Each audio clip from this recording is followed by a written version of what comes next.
minutes for council members and alternates to join the session. Once that we have quorum, in a couple of minutes, we will start. Thank you all for joining on time. Good morning, Noemi.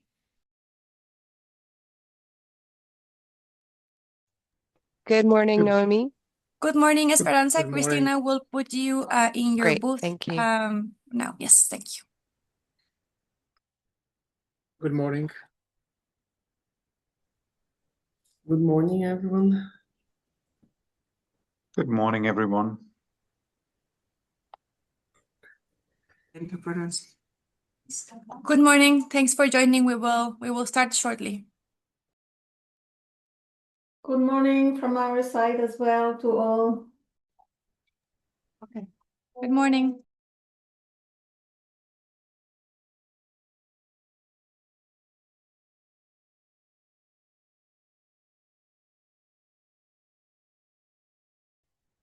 Good morning and good afternoon.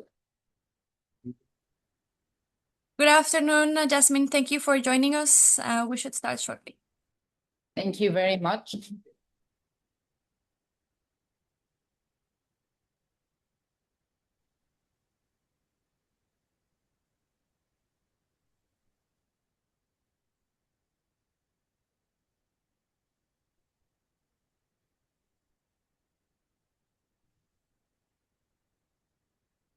Hi, Jasmine. This is Carlos Manuel. How are you? Hi, Carlos. How are you? How is everything? I heard that the meeting in Panama went very, very well. Congratulations. That's very nice and thoughtful of you. No, it was not that much, but this is really a positive message. Thank you very much. No, on the part of the GM and the GEF, yes, it went very well. Well, On thank you other so much. political parts, we're striving through. Thanks, Carlos. I had a conversation with the Minister of Panama last night, and he was thrilled about the fact that you were able to organize this very important technical meeting in his country. So he's very excited. Panama is the first country in Central America that has a clear desertification process in their tropical rainforest. So they got a very, very high interest to really engage in your convention. Yeah, they are very good in the minister and the synergist thing that they're doing. And I had a very interesting visit to the Panama Canal. I've discussed with the community on the drought issue. So I think there is a big potential for Panama leading on Central America on some of those topics. Yeah. Yeah. The impact of climate change in the operation of the canal is big. They're running out of water, and they are bringing new watersheds into the canal, which has a social environment component, which is very delicate because they need to move communities out of their sites because new flooding is needed in order to provide enough water for the canal to operate. So the GEF has been working in putting a payment for environmental services on one side to avoid more land use change and deforestation and erosion into the lake, and second, the restoration of those forests. Eventually, there should be a levy based on the cargo that goes through the canal that may be reinvested in restoring and managing the watershed. And the GEF has been a very close partner to them. This is just for your information. That's very interesting. I'll ask my team also to share some of these technical interventions because I would be really happy to look into that. And thank you for convening that meeting today, that virtual meeting with the executive secretaries on the way forward for the GEF. And I look forward to receiving you in Bonn and to meet in person. I'm very excited about that. We'll be in Bonn on the January 19th. Yeah. Yes, it'll be a pleasure to visit you and your staff. Yeah, sure. How are we doing, Noemi, with the quorum? Thank you, Carlos Manuel. We have 17 constituencies represented. We need 21 to start. So maybe 1 or 2 more minutes and then we kick off. Good morning. If you could assign the interpreters to the booth, I apologize, but we're not assigned. Okay, to the head of the secretaries, just to give me some, some indications on this agenda item that we'll be doing very soon. Normally, particularly for those who are new, Nora, Jasmine, Asad, Vladimir, Frank, and Monica are seasoned experts in this agenda item. We normally receive mandate guidance from the COP. We implement the guidance from the COP. And during the GEF Council meetings, we have a lively interaction with the head of secretaries in terms of the implementation and the reporting that we do to our council in terms of the implementation of the guidance that we receive to the COP. And this is what we have done for many years. Now, this is the second time that we will maximize the opportunity of having you all. For us, it's a privilege and an honor to have the heads of the conventions with us.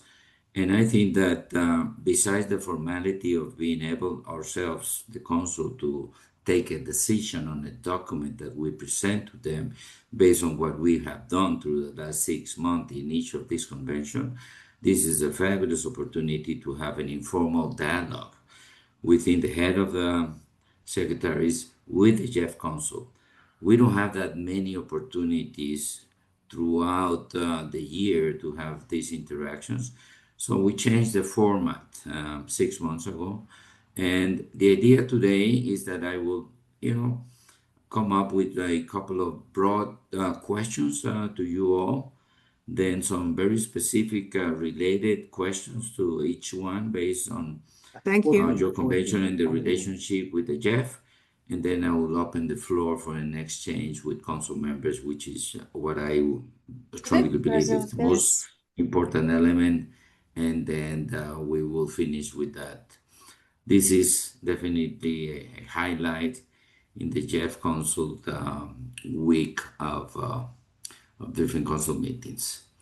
So whenever Noemi give us the green light, we can start. Yeah, thank you, Carlos Manuel. I have just been informed that we have quorum across our 32 constituencies, so we can start. So good morning, good afternoon, and good evening. A warm welcome to all council members, alternates, observers, and of course to our special guests from the conventions. Special thanks also for those in the Far East for bearing with us yesterday, including our dear co-chair. Today, with everyone's support, we do aim to finish on time and catch up. As seen on the timetable, this agenda item has been divided into 2 parts. First, we will have a panel and discussion with council and the MEAs. Only after, the chair will open the floor to discuss the council document. So we do invite council to take advantage of the presence of the different conventions to interact with them. We will then thank them for joining us and proceed to discuss the document itself. So with that said, I will pass it over to you, Chair. Thank you, Noemi. Thanks everyone for joining us in our second day of the 17th GEF Council meeting. Additional clarification for this agenda item. I'll be opening the floor for council for comments and questions to the head of the secretariats. And I want to remind them all that that after we have the exchange with the head of the conventions, I will directly get into the agenda items that has to do with relationship with the conventions, which will follow after the executive secretary's dialogues. And I will request council for wait for that segment to share their comments on the council document. The multilateral environmental agreement representatives are invited to respond and to elaborate comments based on the questions of the exchange, and the secretary will assist. With this, I will formally start the GEF Trust Fund Council agenda item number 5, which is the panel with the Convention's Executive Secretary relationship with Convention and other international institutions. We are honored this morning, afternoon, and evening to have the presence of Monica Stekenwich from the Minamata Convention, Jasmine Fouad from UNCCD. Then we got Nora Hamlahji, Deputy Executive Secretary of UNFCCC. Then we have Asad Nakbi from the Convention on Biological Diversity, our dear friend Frank Moser on the Chemicals Convention, BRS, and Vladimir Jers from BBNJ. I will go in that order with 2 questions, and then on the second round, I will make specific questions to each one of the convention heads on the specific issues in the relationship within that conventions and the GEF Council. After that, I will open the floor to council for an exchange within council members and the head of the secretaries.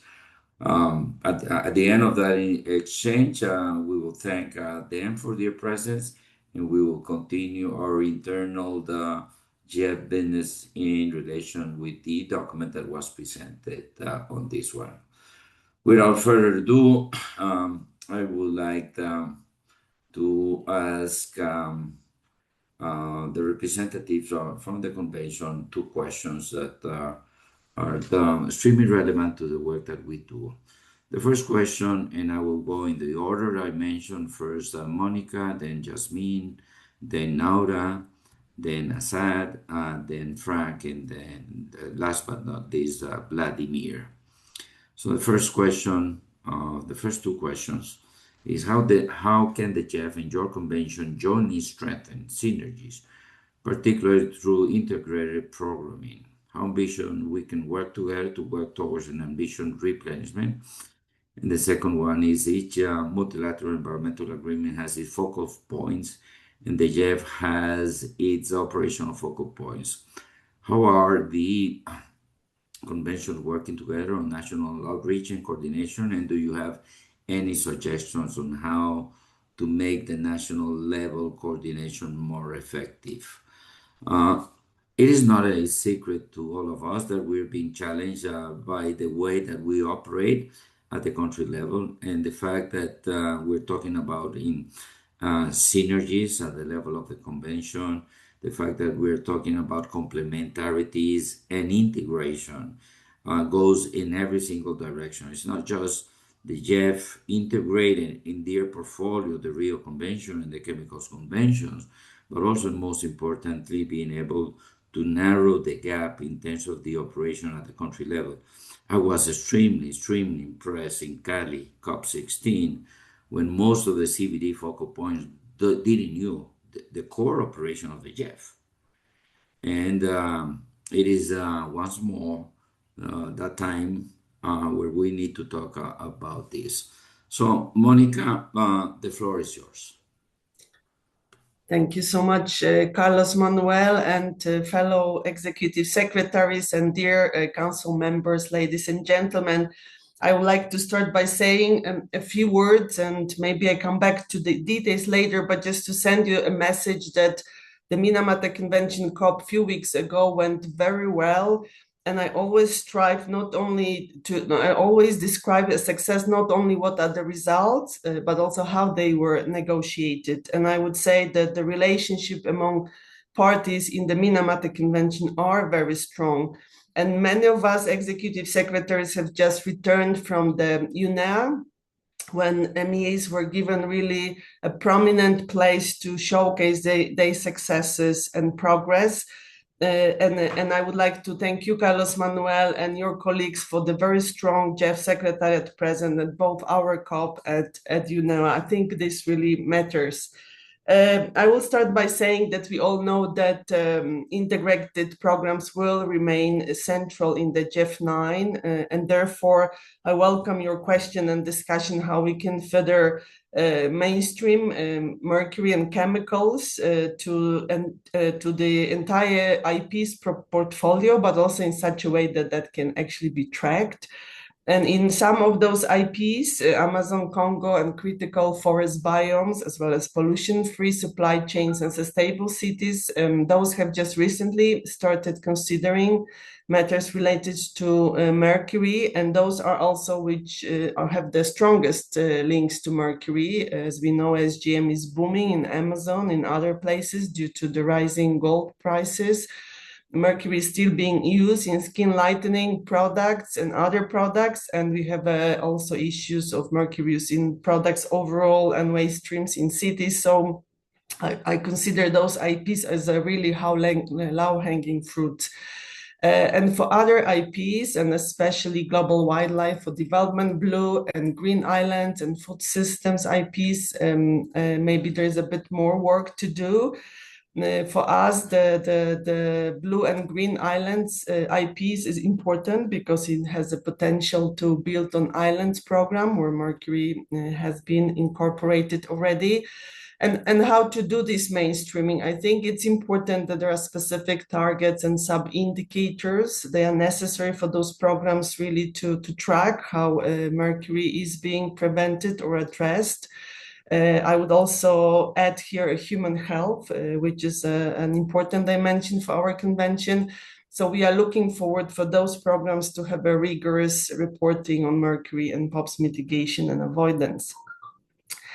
I would also say that we've noticed that there is a quite high allocation to IPs from chemicals and waste focal areas. So we will be engaging later on and wanting to discuss it a bit in detail. But for the first question, I would simply conclude that for Minamata Convention, many binding obligations are to be met by 2030, and therefore GEF-9 cycle is for us a decisive window for compliance.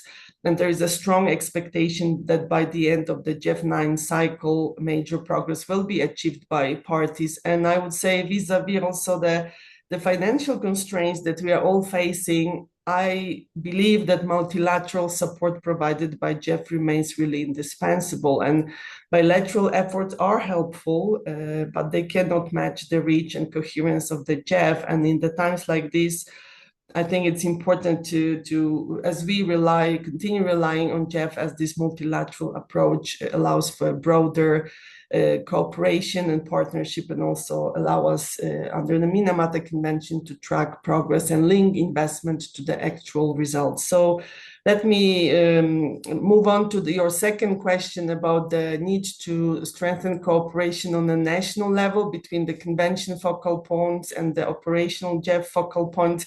We have several decisions by our COP in this regard, encouraging and promoting such a cooperation. I hope that from conventions on chemicals and waste, it's important that those issues are not being seen as of a less priorities vis-a-vis biodiversity and climate change, as really pollution action underpins success in these other areas. And one practical way forward to resolve it could be for mercury and POPs and other chemicals reduction to be reframed not as a standalone issue, but as a driver of a high value co-benefit. And to give you an example, we have one very good project recently approved to address cement industry in Brazil and the Philippines, where there are simultaneous reduction both mercury and greenhouse gases. So this kind of framing could help.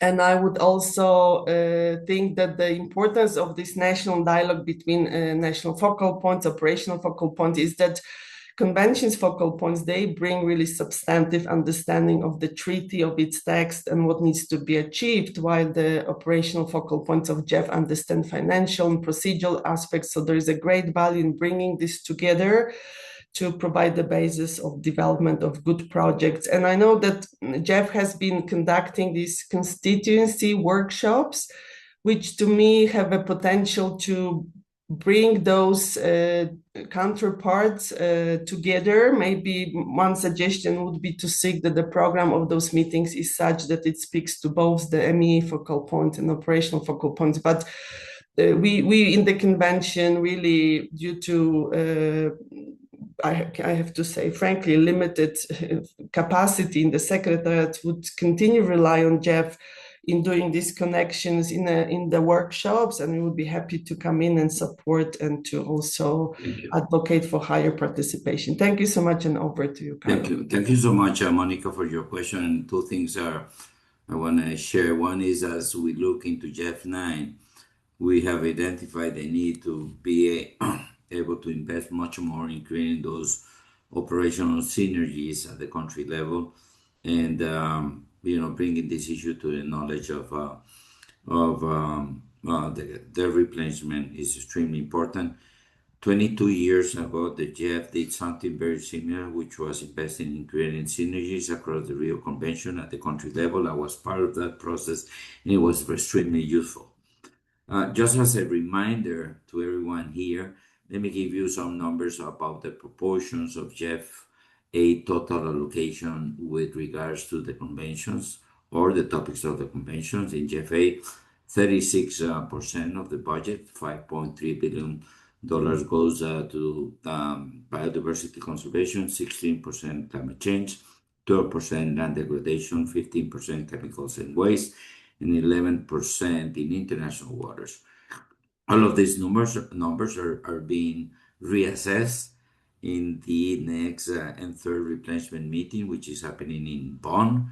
And I strongly believe that as we integrate much more ourselves, there are focal areas that will grow, and there will be other focal areas that won't grow because of political reasons. And this is a topic that we need to address in a very objective and professional manner over here. So now let me pass the floor to Jasmine. And before giving it to Jasmine, welcome to your first GEF Council meeting. We're delighted in having you at the head of the convention that underpins the rest of the conventions. The conventions where the GEF has been a strong supporter, and the feedback that we received from Riyadh COP16 is being reflected in the proposal that we are proposing in GEF 9, particularly in the nexus of dry lands, degradation, and drought. We're focusing on an integrated program on this one, and I want to welcome. We feel very proud that you're leading this very important convention, Jasmine. Your political experience is extremely valuable to bring the convention to the next level, and we trust that you can do, and here we are to support you on this. But let me welcome you, Jasmine, to our first GEF Council meeting. The floor is yours, Jasmine. Thank you very much, Carlos, for those nice warm words. And yes, the council meeting is something that's very close to my heart, although I'm attending that with a different hat. But for those who doesn't know me or know, I've started my career in the Ministry of Environment in Egypt on the global environment issues and the global environmental challenges. And that was in 1997, when the world was not very much looking into that or speaking about climate or biodiversity or land degradation, even in islands. So it's a pleasure to rejoin again, and I really hope that I could be useful and beneficial to this process. And thank you, Carlos, for that introduction. Let me at the outset express the thanks and the appreciation of the UNCCD Secretariat for the GEF for all the efforts that were conducted throughout the past years, acknowledging also the hard work that was done by the previous Executive Secretary, Ibrahim Thiaw. And yes, I can hear the numbers that Carlos has mentioned, which we could find that land degradation or desertification is taking the least of the percentage of the GEF resources, which is 2%. But honestly speaking, with the work that has been done and with the support of the countries to which we serve, I think that the figure could be more than that if we look at the synergies among the land and the other conventions. Having mentioned so and answering the first question, how best can we strengthen synergy among the conventions, I'd like to focus more on the Rio conventions. We and different MEAs, we just came from UNEA last week, and thanks to the resolution that the parties agreed upon in order to strengthen the synergies among the different stakeholders at the national level. And this is very important, and I think such a resolution would be important political move towards the GEF in order to work more with the synergetic approach. In COP16, we had 3 things that came out, which is very important beyond the mandate that Carlos has mentioned on dry lands, drought, and degradation. One on a decision on sustainable agriculture practices and another on rangeland. And with the synergies at the heart of that discussion, I believe that one good entry point in order to strengthen those synergies is to look at a topic that can make more conversion at the level of the political processes, but would have a positive impact to the people at the national level. And from that perspective, the joint liaison group that has the 3 Rio Convention had agreed that food systems and food security could be a good topic that would make more results on the ground. That would simply translate what we get as decisions in our intergovernmental process to programs and projects that would benefit the people in that regard. And we are really working on that. From that perspective, if I would come and try to get the subcategories under that very broad title of food system and food security, I would say land restoration, resilience to the impact of climate change as related to agriculture, sustainable land management, sustainable agriculture practices, agroforestry, and nature-based solutions. All these can still be subtitles under the broader theme that we are looking upon. And from that, I think that it is important that GEF9, when it goes further, it would look into how best can we integrate that into the work that would simplify and exemplify the synergies. Another thing that was also a part of the synergy is to look into how best can we have an ambitious replenishment, an ambitious GEF replenishment. And from here, I think that it is very important that we work together with the parties and the countries to understand, well, what are their needs and their priorities, and that maybe in the upcoming meeting in January, there could be a statement or something that would come out from the countries themselves recalling and asking for synergies. And here, when we're talking about synergies, we're not tackling the governance structures, the mandate, or the intergovernmental process. We're talking about the efficient use of resources and investing more into the national capacities. The more countries implement projects with the synergetic approach, the more they build their capacity into a more integrated one. Last but not least, if that would be an ambitious target that we would like to achieve, we cannot do that without a vehicle and a good mechanism for the private sector intervention. To have more impact on those commitments of the convention and be translated to projects, the GEF resources alone and its replenishment would not be sufficient to solve all the problems. So I think that having the private sector and a vehicle for that would include, first, a package for incentives, second, a de-risking of the capital, and the blended finance would be a very good entry point to move forward. For the second question, the national outreach and the coordination, I have 3 points to make here very quickly. The first one, I come from Egypt, so I have to get that example, which I have been saying for more than 10 years, is to establish a national coordination committees or steering committees at the national level that would include both the operational focal point and the convention focal points.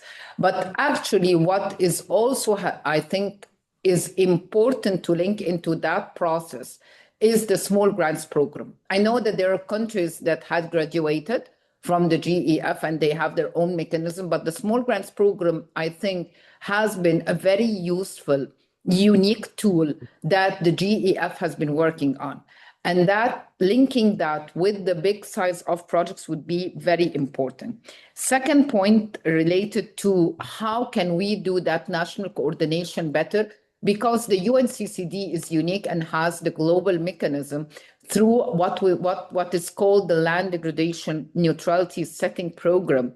And the GEF funded IUCN implemented the integrated land use planning projects. And in that part, we were able to go at the national level for policy formulations for countries that included both focal points. The third point, which is very important, and maybe we would need to really expand our thoughts on how we do our COPs, how we execute our council, the GEF Council, and how we implement our events, is the inclusion of the ministries of planning and finance into that process.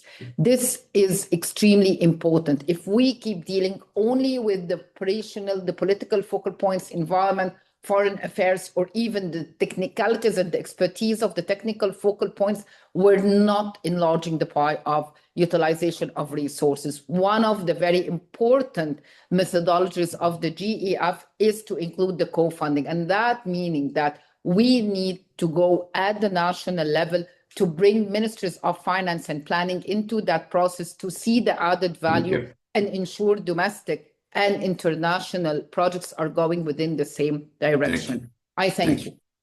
Thank you, Jasmine, and thanks for that last statement around the need for more political coherence at the country level.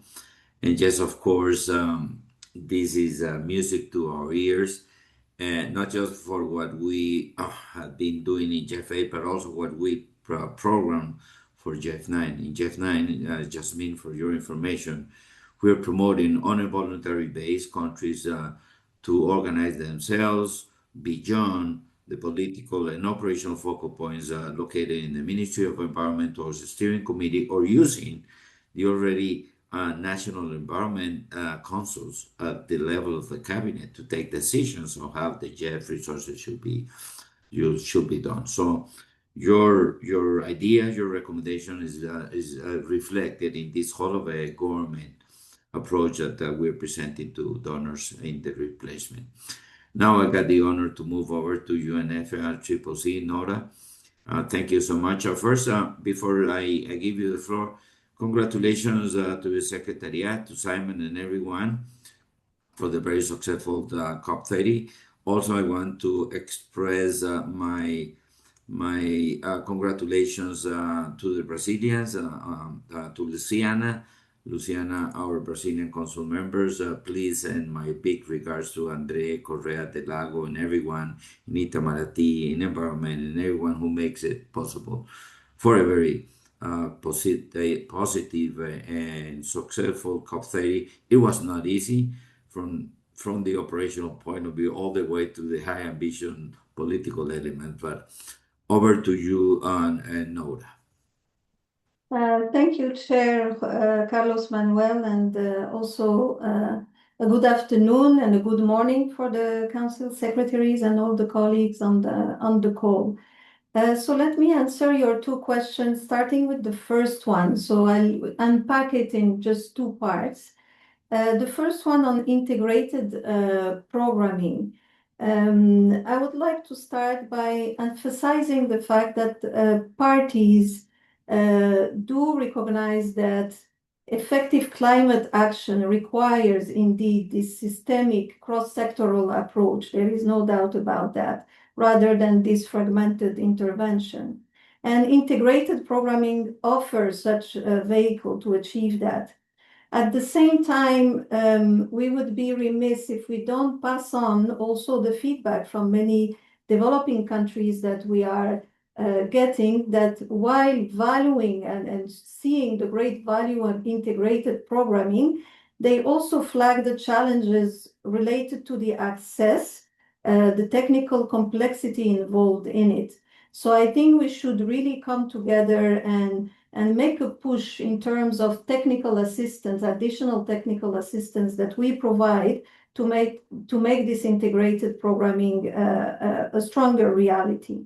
And the UNFCCC Secretariat really stand ready to work with all of you towards that. Now, the second part of the question on the GEF 9 replenishment, of course, it comes at a very decisive moment. We have updated NDCs and NAP for 2030. We have the implementation follow-up of the global stocktake. And we also have the early operationalization of the NCQG, where Yasmin played a very, very important role last year. So this is quite a pivotal moment for the GEF 9 replenishment as an overall context for that. And the UNFCCC parties, they have been clear that the ambition under GEF 9 must reflect the scale, but also the quality that is expected. So we believe that in this context, the ambition for GEF 9 must sustain climate change as a core pillar of GEF programming. You gave the breakdown. I think that's quite helpful. And going forward to GEF 9, this pillar we believe will be quite important. And consistent with its role as an operating entity of the financial mechanism for the UNFCCC. So I wanted to pass those messages, but also to assure you of UNFCCC Secretariat support in this endeavor.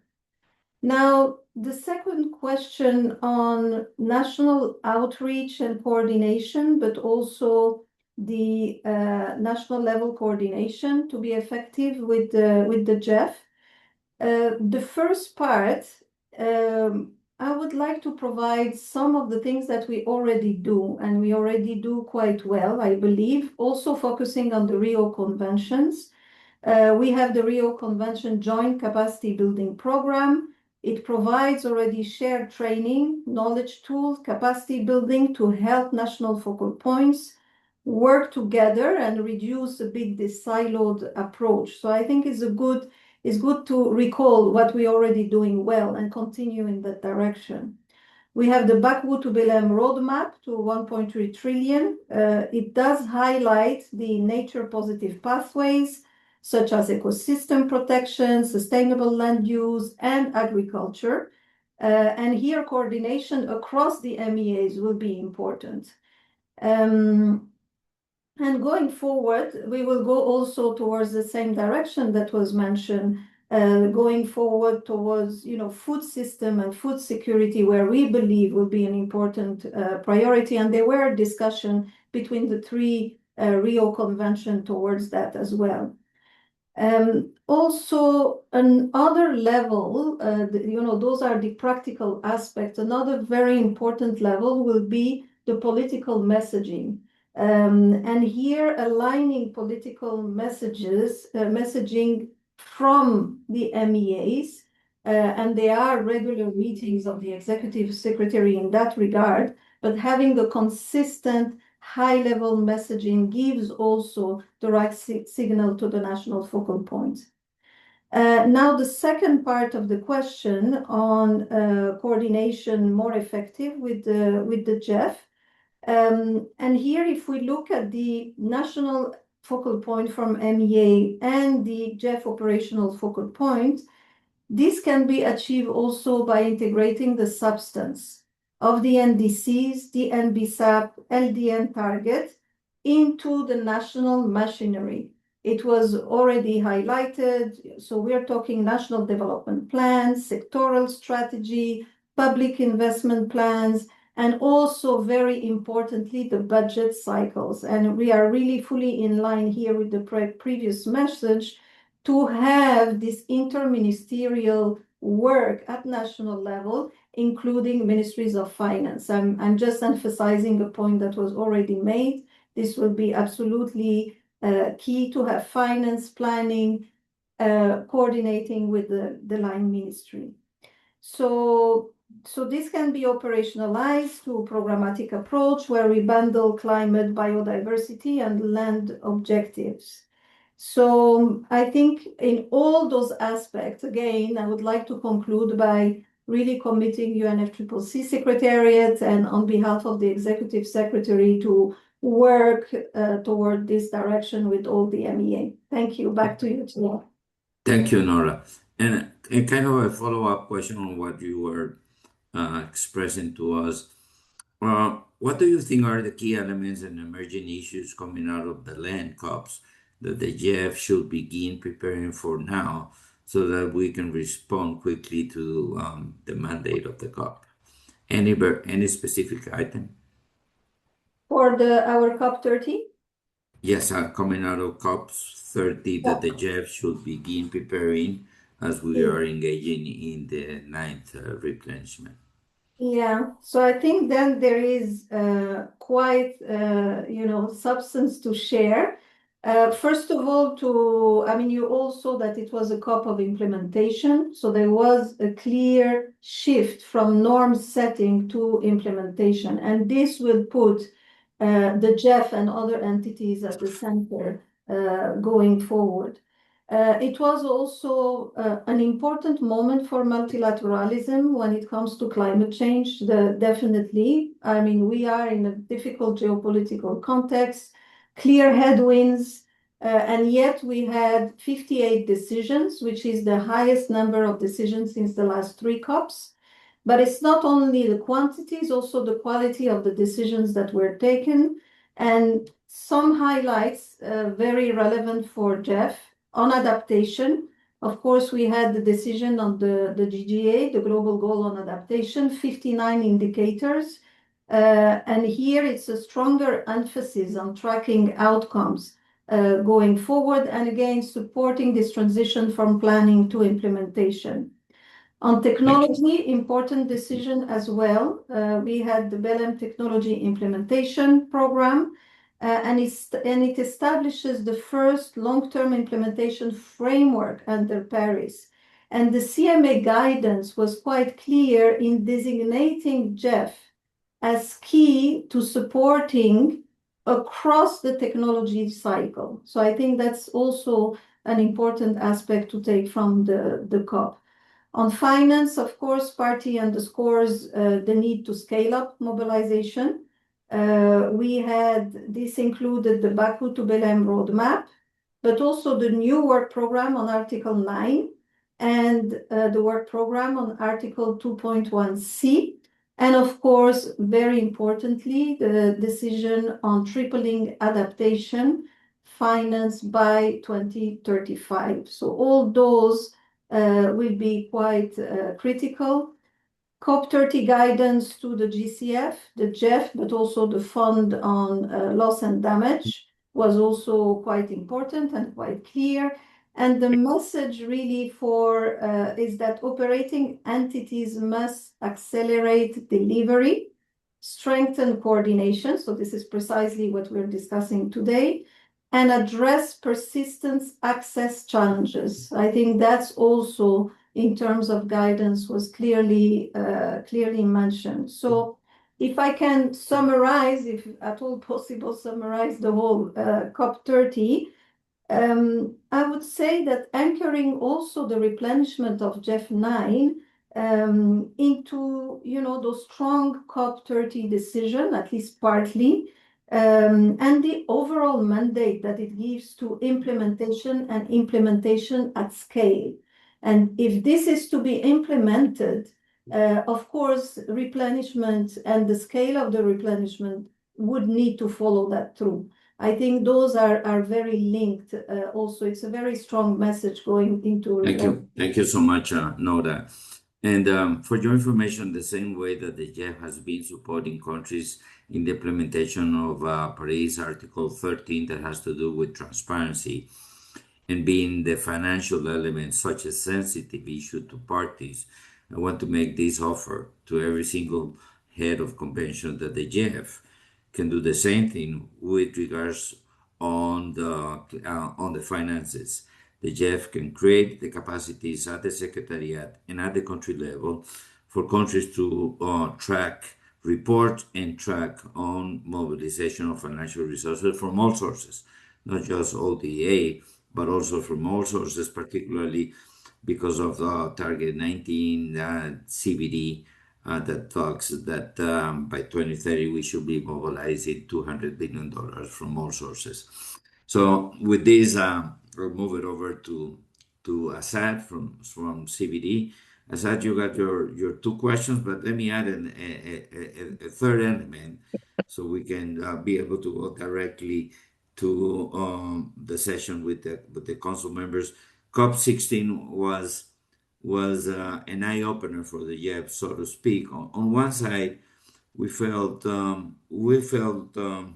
sad, if I can use a polite expression, that many of the CBD focal point doesn't understand the GEF business, and they got this conflict with the GEF operational focal point. And I saw that during the COP16, where many of the delegates didn't understood that well the GEF operation, and that is why they were, thinking of putting a dedicated fund, which is an irony to me that at the same time that we're looking for synergies across the Rio conventions, there are groups of parties talking about dedicated funds to each convention. So in COP17, this will be an issue. Over to you, Assad.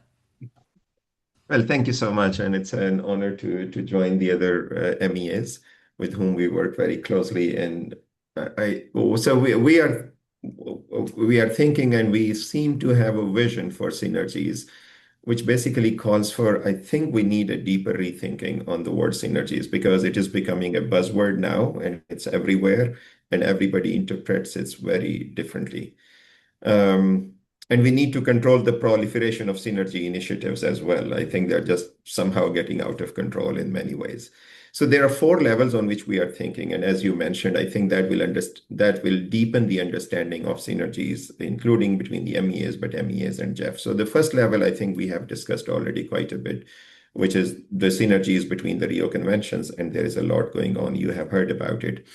Then at the second level, it's the synergies between biodiversity-related conventions, and we have a biodiversity liaison group, which is trying to bring together synergies between all these conventions who mainly deal with biodiversity. Number 1, at the operational level. Number 2, at the substantive level, so our programming and the impact areas. But third is, as you may have seen, informing, for example, GEF 9 replenishment as one voice. So CBD was able to collect input and then transmit and present it to GEF, that this is what the programming direction for GEF 9 should take. So that is one level. The second level where we are working now on synergies is to work with the presidencies. I think the role of presidencies is extremely important in the future of the synergies agenda. So we warmly welcome the Bilham statement by the 5 presidencies, which was great.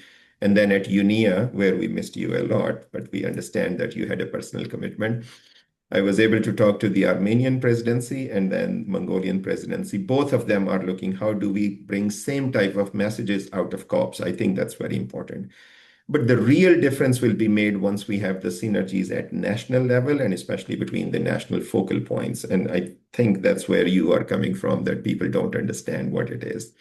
And we need to have a really good plan. In our thinking, the planning should be, number 1, the joint planning. And I mentioned it yesterday that GEF 9 should, in my dream, be ideal, that if it is the last time that we have different planning processes between NAPs and NBSAPs and NDCs and everything, and then we move into somehow a joint planning document in which all the focal points contribute collectively, all the MEAs contribute collectively, and then we do a joint implementation and GEF supports it as one package of support to a country. Monitoring is very important. So planning and then monitoring, that is the second part, again at the national level. And that's where the role of indicators is very important. So we have looked at the different indicators. Many of them are common across different MEAs and they are mutually supportive. There are some which are very unique. What I feel in my understanding of the monitoring is that we want to be perfect in everything. We want to have down to every inch of land and every species, etc. That is proving very difficult and heavy for the parties. So we need to have that scientific rigor, but balance it with the capacity of the countries to monitor and report. I was also in Panama because our substaff was in Panama, and we had the meeting with Minister Navarro, and he was very clear. My country cannot provide 45 reports every year for MEAs. So Panama Nature Pledge is one of the models of looking at joint planning. He has put everything into one framework and then created one fund behind that one pledge. So one framing and one fund in which GEF can put and bilaterals can put their money. At UNIA, we looked at about 20 models, different 20 countries which are creating their own experiments, and all of them are extremely helpful. But I think eventually we need to have that framing where everybody is not running behind a small thing. At the end, what we want from the sustainability movement are two things. We want the Human Development Index to go up, so economies should develop, people should have jobs and income and livelihood, etc. Ecological footprint should go down. So these are the two big indicators against which we can measure our success. If the HDI is going up, ecological footprint going down, we can deliver, we can consider that success, and then go into the deeper details. We need to simplify finance. I think there are too many disconnects between different financial resources. And that's where I think the question that you were asking earlier is very important. I think the public finance has always been the driving force, whether from developed countries or developing countries. And we need to stay focused on mobilizing public finance. We need more of it, definitely. But the effective use of the currently available finance can also be improved quite a lot. And that's, again, based on the different studies that we have seen. And we need to look at the effectiveness of what we are doing. And that leads me to my final suggestion, which is addressing the root causes will create a new level of synergies. We all know that unsustainable development is deep-rooted in national economic development, financial planning. That's where I think we know that inequality is driven by the same planning processes and unsustainability is driven by the same process. Thank you so much. Asad, and final question on our side. Target 19 says that by 2025, donors to the convention, and these are voluntary donors, which back in the day, we were able to define who should be the donor in the Rio Convention, but that is a very different story. So according to Target 19, 2025, the donors should double their flow of resources for the convention from 10 to $20 billion at the same time that the GEF is being replenished. How do we know if that is being fulfilled? How do we track that commitment? Anything from the Secretariat to us at the Council? Well, as I was saying, I think the big ask is that that is the defining test of our commitment to sustainability. If we are not even able to bring it to $20 billion, I think that will raise a lot of questions on our commitment. So that is the first message that is there. Number two, overall, we feel that even if we achieve the $200 billion goal, which was set 5 years ago, the financing gap for biodiversity has increased because it was a joint target between Target 18 and Target 19. So we will reduce the subsidies by $500 billion, which will create the enabling environment in which the $200 become more effective and deliver the results. What we have seen is that the harmful incentives have actually gone up, and we are really behind even on identifying those harmful incentives. So at the moment, number one, we need to achieve the $20 billion of public funding, but $200 billion total. But the harm has increased so much. So we need to take the two targets together. And that's what we will be asking the Council to be very generous and effective. Thank you. Thank you so much. And this is what the GEF has been doing in GEF 8, as we are addressing Target 18 and 19 in a relatively comprehensive manner, as we've been able to put these cross-cutting element of policy coherence. As a matter of fact, this council meeting, we are approving some project that has to do with policy coherence from the top GEF recipient countries. At the same time that the GEF becomes the biggest founder with Biofin, together with Biofin, in that effort to mobilize domestic resources more efficiently. And that is the only way that we will achieve the $200 billion by 2030. So, nevertheless, Asad, the GEF continues to manage a small percentage of what is mobilized on an annual basis in CBD. We only mobilize 10%. And I heard some countries willing to increase that decisions, and they say that the GEF should be mobilizing at least 40% of what is being mobilized on an annual basis in CBD. That is very consistent with the CBD assessment of effectiveness of the GEF that indicated that the main limitation for the GEF is the limited resources. So I totally agree with that report. So Asad, thank you so much for your intervention. And now let me move over to Frank. Frank, the floor is yours. You know very well the questions on these, but we done an effort, Frank, in the looking for more integration between chemicals and waste, and programming with biodiversity, climate, land degradation. What is your take in GEF 8, and what is your recommendation for GEF 9, Frank? The floor is yours. Thank you, Carlos Manuel, and good afternoon, good morning, everybody, friends, council members. Thanks for the opportunity to speak. I will be brief. A lot has been said already. I want to give speaking also together with Monica the pollution side here. On the question, I think the why is important. So let me dwell a bit on the why. Why do we need to increase synergies? This coming from a convention or 3 conventions that have been synergized a good decade ago. Well, let's see what we've heard at UNES 7. We had a really great side event, HFME exchange, and we heard a few really important points there. And I want to quote from the keynote speech, so I hope Astrid will forgive me here to take the quote, but it's really good. And she said, when the house is burning and the pipes are leaking, building a firewall is not enough. So I think this was a clear point that we have heard on the why. And countries were very clear. Integrated action across MEAs is no longer optional. It is really essential. And we heard Jamaica saying they're facing one of the biggest natural disasters recently, and the strain it gives on natural budgets. Ethiopia, also in the panel, said it quite pointedly that addressing pollution and biodiversity together is far more cost effective in the long run than treating them separately. So I think that was a clear point I wanted to also drive home from the recent UNES 7. On the question of how, well, I think from a pollution side, we see that we need to continue breaking down silos and strengthen these cross focal area cooperation at all levels. And I think the question basically is rightly pointed out. Synergies can only be done through integrated programming, so we are big fans.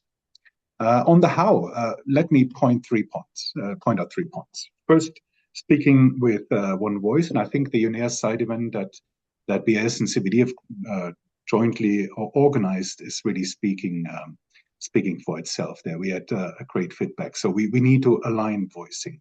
Here, I want to maybe add one thing for consideration. I think in the word, and this is also pointing out what I said, we need to really rethink the way we refer to synergies and the language we use. And for instance, resorting more to inclusive language. From a pollution angle here, referring to Rio conventions is rather exclusive. So I want to add our humble opinion to say, like, we need to rethink this and not to exclude by referring to a subset of conventions, the second largest, or hopefully the second largest focal area in GEF 9, pollution. The second point is we need to align targets and showcase benefits.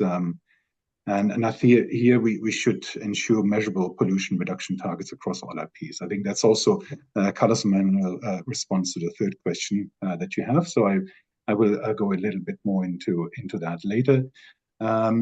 And the third point, and that we also heard quite clearly at ENEA 7, is that by working together, that we can effectively complement grant funding.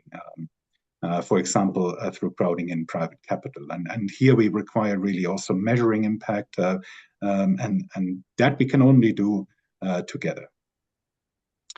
And thank you, Frank. Thank you, so, Frank. yeah, Yes, please. yeah, maybe on the focal points, and I just want to add, complement a few things here on the focal points here. We see this too, the focal points, BS focal points.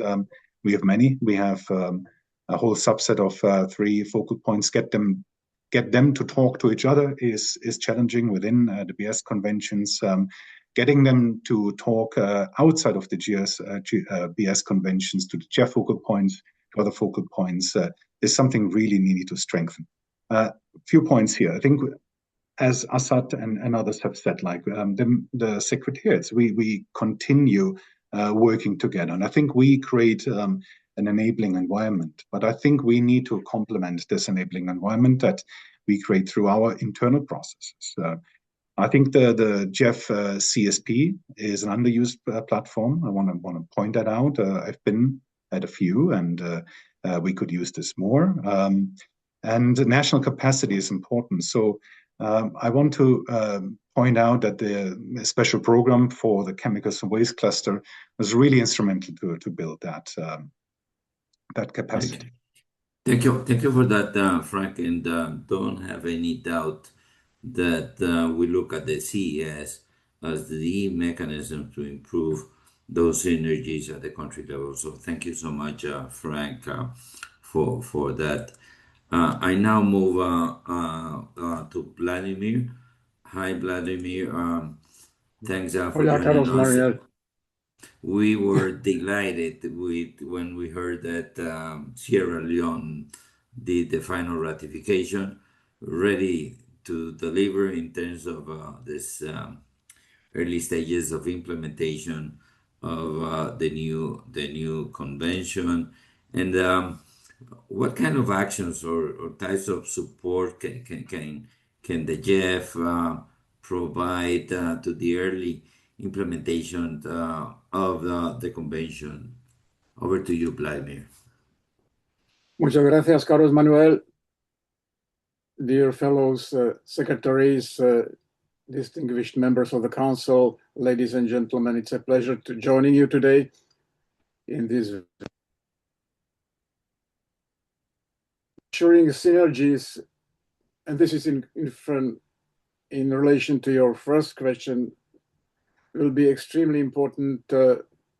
We all know that the agreement under the United Nations Convention on Conservation and Sustainable Use on Marine Biological Diversity of areas beyond national jurisdiction will enter into force on 17th of January next year. We are moving to a new phase which is early implementation or first phase of implementation. At the same time, the work of the preparatory commission is still underway. So many questions has yet to be answered by negotiating states, but we already know that the synergies will be extremely important, as for instance, from the point of financing, the responsibilities assigned to GEF, Trust Fund, and the special fund under the agreement are essentially identical.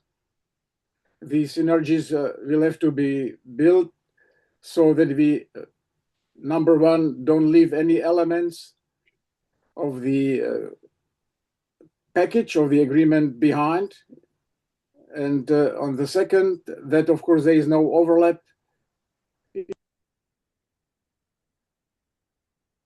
I said this work has yet to be done by the PrepCon. As you know, the memorandum of understanding between the COP and the GEF is still under discussion, the same way that there was an input by the co-chairs to the ninth replenishment.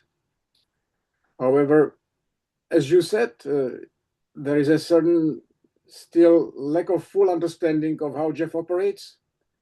and of its priorities, and we'll need to work together how to bring this understanding to the delegations also in the context of the preparatory commission and later conference of the parties. And this, of course, brings me to the role of national focal points. What I've actually realized during the discussions in the PrepCom, that the participating delegations sometimes are not even aware that their country has a GEF focal point, which can have information. So we will need to work together how to increase the visibility of national focal points. For instance, what I think might be useful for us to have a list or access to the list of focal points, so that we can always point the relevant delegations to this person concerned, so that they can share information at the national level. So frequently they have to rediscover the benefits of coordination through the secretariats of intergovernmental bodies. But we are ready to work with GEF on that, as we are ready to work on the implementation, continued implementation of the program of promoting better understanding and participation in this agreement. So far, we have 77, including the European Union. But of course, this BBNG agreement can be only effective with universal, global participation. And as I said, promoting this better understanding, it frequently requires adequate funding, but also effective building of synergy with other environmental conventions, and promoting effective implementation later on, also through the assistance of the financial Thank you, mechanism. Vladimir. Thank you, Vladimir. And I think that the GEF has such a strong experience to work hand in hand in the start of a new convention that what we're doing with BBNJ is not new to us. So my recommendation is also be very, very close to the replenishment process, because we'll be presenting quite a few ideas on international waters focal area with regards to BBNJ and the importance it is. We are also, Vladimir, receiving expressions of interest from groups of countries who are already engaged in large marine conservation because of CBD target 3 on 30%. And now they want to expand that into international waters. So that's a very interesting complement. I look forward to the first COP next year. And thank you so much for your participation. And with this, I will close the first part of this panel. I will now open the floor for for comments and questions. I would like to remind, as I said initially, the council members that the discussion on the council document and the decision on the relationship with the convention will follow after the executive summary dialogues ends. So I request council to wait for that segment to share their comments on council documents. Cheese and myself will be here to answer any single question. So I'll pass it over now to Noemi, so she can help us and assist us with the list of speakers, which will be making questions or comments to the head of the conventions. Over to you, Noemi. Thank you. Requesting the floor. So Andres, floor is yours. Thank you. Firstly, Sweden welcomes the emphasis on integrated and synergetic programming between the conventions. But also, as Assad said, we agree that in the end of the day, we also need to preserve the key objectives of each of the conventions and focal areas. And there, for instance, we are hesitant as to the extent of the GEF should engage on food systems, for instance, since there are other multilateral conventions which engage heavily on that as well. And that might not be the key focus of the GEF to take the whole responsibility of what other conventions do as well. We welcome integrating chemicals and wastes more clearly into the integrated programs, as was also suggested. We fully welcome what UNCCD mentioned about private sector and blended finance in the context of the UNCCD. And we fully agree on the need to revisit the core operations of the GEF, also in view of what several of you mentioned in terms of the work with the operational focal points at the national level. Sweden also want to reiterate our established position that it is also the responsibility of all of us as parties to ensure that COP guidance remain relevant to the actual mandate and the operations of the GEF. We welcome that we now have a less than 100 pages document. This is a progress in terms of efficiency and that we can have resources going to the actual implementations of the convention's work. We still believe we all can do and should do more to ensure that the COP guidance is effective and operational. And we as council members and alternates have knowledge of the actual operations of the GEF and should take a stronger role in ensuring that we do not add inefficiencies or create bureaucracy through the COP guidance procedures. We would therefore encourage all parties to make use of the upcoming assembly to have a constructive exchange on how we as council members and alternates can positively influence the COP guidance processes to be more operational and effective. From COP30 in Belém, we note that none of the implementing countries defended the concept of the whole of society reform. We think that is a missed opportunity. Sweden supports the whole of society reform, but in the end of the day, it's also for the implementing countries to say that we welcome the biggest capacity building and inclusivity reform in many years. And we've heard now in the discussion that there is a need to also sort of work more on these aspects. So also to put that out there, we note that wordings on climate funds are included in other COP30 documents. We question the legitimacy of such references as they should be raised in the COP guidance negotiations, because otherwise, again, we create too much bureaucracy for ourselves. And the end of our funding is to provide resources to the implementation of the work of the conventions and sort of not to create bureaucracy and inefficiencies for ourselves.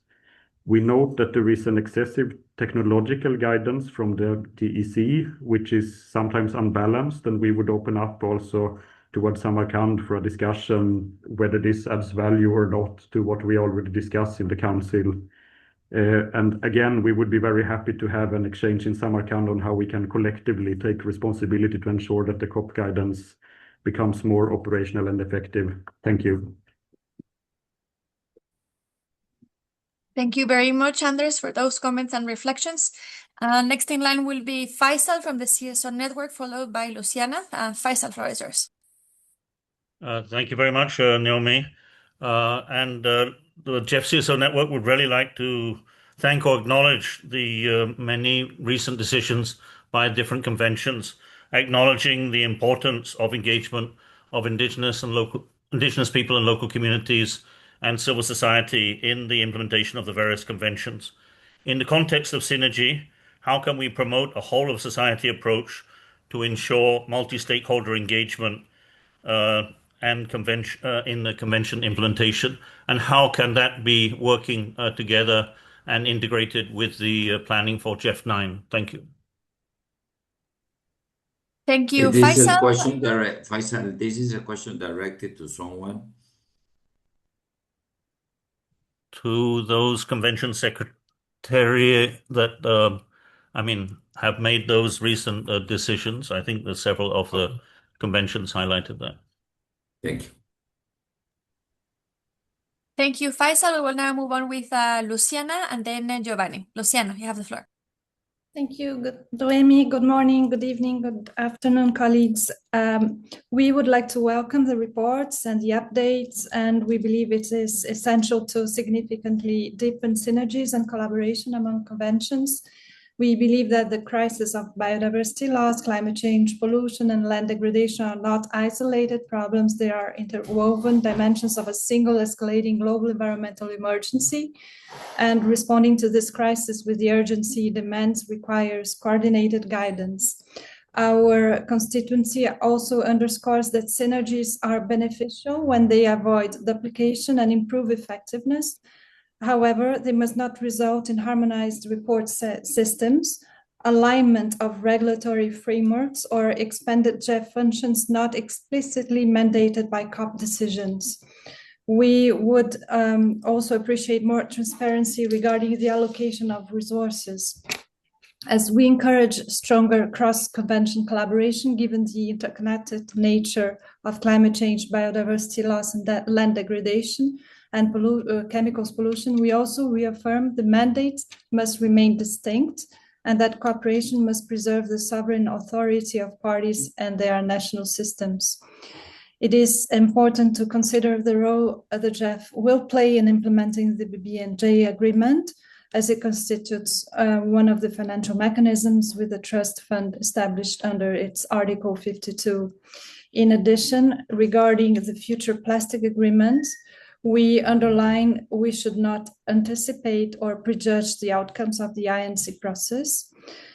Any role of the facility under the future plastic instruments must be defined only after the treaty is adopted and upon explicit guidance from its conference of the parties, ensuring full respect for the integrity of the negotiations and for party-driven decision-making. Thank you. Thank you very much, Luciana. Then we have Giovanni, Wampi, and Navan. Giovanni, floor is yours. Thank you very much, Chair and Noemi. Regarding the CBD, IPAG notes the importance of the CBD Kunming-Montreal Global Biodiversity Framework, and in particular, its funding mechanism, the GBFF, which is managed by GEF. IPAG welcomes the GBFF aspirational target of 20% of its portfolio to support IPLC action by 2030. Regarding the Minamata Convention, on behalf of IPAG, I thank the GEF for its strong partnership with the Minamata Convention Secretariat, Indigenous Peoples Organizations, the Chemicals and Waste Youth Platform, and partners in supporting Indigenous peoples' participation at COP6. This collaboration enabled the largest ever delegation of Indigenous peoples with dedicated support to Indigenous women and Indigenous youth, and led to historic milestones, including the first ever International Indigenous Peoples Forum on Mercury and the launch of the Women's Caucus. IPAG recommends that the GEF continue and strengthen partnership-based support for Indigenous-led Mercury-related initiatives, including the establishment of dedicated mechanisms similar to the Inclusive Conservation Initiative, specific funding windows within the Planet Goal, and expanded support across chemicals and waste projects under GEF 8 and the upcoming GEF 9. IPAG also notes that IPAG should be fully involved in the development of Nagoya Protocol proposals, including their selection, particularly noting the variable and limited response by countries to the call for proposals in GEF 8.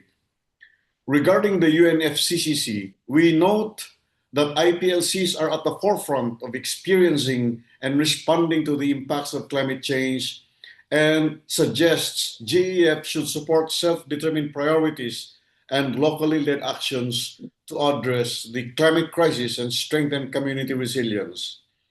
Regarding the UNCCD, IPAG highlights the relevance of these recommendations in the context of the International Year of Rangelands and Pastoralists in 2026, and recommends that the GEF support the meaningful participation of Indigenous peoples through Indigenous-led initiatives, knowledge exchange, and policy engagement aligned with UNCCD priorities on desertification, land degradation, and dryland resilience. Thank you. Thank you very much, Giovanni. I'll now give the floor to Wampi. Yes, thank you. Thank you, Noemi, for giving the floor, and good day to all.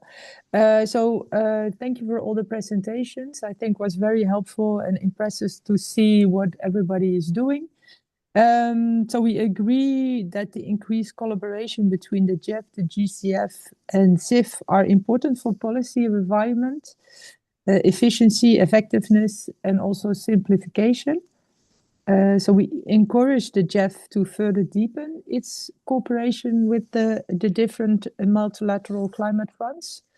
And then with regard to the collaboration with the relevant institutions with regard to plastic pollution, in the light of the ongoing discussions for an internationally legally binding instrument on plastic pollution, we think we would encourage the GEF to already start a discussion, especially important also for the marine environment. So thank you. Thank you very much, Wampin. Now I'll give the floor to our last speaker of this first segment. Navan, floor is yours.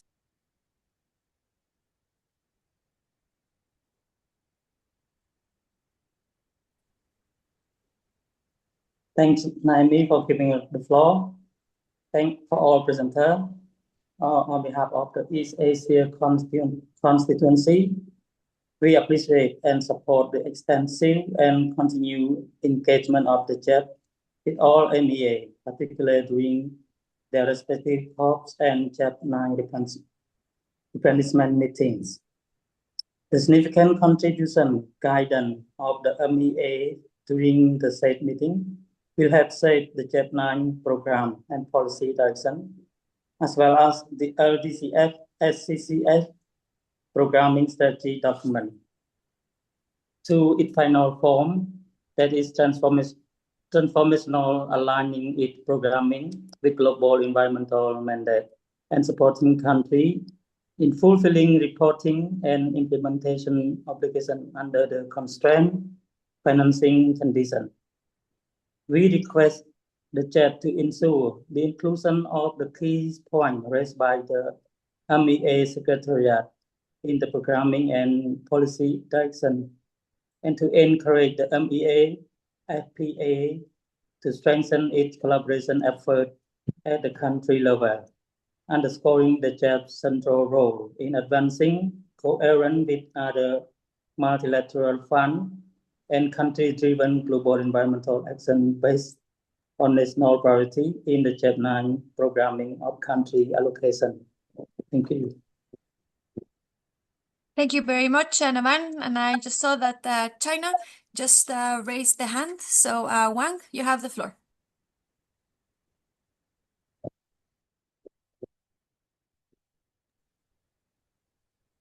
Wang, if you can hear us, you're free to open your microphone and provide your statement.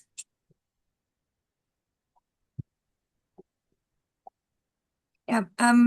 When we cannot hear you, we might just move forward with the agenda, and in case that you are able to join us. Okay, I see that you lower your hand. Okay, so thank you, Wang. I don't see anyone else requesting the floor, so I would maybe just give it back to the representative of the different conventions for any reaction to these comments from council. And after that, we will reopen again the floor to discuss on the actual document that was presented. So yes, Monica.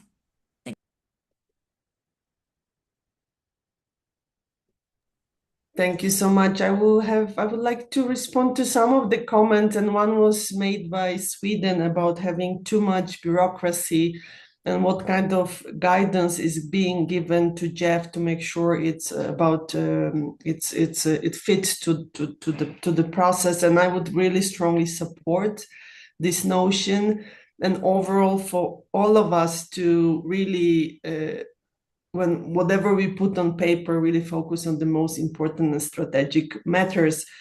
When we talk of synergies, is I guess also an attempt to avoid duplication of efforts and discussions with within our own processes, within MEAs.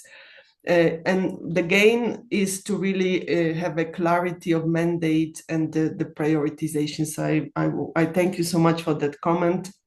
I think within the Minamata Convention, where all secretariats have an agenda setting mandate, and I believe within Minamata Convention Secretariat we have been exactly doing that.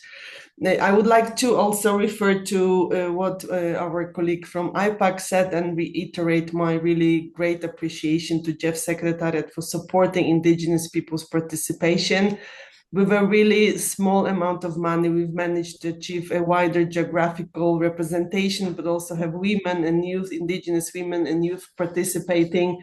And that has resonated very well with the COP, where the president, with support of the Bureau, agreed that both women's group and also Indigenous peoples spoke first under the relevant agenda items and before parties. I think this is hopefully not only a symbolic gesture, but also one way forward how to engage those who are the most vulnerable to environmental impacts into our discussions. And the last point I would like to raise and to mention, which I didn't, is that there is a global agreement and establishment of the Intergovernmental Science Policy Panel on chemicals, waste and pollution. And I believe moving forward, this panel can also help us in bringing chemicals and waste closer to biodiversity and climate change agendas. Thank you. Thank you very much, Monica, for sharing your insights. We will now continue with Frank, Vladimir, and Nora. Frank, floor is yours. Thank you very much, Naomi, and thank you for these rich comments. A very quick reply to Sweden. Thank you for pointing out the integration of chemical waste in the IPs. What I wanted to add here to what Monica said is that we have noted the absence of targets on many IPs in GEF 8. We thought that this was a clear miss, and we also understood that in GEF 8 we had an entry point into the supply chain IP. Now in GEF 9, as it stands, the allocations are much larger coming from the chemicals and waste. So from that point, we would be appreciative to work together with the GEF Secretariat in the run-up to the Bonn meeting, and then also, and more importantly, with those agencies that are designed as the lead agencies for the IPs to work in ensuring that chemicals waste is embedded in these important IPs. Thank you. Thank you very much, Frank. Thanks for joining us. I'll now give the floor to Vladimir, followed by Nura. Vladimir, you have the floor. Thank you. Also, coming back to the question of synergies, this is an integral part of the BBNJ agreement. Cooperation among institutions, frameworks, and bodies will be an important element in both the PrepCom and the first conference of the parties. As to the national level, coming back to the international level, this division and the legal council are focal points for UN Oceans. We would very much welcome GEF into the membership. I know that there's an issue how to do it through the World Bank, which is already a participating organization, but it will be extremely important to plug in this financing mechanism into this broader cooperation on ocean-related issues among United Nations agencies. At the national level, we look forward to continuing to support for analysis of policies and legislation and needs assessment, and at the same time to support the development of enabling policies, legislation and regulations, but always with a view of not creating additional layers of bureaucracy, but creating meaningful interconnection among interested stakeholders and also among, as I said, instruments, frameworks, and bodies. Thank you. Thank you very much, Vladimir. Now moving on to Nora. No, thank you, and thank you for all the questions. Very much appreciated. I'll try to make justice and cover all what was raised. On the whole of society reform, I need to first emphasize, of course, that our process is a party-driven process. But having said that, the UNFCCC recognized the whole of society approach as essential for an effective Paris Agreement implementation. It does strengthen national ownership, but also delivery capacity across all sectors, public, private, and non-state actors. So just wanted to emphasize that. Now, in terms of operationalizing the COP30 guidance, the COP guidance focus is important that it is clear, streamlined, and implementation oriented. I think there was a big push for the implementation orientation this time. But this is a shared priority and responsibility of parties, governing bodies, and also standing committees in our process. And we know that the GEF Secretariat has been has had quite a good cooperation with the Standing Committee on Finance, and we believe that this should be continued and even strengthened going forward. That will go a long way to really push for more operationalization of the COP guidance. Now there was a point also in terms of the technology and the technology implementation work program, and this on this part I think is important to say again that this has been a party-driven process. The TIP focuses on addressing the barriers for the full technology cycle. And these are areas where the GEF has a long-standing comparative advantage. So it can be seen also as an opportunity. It creates a strategic opportunity for GEF to also demonstrating leadership in accelerating technology development and technology transfer. Just wanted to share those points on that. And to conclude and to respond and address on the comment of the IPLCS. So here for the indigenous people, we can see that Brazil and COP30 have seen I would say, the biggest participation when it comes to IPLC. And that was not only just participation, it was translated across the intergovernmental process, I believe across decisions as well. One of those important decisions that I didn't mention before, a landmark on just transition, where there was clear mention of indigenous people. And there is a clear recognition across the process that they are not only seen as beneficiaries, they are also seen, and more importantly, as really actors, because they are at the front line of the climate emergency response. So I think in that sense, the COP30 was an important milestone, and we will need to keep up in future COP towards this direction. So let me stop here and give the chance to the others. Thank you. Thank you very much, Nura. And I don't see anyone else requesting the floor for this first segment. So back to you, Chair.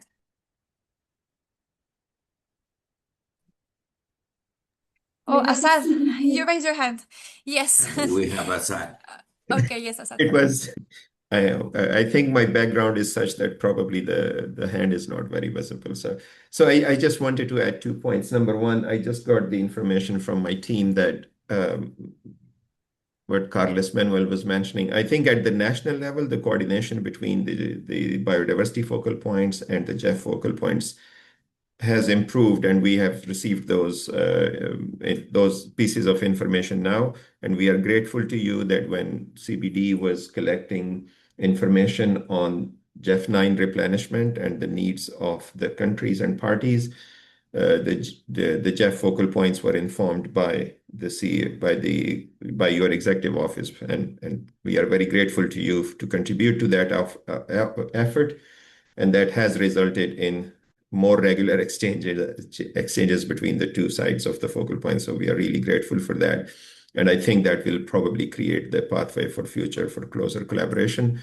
The second point, which probably could help us in synergies, is that at the COP16 established technical and scientific cooperation centers at regional and sub-regional levels. This is established by the CBD COP, but they are available for and they have the expertise for many of the MEAs to bring synergies between chemical pollution, climate, and biodiversity. So we would like to explore that how we can use that mechanism. And then the last part that we are discussing, I think whole of society approach, we have talked a lot, but whole of government approach is definitely very, very important. Today, I am at the meeting of the Partnership for Action on Green Economy. It's the 5 UN agencies who have come together, and they bring the ministries of employment, ministries of economic development, environment, and industrial development together at the national level for policy coherence, but a whole of government approach. And many of the council members are investors in that partnerships. So we can look at how we use those type of partnership which already exist to create a whole of government approach, complementing the whole of society approach, so that we have a true coherence and national ownership. So thank you so much for this opportunity. I'm probably the last speaker, so I would really like to thank the council and the GEF colleagues for this opportunity to share our thinking with all of you. On the contrary, Sad, as chairman of the board, I'm the one who is extremely happy and grateful with everyone, head of secretariat that joined us today. With this, we close the executive session with you all, and we will continue our GEF Council matters. So I thank you all for the participation and the contribution to a lively discussion, which is extremely important in the context of not just the GEF Council, but also within the GEF replenishment. We'll be in Bonn very soon. I hope we can pass by UNFCCC and UNCCD and say hi to our good friends over there. And Vladimir, we look forward to a very, very close collaboration throughout 2026. Don't hesitate to ask us whatever you need. And Frank, Monica, thank you so much for your contribution. Your COPs this year were extremely important in the context of what we're aiming for GEF 9. So thank you so much, and I'll close the session. You can leave us, and I will continue with the GEF Council members. Thank you. Thank you very much. Thank you so much, everyone. Bye-bye. Thank you so much. So after closing this executive session with the secretary's dialogue, I would like to open the floor for questions and comments on document GEF/C7004. As you all know, there is no presentation on this agenda item, so the floor will be open, and I'll do my best to complement with Chizuru or Aki to react and respond to any comments from council members to this specific document. As usual, Noemi will help us with the list of speakers. Thank you, Chair. So the floor is now open to discuss the document.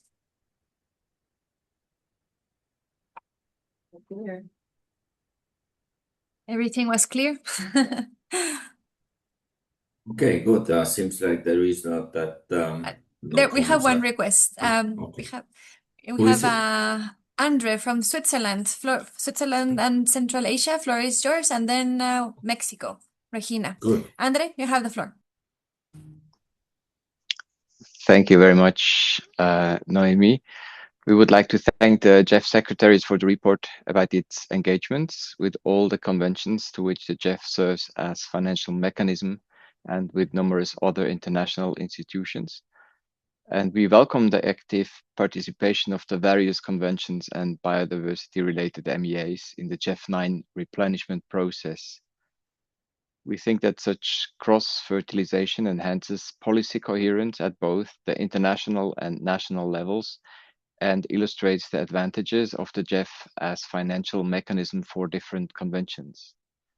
We would like to emphasize the GEF's important role in supporting national reporting for the various MEAs it serves as part of the financial mechanism, and we would like to underline that this support needs to continue to be an absolute key priority for the GEF moving forward. We also applaud the GEF's collaboration with other funds, including in the area of M&E, and encourage the GEF to reinforce and emulate this collaboration with regard to country platforms, for example. And finally, we commend the GEF's response to the guidance received by the various MEE governing bodies. We note that the programming and policy directions of GEF 9 are expected to address many of these guidance elements, and we will follow up on this in the context of the GEF 9 replenishment. Thank you. Thank you very much, Andre, for breaking the ice and for your comments. I will now give the floor to Regina, followed by Andrea, Faisal, and Jocom. So, Regina, you have the floor. Thank you, Chair. Good morning, good afternoon, and good evening, colleagues.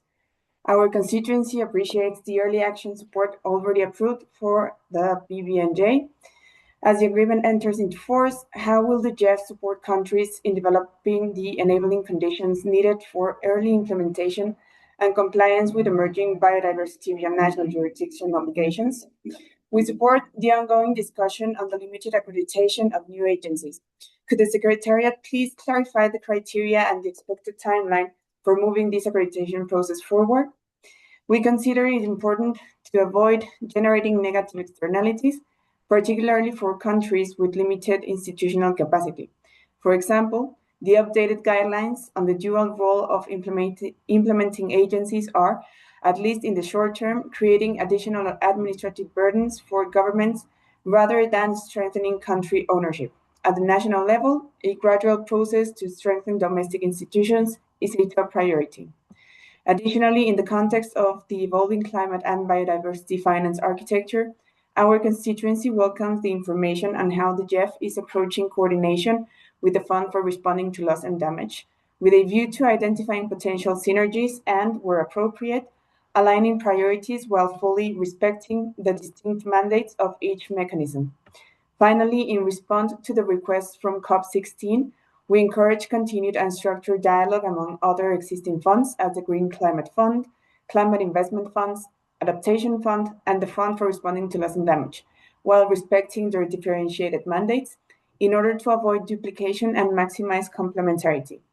In this regard, it would be useful to explore possibilities for greater alignment in the information requested from countries, as well as the potential harmonization of certain accreditation and operational criteria for agencies where appropriate. Thank you, Chair. Muchas gracias, Regina. Andrea, you have the floor. Thank you, Noemi. We welcome the report and we note the importance of harnessing synergies across the MEAs through integrated programs, knowledge sharing, capacity building and engagement with national focal points. We welcome ongoing efforts to progress complementarity and coherence between the multilateral climate funds and coordination on policies related to gender, social inclusion, including for Indigenous peoples, women and youth. We welcome harmonising accreditation standards and policies across the Adaptation Fund, GCF and GEF, aiming for potential fast-track options to accredit new agencies in GEF 9. We also appreciate the collaboration for the fund with the Fund for Responding to Loss and Damage through the invitation to join the Multilateral Climate Fund head meetings. On international waters, we welcome the Secretariat's constructive engagement at the Preparatory Commission and at the third UN conference, and we underscore the importance of adequate financial support for BBNJ implementation under GEF 9. Finally, on land degradation, we strongly support the GEF's work in this area and encourage continued emphasis in future programming. Going forward, we would welcome updates on the Riyadh Global Drought Resilience Partnership and the Rangeland Initiative. Thank you. Thank you very much, Andrea. Faisal, you have the floor. Thank you very much. We have a longer statement, but I'll just summarize for the sake of time. The GEF CSO network very much welcome and recognize the effort being made by GEF to address the decisions of the GEF-related conventions in terms of using whole-of-society approach to achieve convention targets. We strongly encourage a greater engagement of GEF to promote the synergy and the linkage with the civil society forums of the various convention processes in the same way that GEF is working to support the synergy across the conventions so that we could have a more integrated approach. We do urge in future the GEF Secretariat to place greater emphasis on establishing appropriate structures and mechanisms for effective empowerment of civil society as we move into GEF 9, and to provide a framework to support the whole of society in GEF 9 and moving to GEF 10. We do suggest that GEF could enhance mechanism to link with civil society groups associated with GEF-related conventions and develop over the coming years a multi-level and multi-actor engagement mechanism that facilitates reaching true consensus across the various parties involved. In the long term, it's not just about achieving targets to allocate a proportion of funds to civil society or IPLC. It's about setting clear prioritization mechanisms and enhancing execution, monitoring, and evaluation. Without fundamental change, we will continue business as usual and fail to prevent continuing environmental degradation. By linking with whole of society approach in the convention implementation process, we believe it will have a more robust result. Thank you. Thank you very much, Faisal. Next in line will be Joko, Astrid, Nicholas, Mauricio, and Ben. So, Joko, floor is yours. Thank you, Noemi. I'll try to be brief. Japan welcomes the lively panel discussion and the presented updates for the conventions and relevant international institutions. Regarding the CBD, the subsidiary bodies meeting, including the workshop on resource mobilization, are planned to take place in coming February in Rome. We expect the active participation by the GEF Secretariat to the discussion.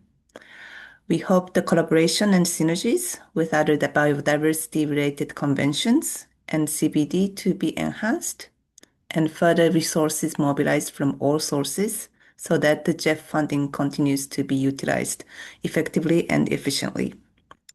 Second point, regarding the plastic ink, the resuming of the negotiation is underway, and we would like to note that many of the donor countries, including Japan, expect the GEF to become one of the financial mechanisms. We hope that the GEF continues to fund the projects and programs in relation to combating the plastic pollution and plays a key role in the field.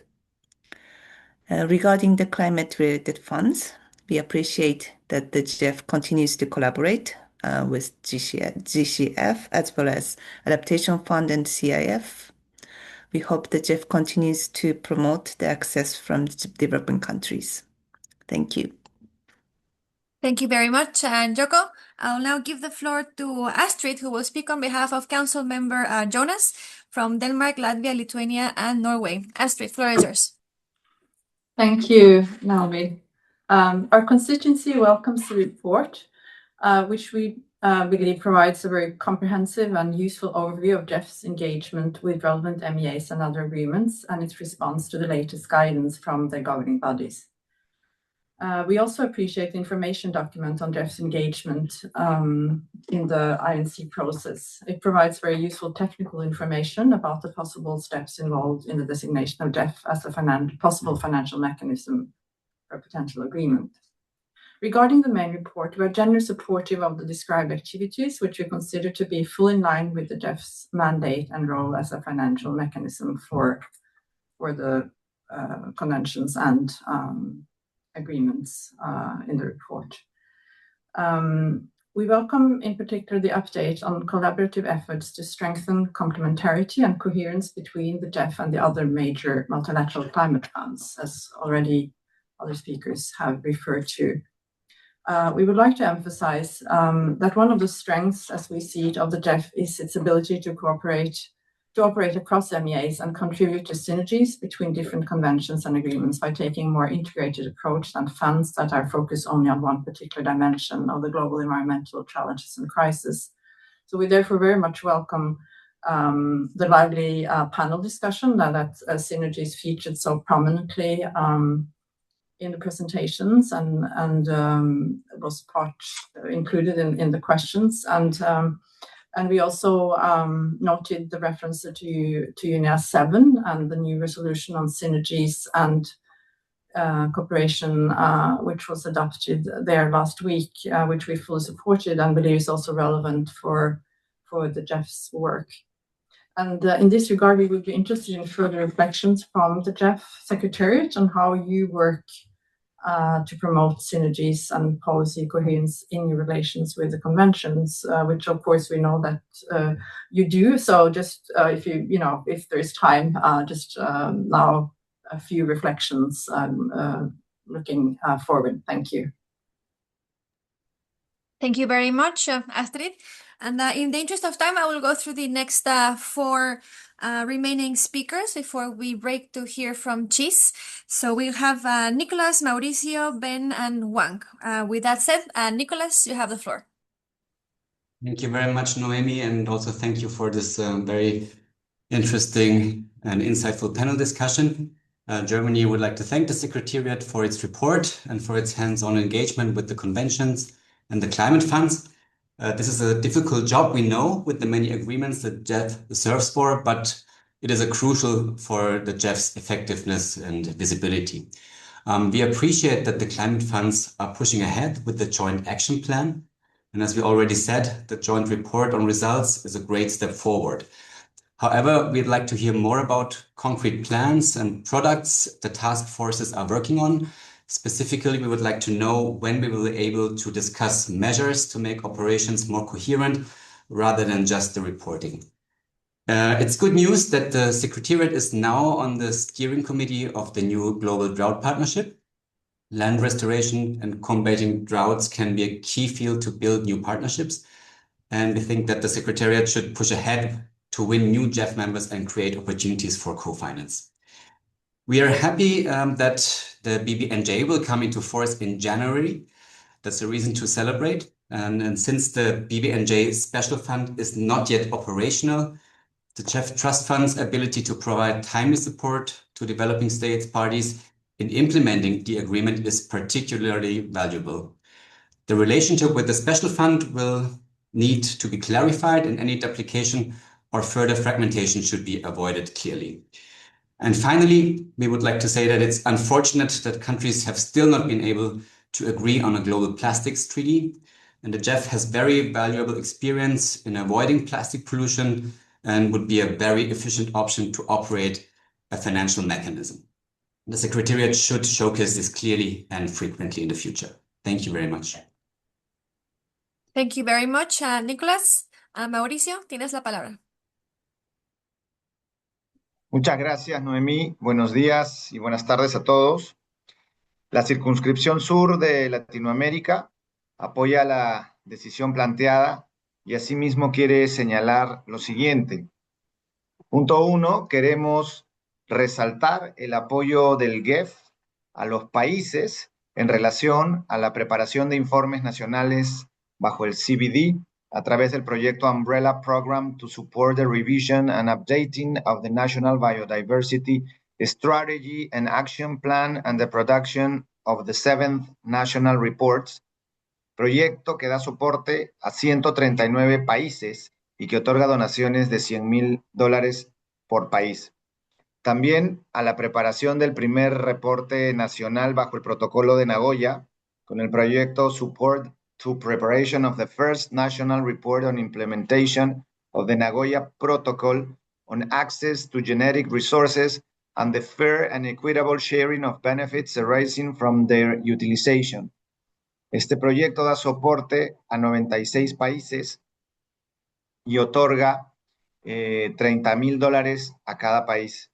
Y también la preparación del 5º informe nacional bajo el protocolo de Cartagena, con el proyecto Support to Preparation of the 5th National Reports on the Implementation of the Cartagena Protocol on Biosafety. Proyecto que da soporte a 91 países.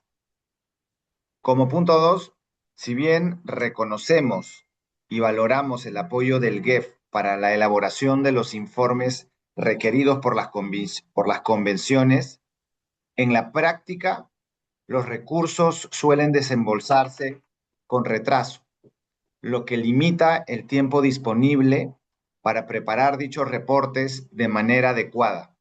Consideramos importante que los plazos de reporte estén alineados con los tiempos efectivos de preparación e inicio operativo de los proyectos. Punto 3.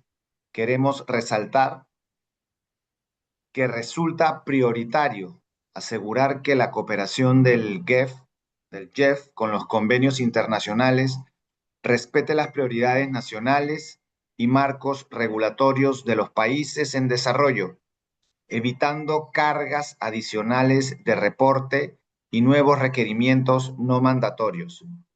Por otro lado, que se exprese en el marco del GEF 9, será fundamental que cualquier orientación adicional de los convenios no derive en condicionalidades y que prevalezca el acceso previsible, simplificado y basado en la demanda de los países. Y finalmente, consideramos positivo los esfuerzos de coordinación entre el GEF, los fondos multilaterales climáticos, así como los avances hacia una visión conjunta de largo plazo. Consideramos especialmente positivo el análisis sobre estándares de acreditación y la posibilidad de un fast track para nuevas agencias en el GEF 9. Muchas gracias. Muchas gracias, Mauricio. I'll now give the floor to Ben, followed by Wang. Ben, floor is yours. Thanks, Naomi. And firstly, just to say many thanks for the panel discussion, which was very rich and very interesting. And also many thanks to the GEF Secretariat for their report in terms of their engagement with MEAs over this reporting period. As Nicholas has raised, it was good to see GEF's engagement with other multilateral climate funds and good to see progress being made on the MCF action plan. And will be very interesting to see how that is moving forward. We also noted the long mention of the long-term vision between GEF and GCF, but presumably the former is now the thing which is driving that engagement, and good to see how that pans out. It was also interesting to see the GEF and GCF's exchange on non-financial risk management practices. So it'll be interesting to hear the potential for strengthening GEF's risk management practices in light of that. And then finally, firstly, just to say many thanks to GEF Secretariat for their update in terms of the international negotiations on the plastic pollutions and the information document on the same issue, as they obviously prepared ahead of the BBNJ agreement as well. And it's great to see that that is going to shortly come into force. Many thanks. Many thanks, Ben. And now to our last speaker, Wang, alternate member from China. Floor is yours. Thank you. Like other speakers, we welcome the report on informative panel discussion. We value the GEF's sustained efforts in strengthening the collaboration with the various conventions and promoting the efficient allocation of the funds. We hope that in the subsequent work, GEF will optimize its funding procedures in accordance with the COP decisions and guidance, streamline the disbursement process, and reduce the implementation timelines, simplify access to funds, enhance the fund accessibility and predictability, and strengthen the target support for LDCs and Cs. Additionally, we also hope that GEF to continue assisting countries in building the institutional capacity and project implementation capabilities to ensure its financial mechanism better serve the objectives of the conventions and align with the national priorities. Thank you very much. Thank you very much, Wang. And with no further requests to the floor, now let's hear from Chis on final responses to this agenda item. So Chis, floor is yours.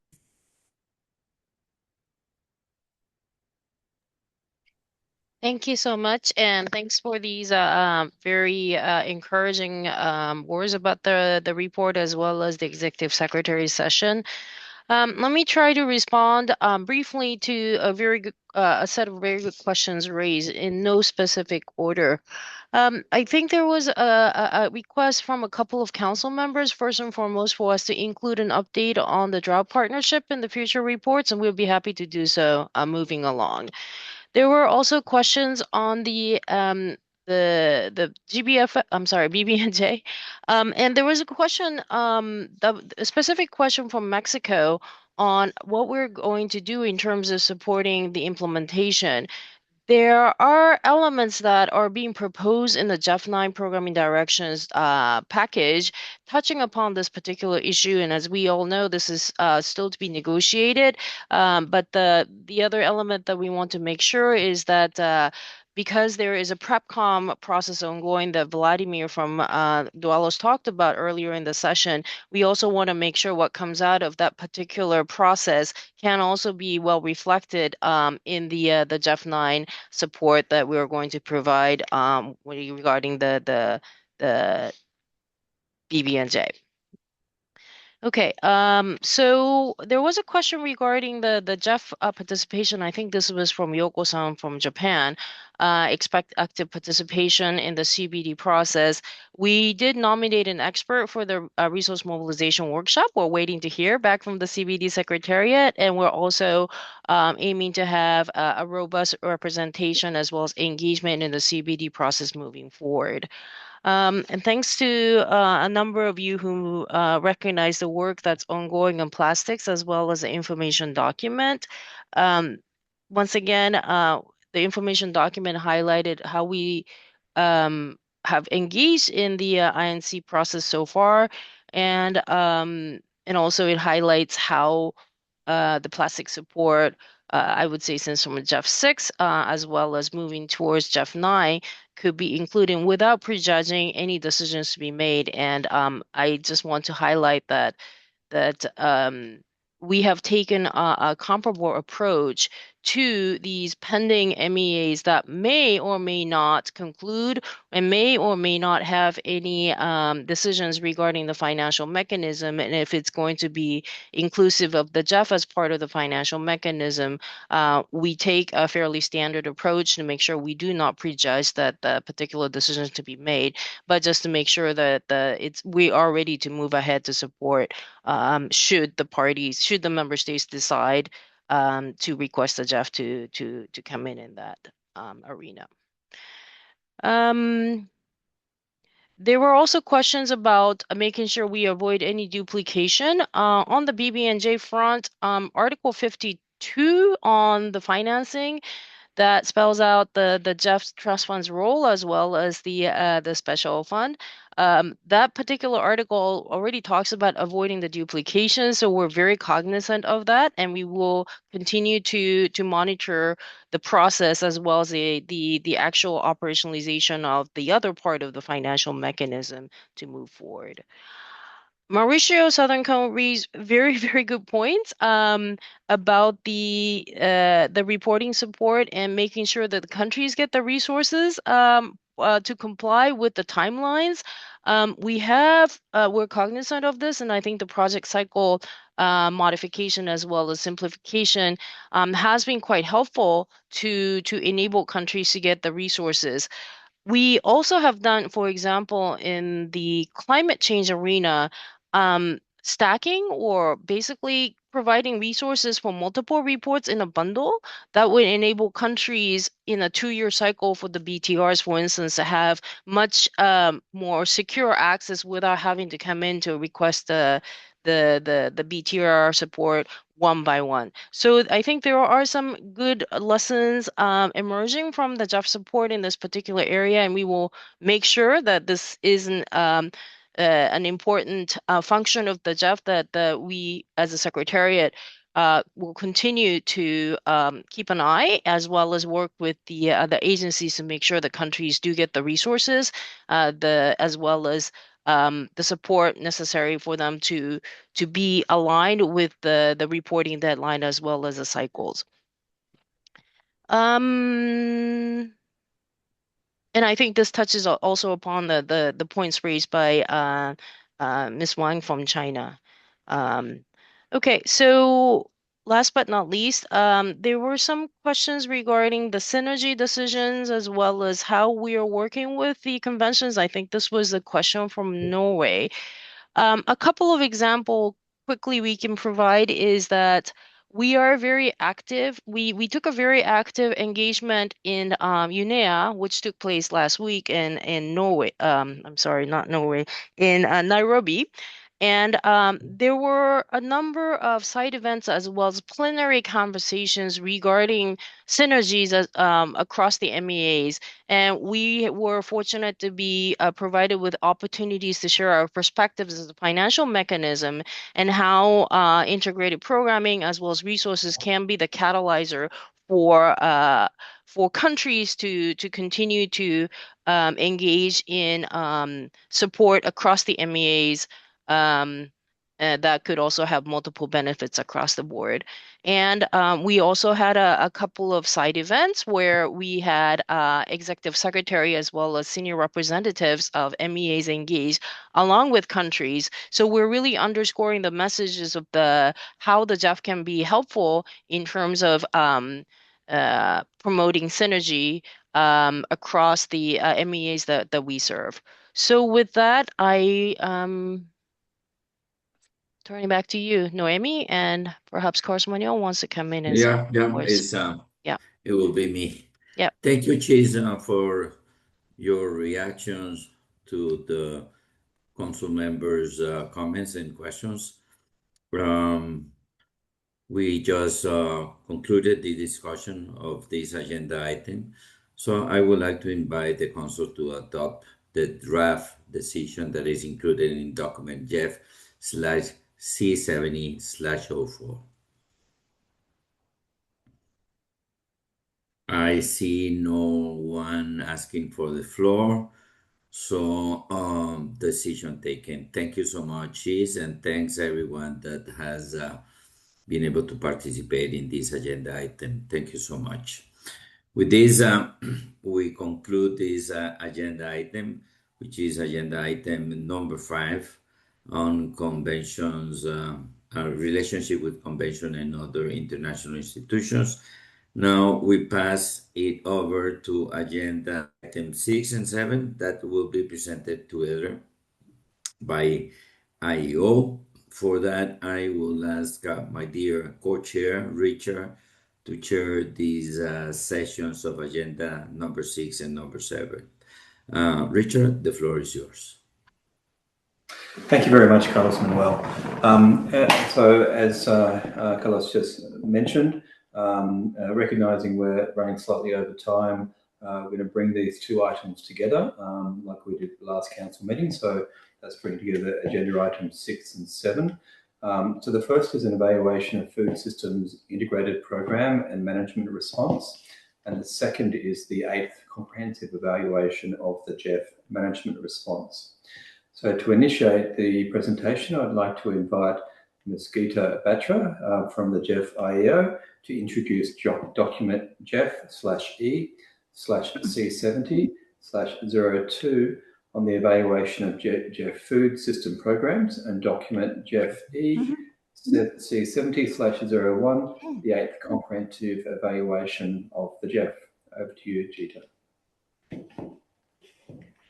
Thank you very much, Richard, and a very good day to everyone.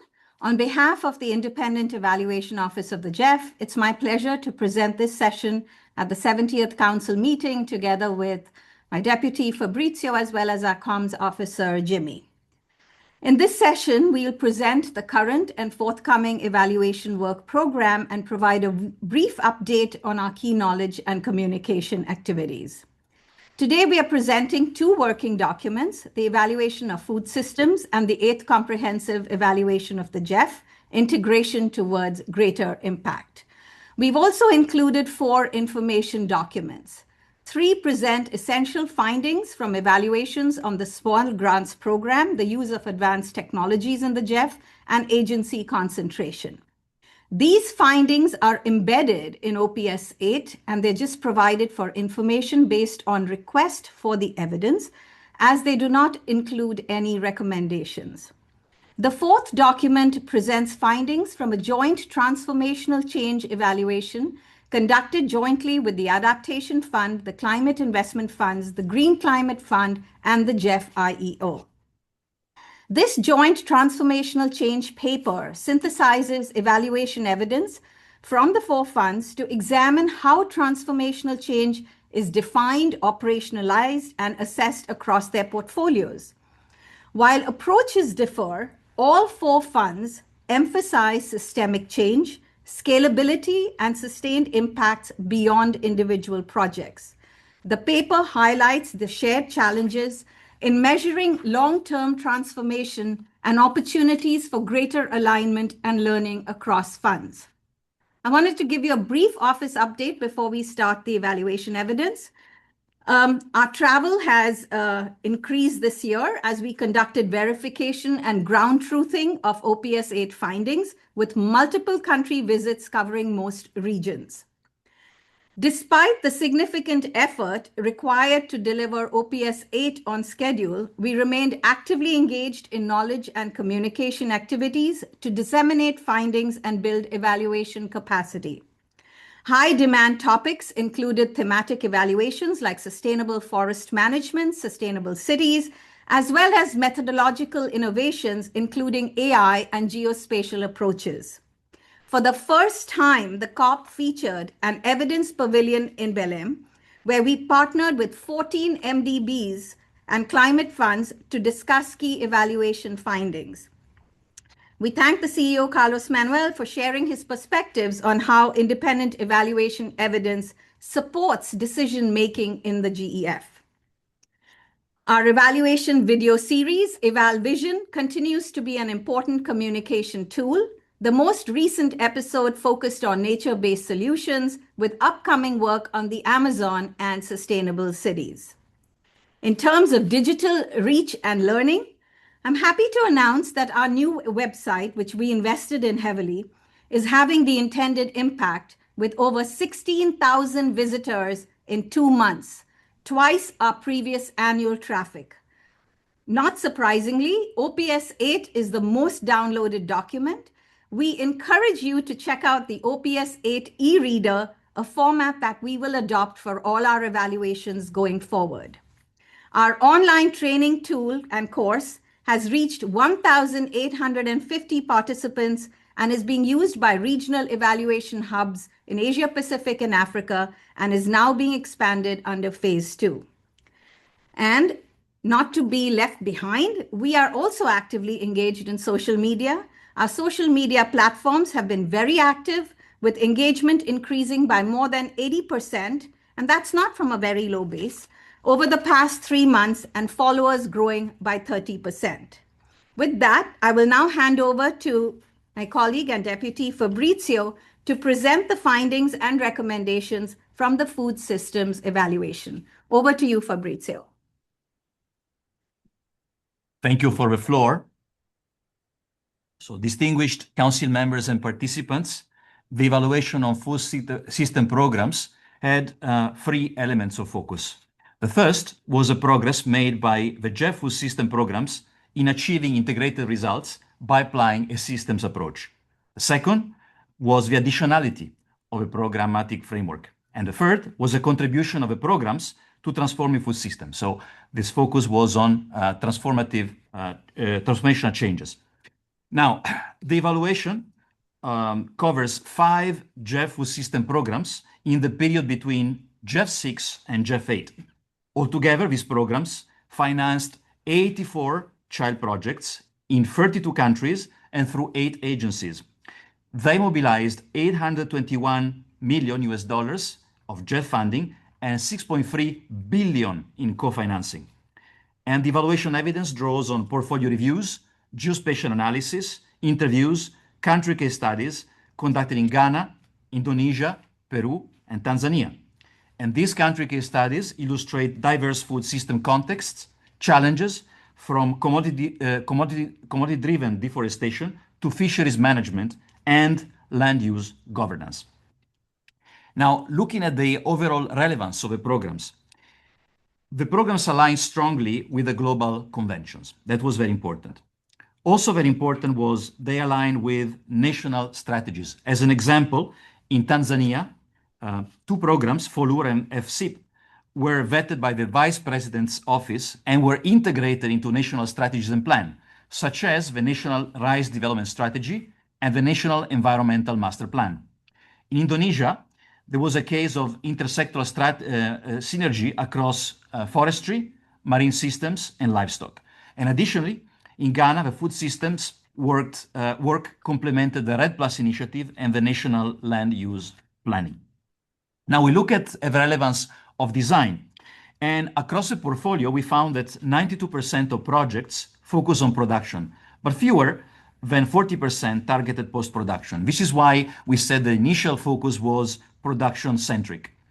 In Ghana, as an example, the projects prioritized climate-smart agriculture and restoration with limited engagement in processing and marketing, which are downstream elements of the value chain. We also found that the downstream engagement has been emerging. For example, the GGP, Good Growth Program, worked with retailers, hotels, and restaurants to promote sustainable palm oil in Indonesia. So this was a case of engagement with the downstream part of the value chain. Now we looked at the internal coherence of the programs, and we found that most projects addressed environment and economic drivers of transformational change, so 90% did so. Fewer addressed political and social-cultural drivers, so 40%, to be more precise, addressed political drivers, 33% addressed social-cultural drivers. As an example, in Peru, agriculture, livestock, and fishery agencies and stakeholders were consulted late in the design process, which reduced cross-sector coherence of intervention, also reduced attention on political and social-cultural drivers. By contrast, and this is a good example, Ghana and Tanzania show stronger engagement of national agencies and stakeholders at an early stage, which also helped integrate political and social-cultural drivers. Now, moving to performance and effectiveness, the programs have delivered environmental, production, socioeconomic, and governance outcomes. Starting with environmental benefits, the evaluation noted improved land management and biodiversity, for example, in Paraguay, covering 24 million hectares, in Indonesia, 3.2 million hectares, and also 850,000 hectares of peatlands being preserved through governance work. Now, the climate smart practices were found to be important in Brazil, covering 81,000 hectares with signs of increased agricultural yields. Then we found also examples of socioeconomic benefits, such as increased income, women's skills development, youth involvement in agriculture, although the evidence on these tends to be anecdotal. And finally, looking at policy and governance, the key advancements were the establishment of commodity multi-stakeholder platforms and integrated planning, such as for climate-smart agriculture in Ghana and in Ethiopia. Now, we talked about the positive aspect and progress, but we also noticed some constraints to the results across the food system programs. So here are some common findings. First, a gap between ambition and realism. Because the integrated programs had multiple objectives, multiple countries, but of course faced limited time and resources for implementation. And in general, a single GEF cycle is not sufficient for food system transformation. Another constraint was integration gaps, because as we noted before, the focus was on production with weaker integration across the value chain components and limited engagement with demand side actors. Then political economy blind spots, because there were challenges in assessing and addressing policy misalignments and institutional incentives. And finally, there were deficits in performance metrics, particularly the failure to capture the complexity of food system changes. And with examples such as in Indonesia, Paraguay, and across West Africa, where the project reporting did not cover changes in value chain governance. And sometimes it did not cover well progress in achieving global environmental benefits. We can move now to the value added of a programmatic approach. And certainly an expectation was that knowledge management would be one of these value added. What we found is that the programs generated extensive knowledge products, training, exchanges, and there was a shift towards focusing on more specific sub-regional and commodity level issues. In Ethiopia, for example, Folur lesson informed a private sector training and action plan. In Indonesia, the GGP promoted deforestation-free palm oil through national consumer campaigns. In Ghana, commodity-specific knowledge on soybean was used by the Women in Agriculture Development Unit of the Ministry of Food and Agriculture to promote soybean-based meals for improved nutrition. However, uptake and use of knowledge has been localized, with less progress at spreading knowledge across countries and limited visibility and targeting of knowledge products. The evaluation also found a decline in resources allocated to knowledge management, which is different from the trends that we have observed when assessing other integrated programs.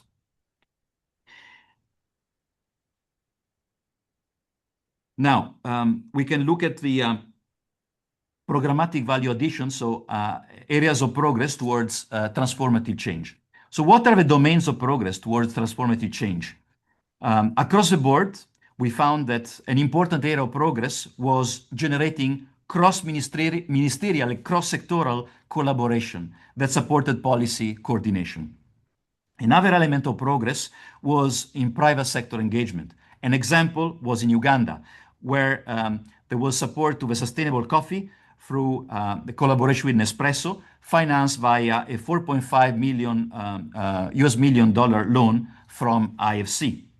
And in Indonesia, major agribusiness companies contributed to the certification initiatives through a multi-stakeholder platform effort.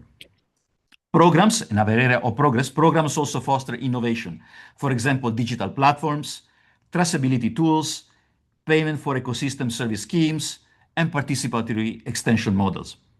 And another example, in Brazil and Vietnam, commodity multi-stakeholder platforms helped open dialogue between private actors and public actors. We talked about progress, but also we found some constraints. So, for example, value chain integration remains fragmented.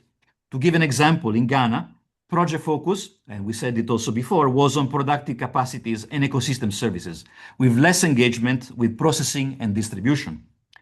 The private sector engagement happened, but often took place in silos, and it was not consistently connected to country-level activities, reducing its overall impact. In Liberia, Paraguay, and in Brazil, the private sector engagement was constrained by gaps in the financial sector.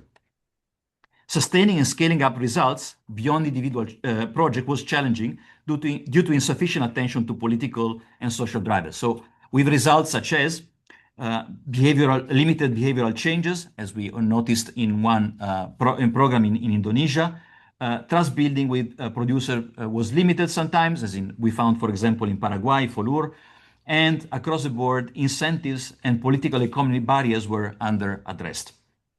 It is in the spirit of these findings that we formulated 4 recommendations, and these recommendations are meant to support transformational change in food systems. So first recommendation, this calls for sharpening program focus and sequencing the GEF support to transforming food system across replenishment period. So through clearer thematic and geographic prioritization and combined with phased implementation.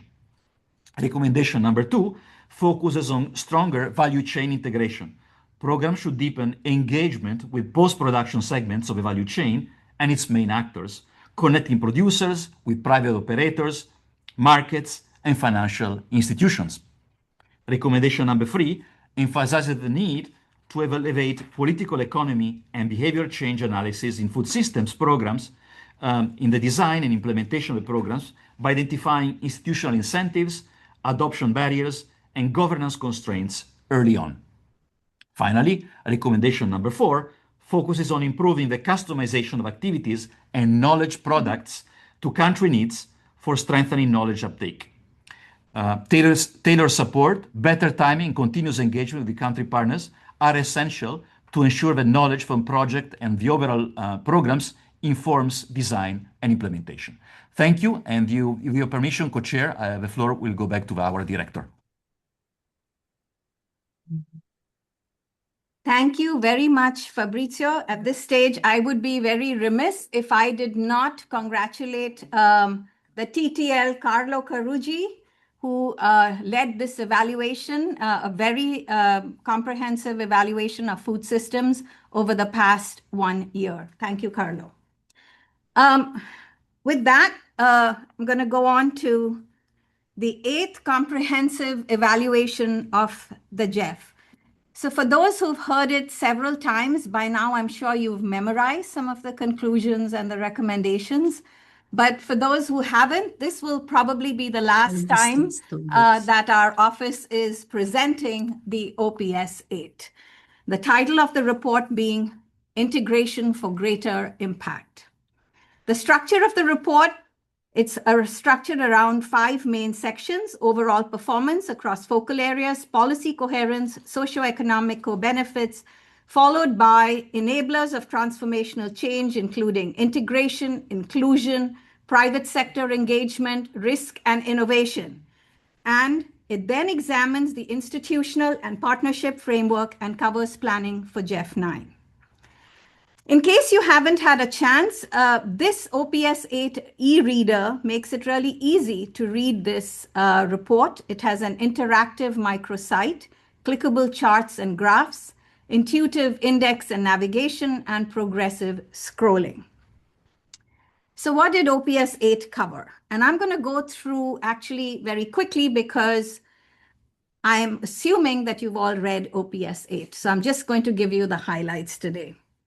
The evaluation draws on 3,900 completed projects in 163 countries, the ongoing GEF portfolio, and 34 GEF 8 evaluations that the IEO conducted over the GEF 8 period.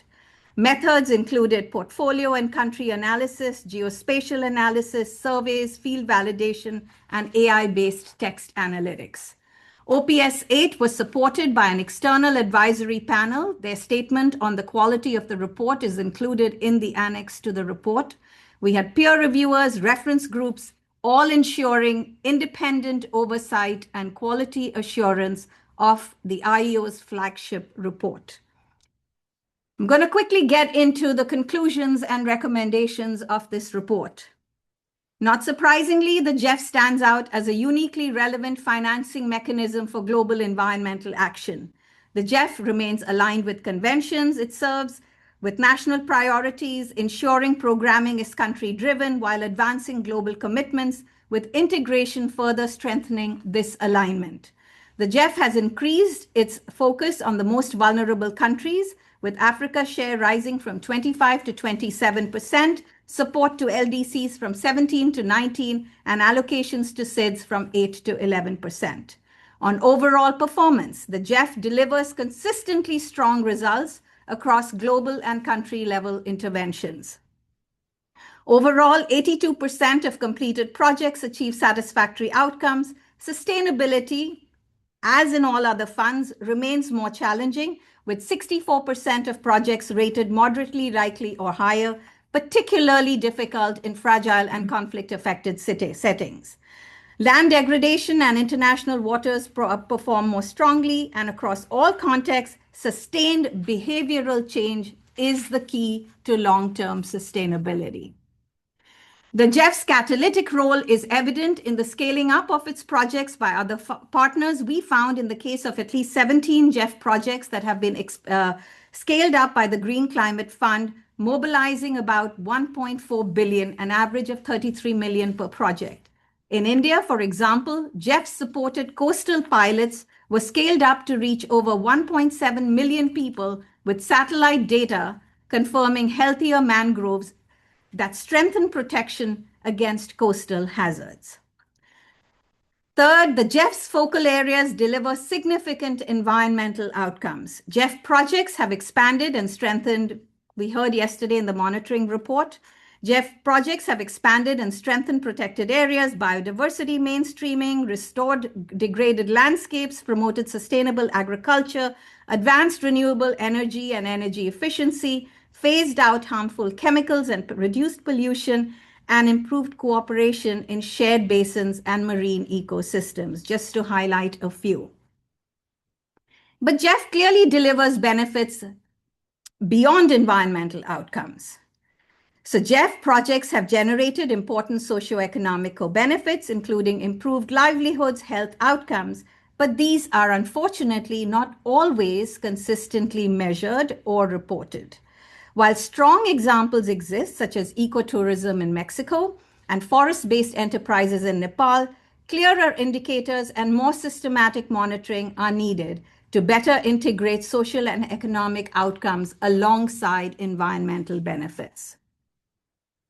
We've just heard about the food systems program, but more broadly, the integrated programs have delivered important benefits, but must address the challenges in their 6, 7, 8, 9, fourth replenishment cycle. The scale of integrated programs has expanded rapidly with financing at 1.6 billion in GEF 8. Participation by LDCs has doubled. SIDS participation also rose sharply, but average funding per child project has declined by 20%, increasing the risks of fragmentation. Global platforms are now a core feature of integrated programs at about 11%. More interestingly, integrated programs have supported transformational change, as we heard in food systems, by applying systems-based approaches, advancing policy and institutional reform, seeding scalable innovation, engaging a wide range of stakeholders with examples from Peru, Gabon, Senegal, and Malaysia. However, going forward, there's some common areas to address.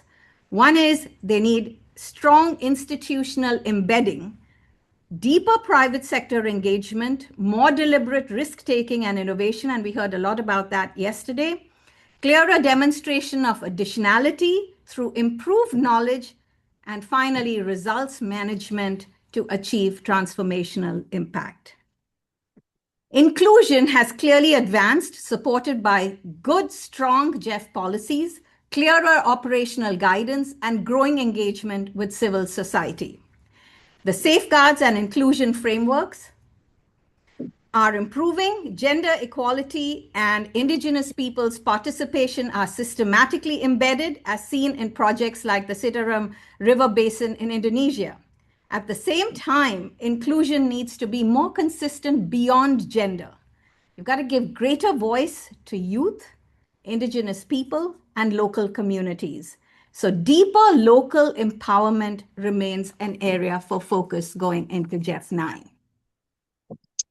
The SGP 2.0 is progressing. I'm just highlighting this from the information document that was circulated. There's been expansion to more agencies like FAO, CI, beyond UNDP. The new initiatives like the CSO Challenge Program and the Global Microfinance Initiative for Locally Led Action are still to start implementation.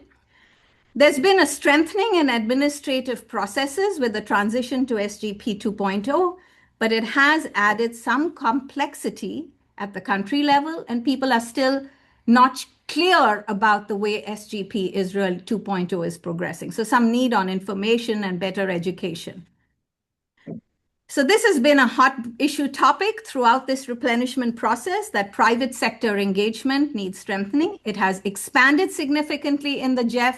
It's demonstrated catalytic results, but we think there's still more in terms of exploiting the full potential to engage the private sector.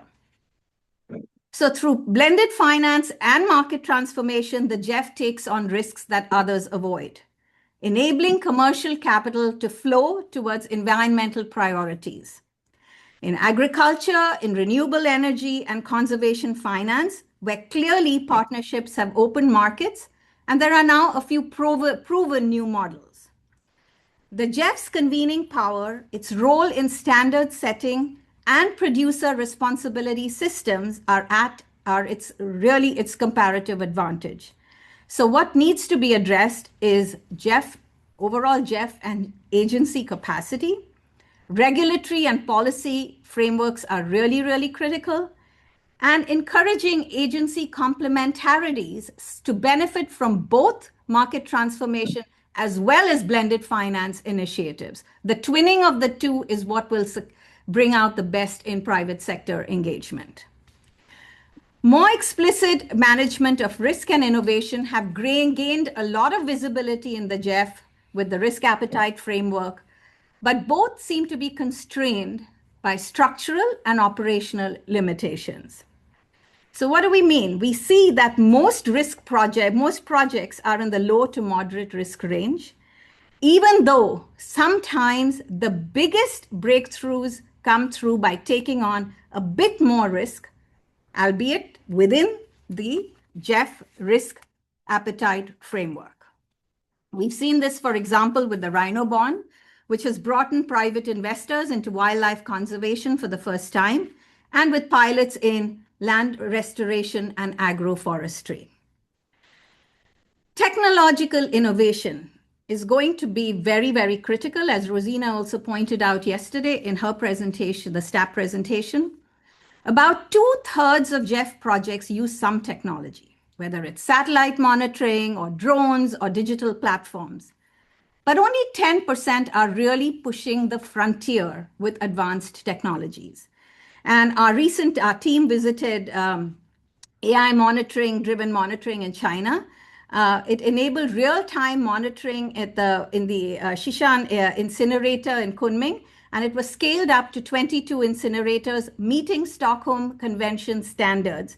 And this involved broad national regulatory reform, and it's really transforming the whole sector. So while technology is being applied clearly in the GEF, I think the GEF could be a little more ambitious in encouraging higher risk, higher reward innovation, again, within the risk appetite framework that's already been developed. So the partnership, needless to say, is a core strength, right? The agency is STAP, of course, governance by the GEF Council. But this can be further leveraged by addressing complexity and strengthening engagement.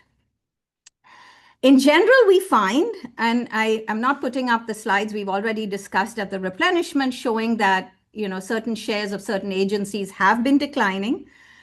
Concentration is clearly reduced, and we did some, Neeraj and our team led this analysis, and that's in the information document provided.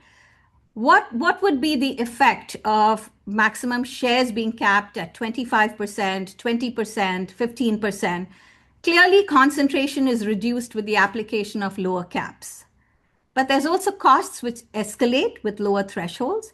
And lower thresholds also require some earlier country level adjustments. So we find that the proposed paper by GEFSEC, where they say that 25% is a recommended share, I think our analysis confirms the same. On country engagement, the country support program has clearly increased awareness of GEF policies and expanded constituency workshops, which are an important platform. And these tools play a strong role in coordinating across ministries. But we've also noted that engagement is not always timely or systematic, and their support for focal points is a little uneven across countries, right? So there's a need for strengthening this capacity and ensuring a little more consistent engagement across countries. I know easier said than done, but that's what the results point to. Again, GEF is highly cost efficient compared to other funds. Administrative costs are low relative to the scale and scope of operations. Project cycle timelines, and this was presented yesterday, have improved it in the preparation phase. But processes and requirements differ across the several windows that the GEF has introduced, right? There are a number of windows, and these can sometimes increase overheads, and they also complicate access as well as understanding by countries as to which window to access within what is the process involved, etc. So it's really addressing all these requirements in a consistent way that is the path forward. The GEF's financial foundation remains a core strength. The trust fund continues to provide very reliable, predictable financing to countries. And in all our surveys, this is confirmed time and again, that GEF is really valued for its consistent funding through STAR. Co-financing ratios are high relative to other funds, but there has to be some more done, and the GEFSEC is working on the new co-financing policy. Reporting on co-financing quality and additionality remains slightly limited, and resources for financial innovation are slightly on the modest side. And the last conclusion, the GEF systems for results, knowledge, and learning have shown meaningful improvements. Results-based management in the GEF has expanded and matured. It's matured significantly over the last 2 replenishment periods. We've got harmonized indicators across agencies as well as the integrated programs. We have expanded tracking tools. I think it would benefit even more if there is a framework that actually captures system-level change, systems-level transformation, which is what the GEF is aiming for, as well as a little more on co-benefits. In terms of knowledge and learning, GEF is working towards stepping up its knowledge management. You have more than 1,700 lessons captured. The terminal evaluations, when completed on time, actually serve as a wonderful source of lessons learned when they're candidly written. And of course, there's a lot of advancement through the knowledge platforms under the impact and integrated programs. I think one paper that has been used a lot that the IEO worked on was on learning from challenges, which was actually about learning from projects that have run into some problems and how they transform learning through adaptation. And I think if there's a little more focus on learning from failure, learning from challenges, I think projects would improve even more. So based on these conclusions, OPS 8 developed the following recommendations, and I'm only reading the highlight. I'm not going into the details of each recommendation here. Recommendation 1, so this is on the programming side, focus on strategic selectivity and consolidation, and I'm sure the management response points to this on what's being done. Embed sustainability arrangements and financing arrangements at design. Sustainability cannot be an afterthought. There has to be a clear exit strategy and a financing arrangement articulated and thought of at the design stage. Pursue higher risk, higher reward innovation. This is again in line with the risk appetite framework, which we think is really a good start and a good development, but projects need to show this to move from low to moderate risk. Unlock private sector potential and expand NGI. We've talked about this through the replenishment process, about removing the ceiling on the NGI instrument and encouraging more take-up by agencies as well as by countries, and of course, expanding working with the MDBs. Streamlining processes across the GEF family of funds. Just mentioned, streamlining across the LDCF, SECF, GBFF, learning from the positives of each, and just making countries, etc., more aware of these processes. Create an inclusive and transparent country engagement process. This talks to about strengthening the country engagement program and being more inclusive, getting more private sector, etc., involved through the process. National planning processes with agencies and countries sharing, they should be more transparent about sharing their priorities. Strengthening financial sustainability through diversified funding base and improved co-financing. Again, this has come up a lot during the replenishment about having a more diversified funding base, but also then thinking about how the reflows could contribute. But in general, thinking about a resource mobilization plan for the GEF throughout the GEF cycle and not just at the replenishment stage. And finally, integrating results, knowledge, learning systems into a coherent platform. So what's coming up next? So that was 15 minutes presentation of the 250 odd pages report. We are happy to provide you with a 4-pager if you think that would be useful in your discussions and negotiations for the GEF replenishment. We have one drafted, and we're happy to even translate that into other languages. So what's next from the IEO? In June 2026, so we put these books here because once we receive any comments from you, we will address it, and we've planned to finalize and close the chapter on OPS 8 after this meeting in time for, in January, publish a final report. And then we bring to you in June 2026 the Sustainable Cities, inclusion of marginalized group with attention to fragile and conflict-affected situations, policy coherence, lessons from GEF engagement in Uzbekistan, since that's where the assembly is going to be, LDCF, SECF evaluations, the GBFF process evaluation, and the 4-year work program and budgets for GEF, LDCF, and GBFF. Thank you very much for your attention. Over to you, Co-Chair. Thank you, Gita and Fabrizio, for those presentations. They're very much appreciated. I'll now invite Mr. Mohammed Bakar from the GEF Secretariat to introduce document GEF/C70/05, the management response to the evaluation of the Food Systems Integrated Program. Over to you, Mohammed. Thank you very much, Co-Chair. And good morning, good afternoon, good evening to all. The GEF Secretariat welcomes the IUO's evaluation of the Food Systems Program and is pleased with the findings, which highlight the important role of taking a programmatic approach to tackling the food system challenges through integrated approach programming. The GEF Secretariat notes the recognition of robust private sector engagement as demonstrated by significant co-financing and strategic partnerships established in several key countries. These collaborations have significantly increased investments in sustainable commodities, strengthened the capacity of the financial institutions, and enhanced innovation, market access, and long-term sustainability for food systems. The evaluation contains 4 recommendations, and the GEF Secretariat agrees with all 4.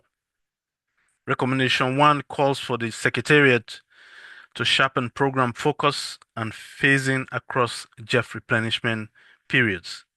The GEF Secretariat agrees with this recommendation, and we continue to advance the work already being undertaken with the Food Systems Program in this regard. Having successfully transitioned the program focus approach from the GEF 6 pilot to the GEF 7 impact program and the GEF 8 integrated program, we have continued to refine our focus on key commodities, geographies, and biomes, leveraging multi-country strategies and adaptive management to address complex environmental challenges. The phased programming has enabled countries to build foundational readiness such as policy reform and governance, strengthening before scaling up investments. This sequencing has allowed for more targeted interventions, better alignment with country priorities, and improved readiness for implementation, as well as facilitating the delivery of measurable global environmental benefits.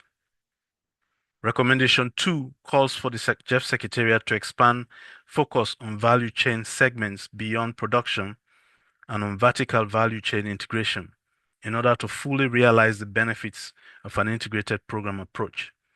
The GEF Secretariat agrees with this recommendation and emphasizes integration of activities across the horizontal, that's the production landscapes, and the vertical, that's the policy, institution, and market dimensions, as well as for shifting food system towards sustainability and resilience.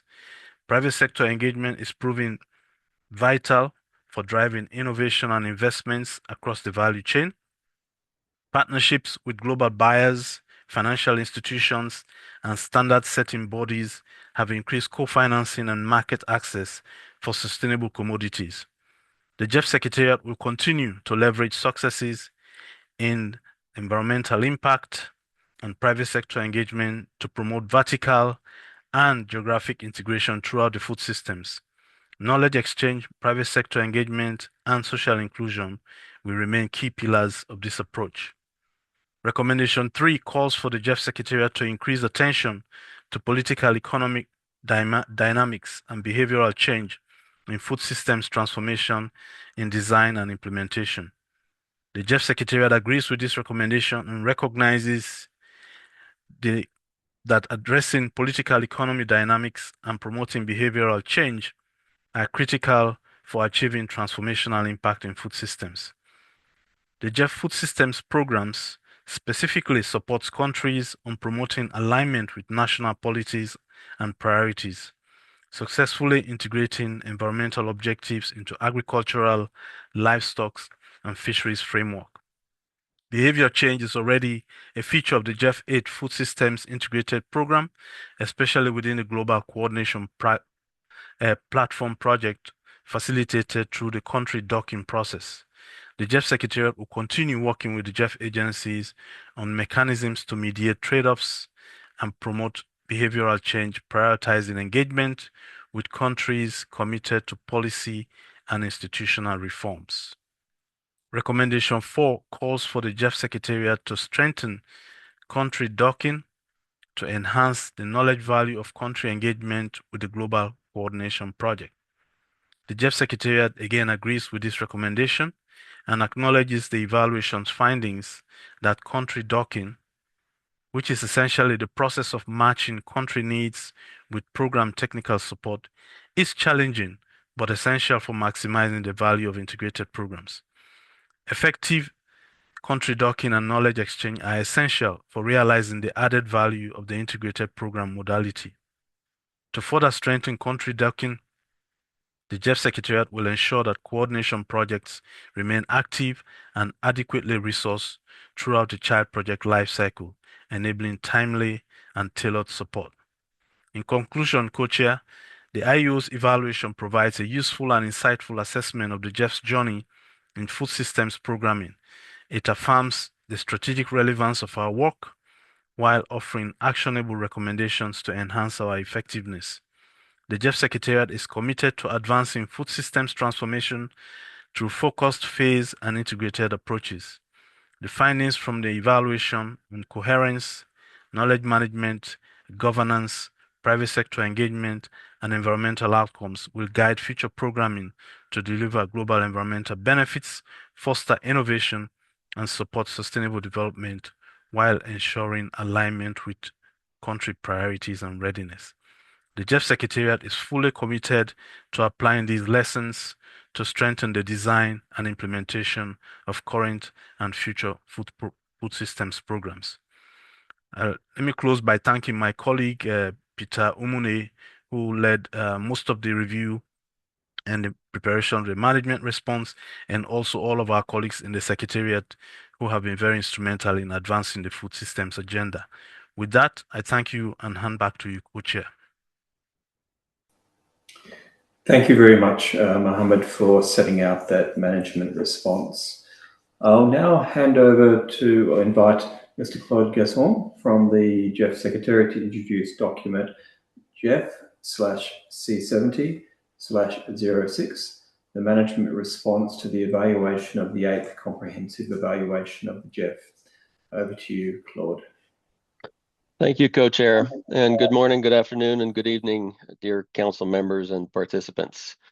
The GEF Secretariat welcomes and appreciates the OPS 8 report. We are encouraged by the many positive findings, including the identification of the GEF's many core strengths and ongoing improvements. We also acknowledge the several challenges identified by the report, and we welcome the IEO's guidance for future improvements as encapsulated in the report's recommendations. To that end, the GEF Secretariat agrees with all 9 recommendations. On recommendation 1 on integrated programming, we are working with staff to strengthen the scientific underpinning of systems transformation through the integrated approach programs. We are connecting programs within and between replenishment phases through the development of a set of principles for interoperability of the program platforms, which are so important. And the proposed GEF 9 programming directions provide clear evidence of how we are transitioning integrated programs through an informed strategy, with 4 of the 11 GEF 8 IPs being consolidated or mainstreamed into others that will evolve in GEF 9. On recommendation 2 on sustainability and durability have been important priorities for the GEF Secretariat for some years, so we have been taking many steps to address these issues across a number of dimensions. The proposed GEF 9 programming and policy directions further suggest concrete steps to embed sustainability more deeply in the portfolio, including reinforcing the central role of systemic levers for change in integrated programs, emphasizing adaptive management, fostering national steering committees, and participating in country platforms. There are also potential opportunities to strengthen review processes, monitor, and learn with regard to sustainability features. On recommendation 3 on innovation and risk, we have already taken several important steps to support innovation. The risk appetite statement assigns a high appetite for innovation risk. In GEF 8, we launched a modest innovation window, and in GEF 9, we proposed to mainstream innovation across the portfolio for larger impact. On recommendation 4 on the private sector and NGI. On the private sector component of this recommendation, several actions are being undertaken to further strengthen private sector engagement. For example, the proposed GEF 9 programming directions include dedicated plans for private sector engagement within each integrated program. Stronger efforts are being made with the GEF agencies to align project design with the drivers of private sector investments. Greater attention is being paid on value chain and sectoral approaches. And a greater focus is being made on standards and protocols that can align private sector requirements with the delivery of global environmental benefits across the GEF family of funds. On the NGI component of this recommendation, we concur with the IEO's findings on NGI as a tool for innovation financing and mobilization of private capital. Many of the suggestions for increasing blended finance are already featured in the latest GEF 9 replenishment documents. These include a package of features designed to enable increased mobilization of private capital, such as an expansion of the blended finance program, the scaling up of blended finance across the different family of funds, an increasing collaboration with MDBs, an incentive mechanism, and the enhancement and building of OFP capacity. On recommendation 5 on streamlining, we are already taking substantial steps to ensure that the GEF funds are more easily accessible by simplifying, clarifying, and streamlining the project cycle. To this end, several policy updates have already been undertaken. We have also been working to facilitate better coordination among GEF operational focal points and GEF agencies in overall portfolio management. For GEF 9, we will continue to explore further streamlining measures. On recommendation 6 on dual implementation and execution, country engagement, and the STAP terms of reference. The findings on the increasing use of dual implementation and execution role by agencies align with the position of the GEF Secretariat and the Council that such arrangements give rise to potential conflicts of interest and may impact country ownership and the development of national capacity. The GEF Secretariat is working closely with OFPs, agencies, and executing agencies to address this growing trend. A decision of the 69th GEF Council set out 5 exception cases in which agencies could request a waiver to undertake a dual role. The proposed GEF 9 policy directions aims to reinforce this decision through 5 distinct policy actions and through the proposed activities of the GEF 9 country engagement strategy. On the topic of country engagement, we welcome the IEO's findings, including on strengthening inclusiveness, capacitating OFPs, coordinating across ministries, and a unified external partnership strategy. The proposed GEF 9 country engagement strategy further emphasizes all of these dimensions, noting the importance of OFP empowerment and whole of government approach with the creation of national steering committees and the promotion of country platforms. On the component of the recommendation concerning the STAP's terms of reference, we note that this is directly addressed to the GEF Council and is therefore not covered by the management response. On recommendation 7 on country-specific priorities, we welcome the IEO's findings on the centrality of agency relationships and alignment with country priorities to build ownership and impact and the role of the country engagement strategy in that report, in that regard. We will consider relevant opportunities and appropriate mechanisms for agencies to share their country-specific priorities and competencies to enhance recipient country awareness. On recommendation 8 on financial sustainability, we welcome the IEO's focus on financial sustainability in terms of the need to improve co-financing practices while diversifying the funding base. On co-financing, as part of the proposed GEF 9 policy reform package, we plan to undertake a major revision of the co-financing policy. On broadening the donor base, while contributions remain voluntary and influenced by factors that are beyond the control of the GEF Secretariat, we are strengthening our resource mobilization efforts with dedicated efforts to engage former donors and engage new ones.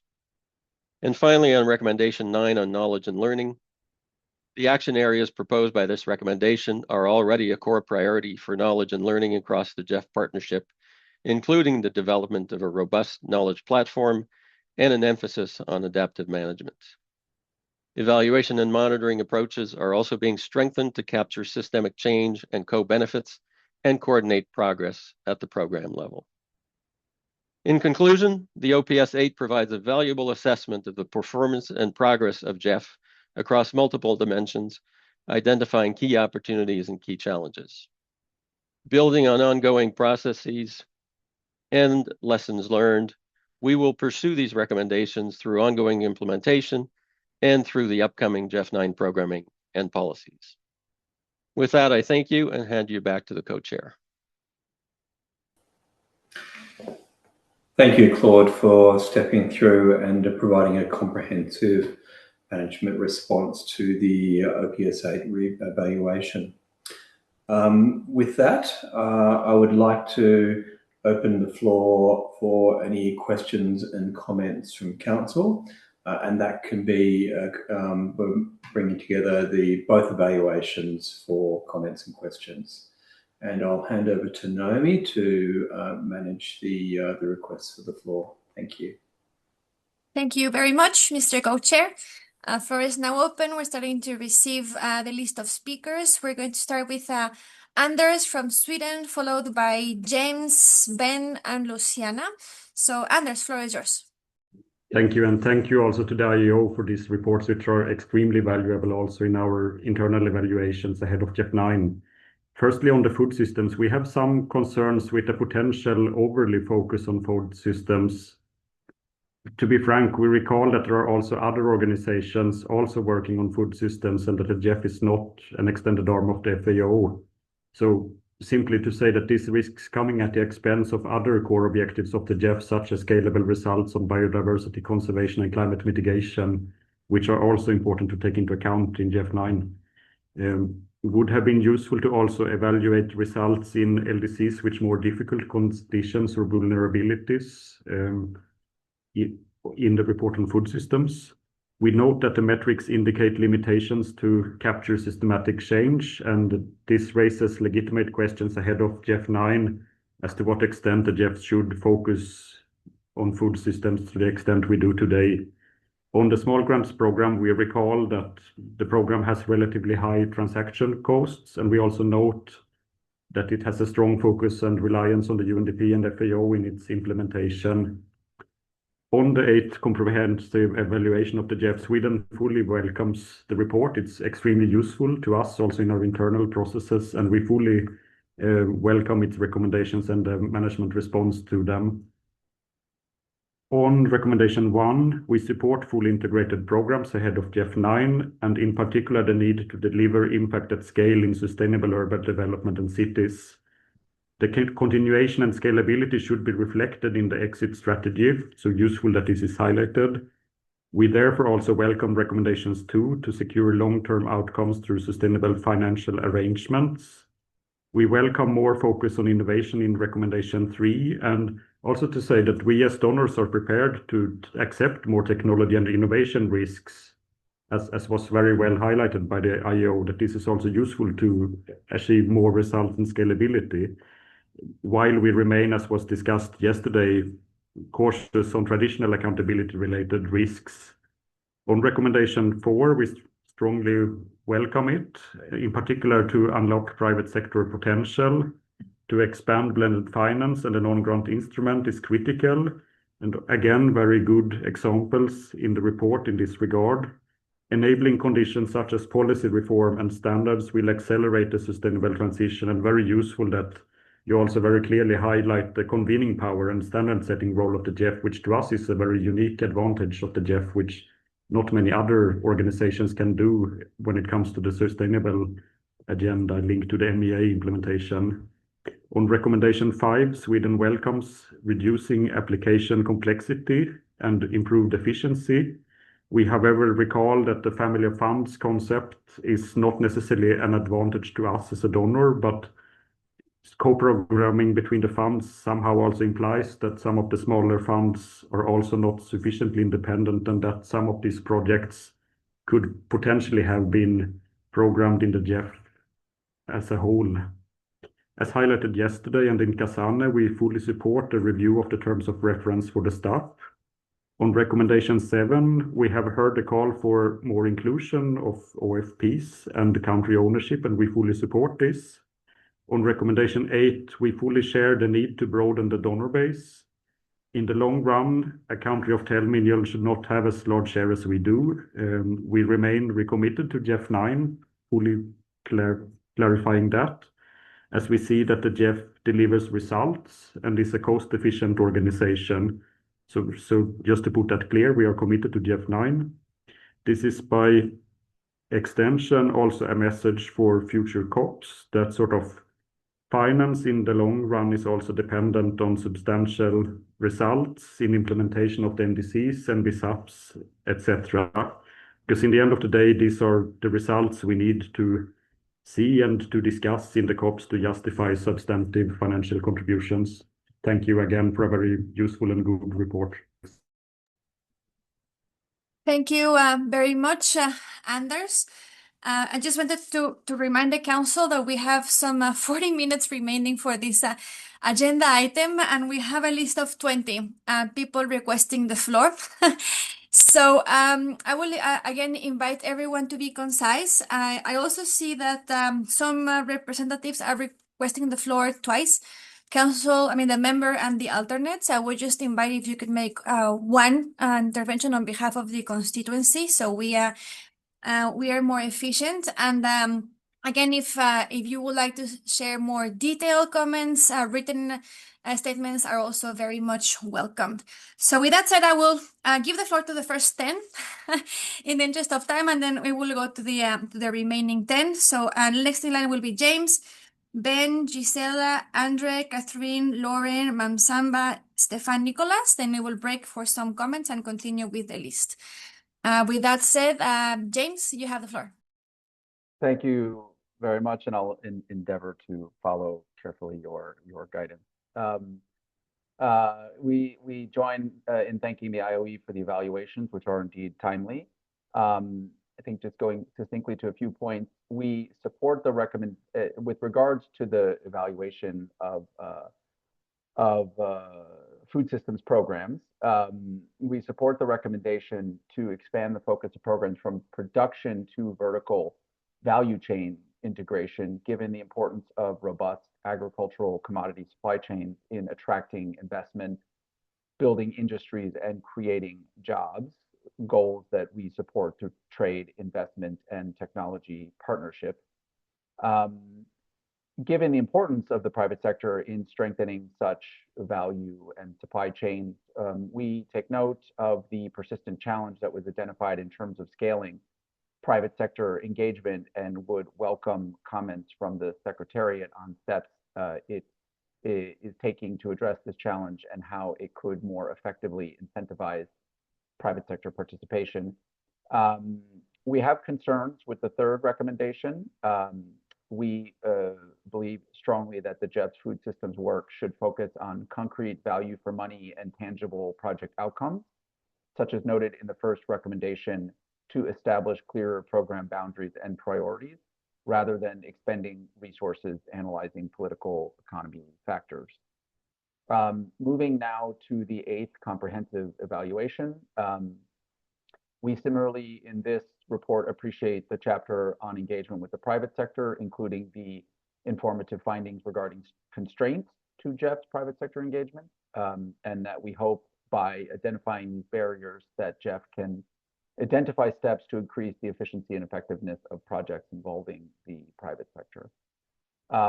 We support the recommendation that the GEF Council should initiate an update of the STAP terms of reference, which have not been substantively revised since 2011, to refine the panel's role, refocus on core mandate, and ensure its functions align with the GEF's evolving directions and needs. We share concerns that the expansion of specialized financing windows has added procedural complexity, management demands, and increased transaction costs, and concur with the report that streamlining and consolidating funding mechanisms will be essential for addressing operational challenges and gaining efficiency in GEF 9. And with that, I think I can conclude. Thank you. Thank you. Thank you very much, James. I'll now give the floor to Ben. Many thanks, Naomi. And I mean, just to maybe say from the outset, we think that there's a huge amount of work in these two evaluations, and they really do deserve a proper discussion and within this council rather than being squeezed. So having said that, I will try to just limit some of my comments that I was going to make and put some of that in writing. Firstly, just to say that we very much welcome the food systems evaluation as a very important area of GEF's work. And we welcome IEO's recommendations in that regard, and it raised a number of questions for us. I won't go into detail, but it raised things like how effective are programs in coordinating and integrating with other interventions and global strategies, and what is GEF's clear and unique value proposition, and also being clear about in terms of having a clear approach to private sector finance as being important in terms of moving forward GEF's work in this very important area. As I said, I won't go into further detail, but we'll put some comments in writing on that one. In terms of OPS 8, again, a huge piece of work, and many thanks to Gita and your team for doing that.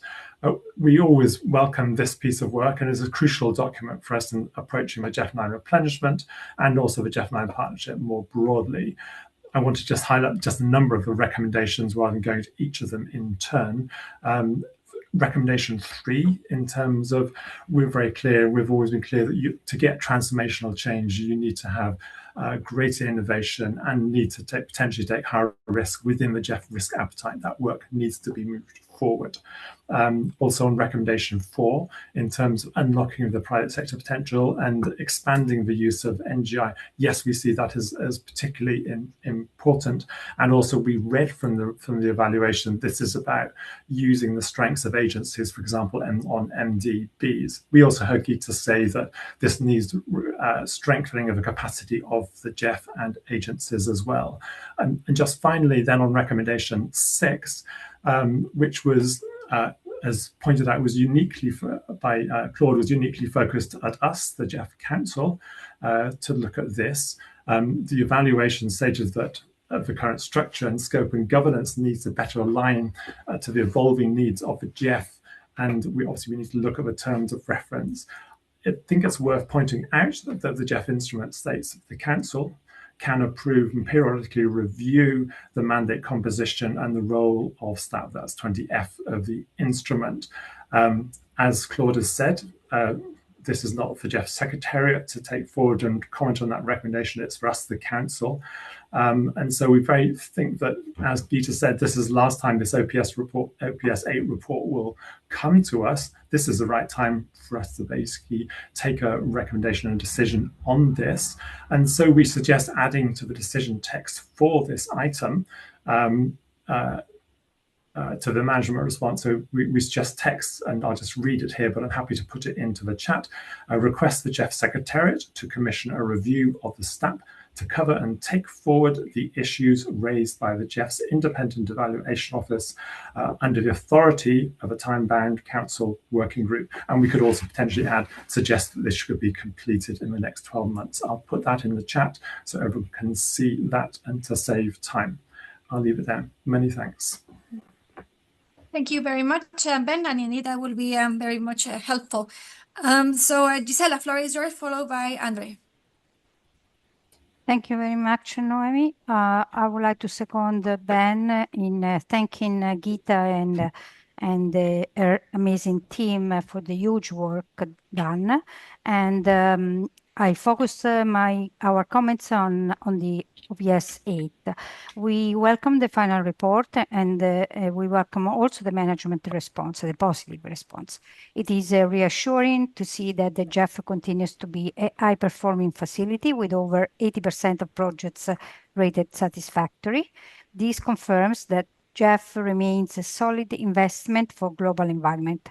We also appreciate that the management has accepted all 9 recommendations. This sends a strong signal of alignment between the independent evaluator and the Secretariat as we approach GEF 9.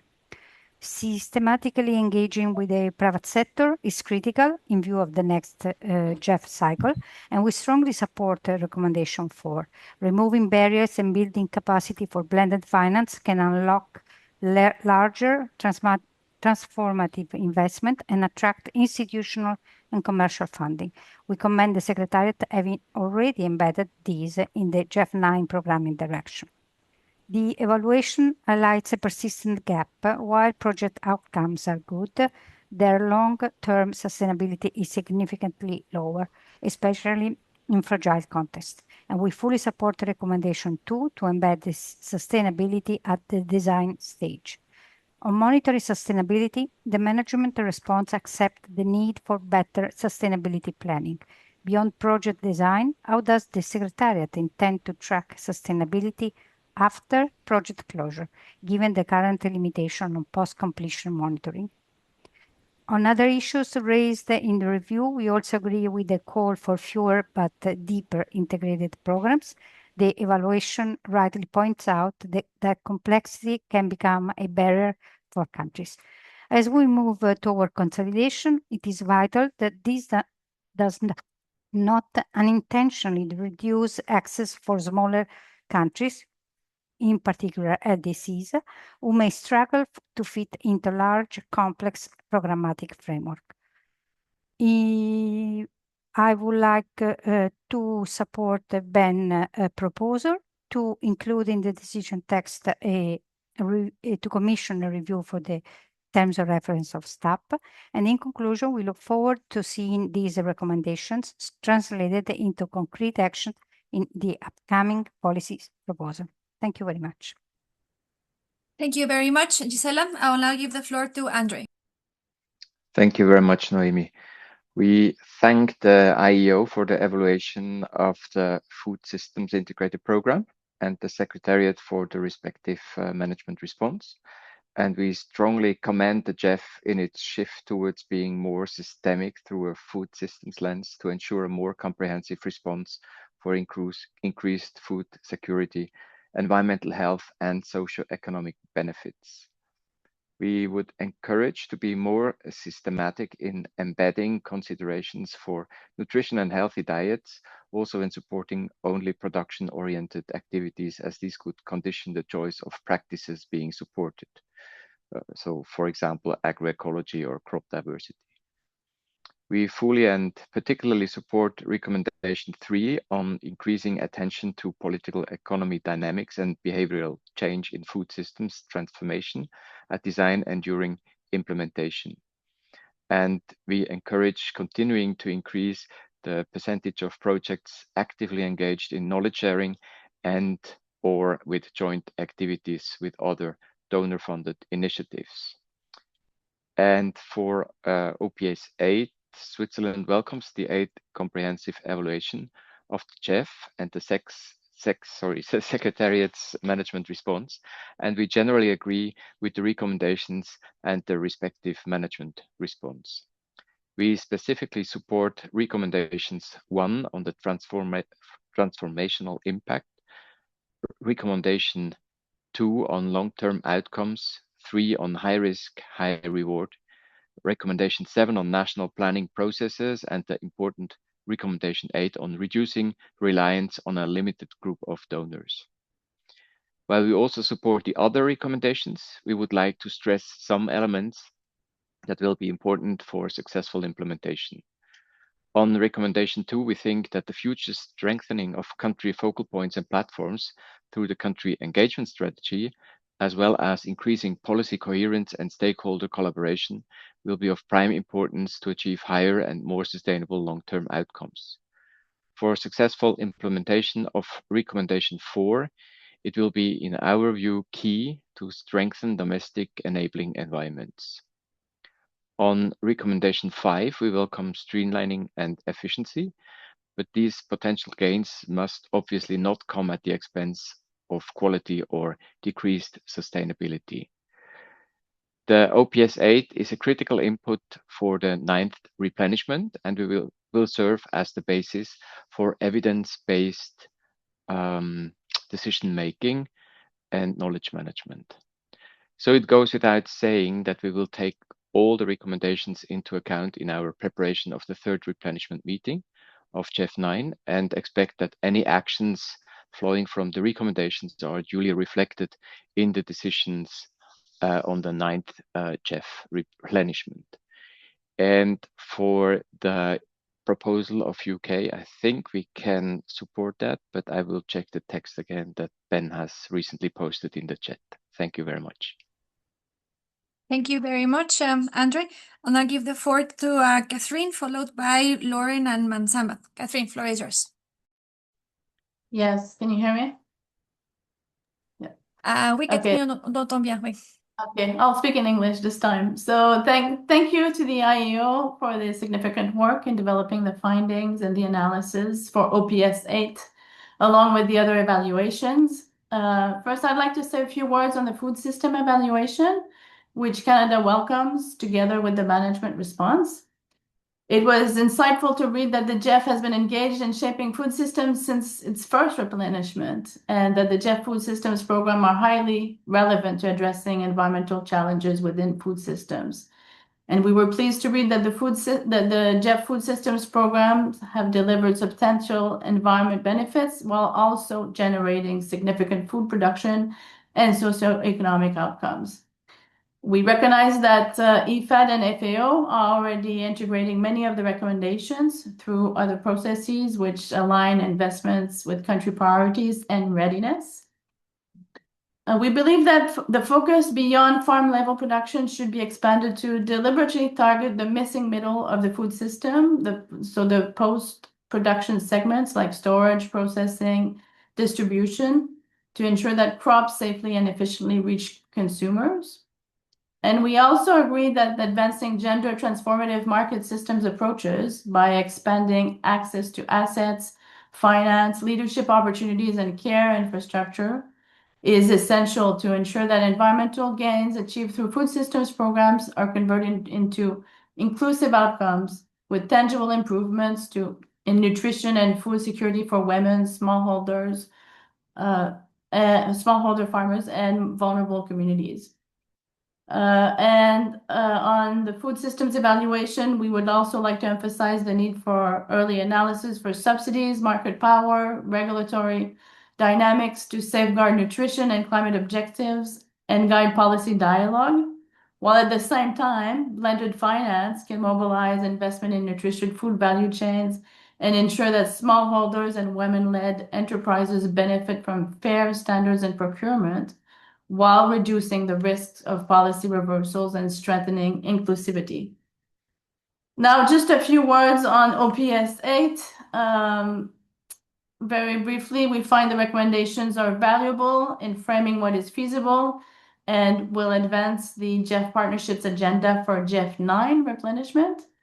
We are pleased to note the fund's strong performance and the delivery of significant socioeconomic benefits alongside global environmental outcomes.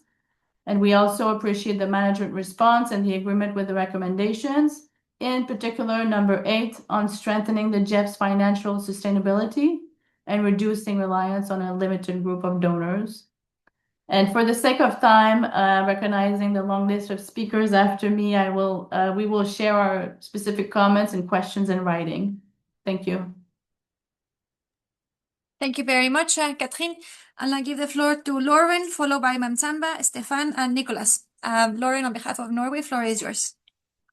Thank you very much, Noemi. So our constituency would like to thank the IEO for these two highly relevant evaluations, and we can approve the management responses. I'll start with the food systems IP evaluation. We want to highlight the importance of addressing other components of food systems beyond agricultural production.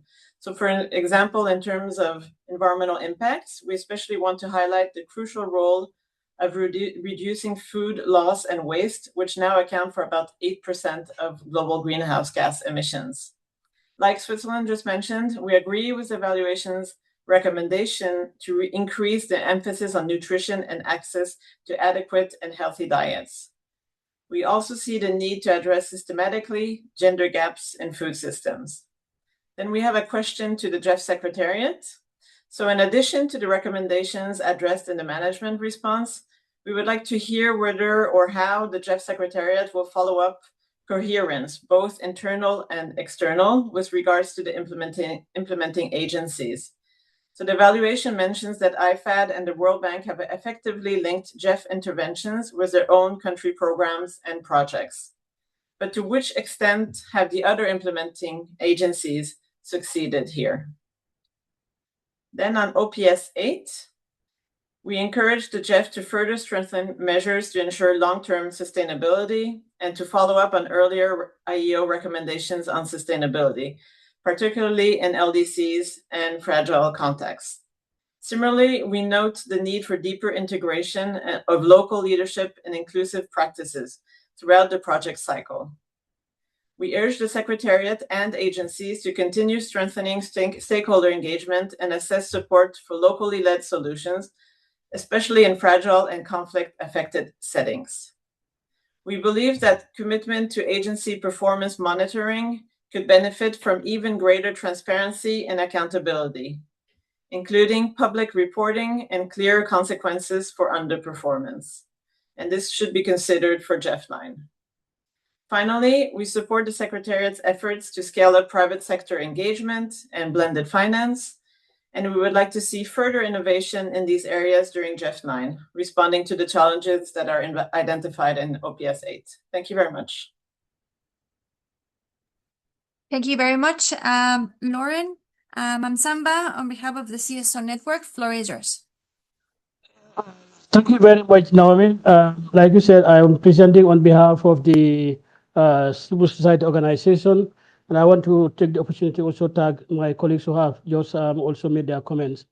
I will be presenting on both evaluation, first starting with the evaluation of food system. The GEF CSO network welcomes the IEO evaluation of GEF food system programs. We have prepared a written statement on the food system evaluation and will circulate it. The report reflects what many CSOs see on the ground. Food systems sit at the center of deforestation, biodiversity loss, land degradation, water stress, and climate impact. It also shows that integrated programs can deliver real environmental and social results when they are well designed. We therefore suggest a small number of practical refinements focused on implementation. First, future food system programs should bring CSOs and IPLCs into governance, national coordination, and monitoring structures with resources to support their ongoing role. Two, political economy and risk analysis should more systematically assess land tenure, customary rights, gender equality, equity, and access to grievance mechanisms at design stage. Where market or trade-oriented approaches are used, safeguards are needed to ensure smallholder inclusion, fair benefit sharing, and support for compliance costs. As food systems programming is shaped for GEF 9, coordination budgets should match program ambition and clearly resource cross-sector linkage, civil society engagement, and adaptive management. Regarding the evaluation of GEF and management response, 8 comprehensive evaluation, the GEF civil society welcomes the report of the 8 overall performance study of the GEF. The assessments have been very comprehensive, resulting in key findings. Although the overall conclusions are very positive, the study highlights some remaining challenges regarding social inclusion and stakeholder engagement. The study highlights the importance of a community-based approach, with projects using this approach demonstrating stronger performance and environmental and socio-economic outcomes.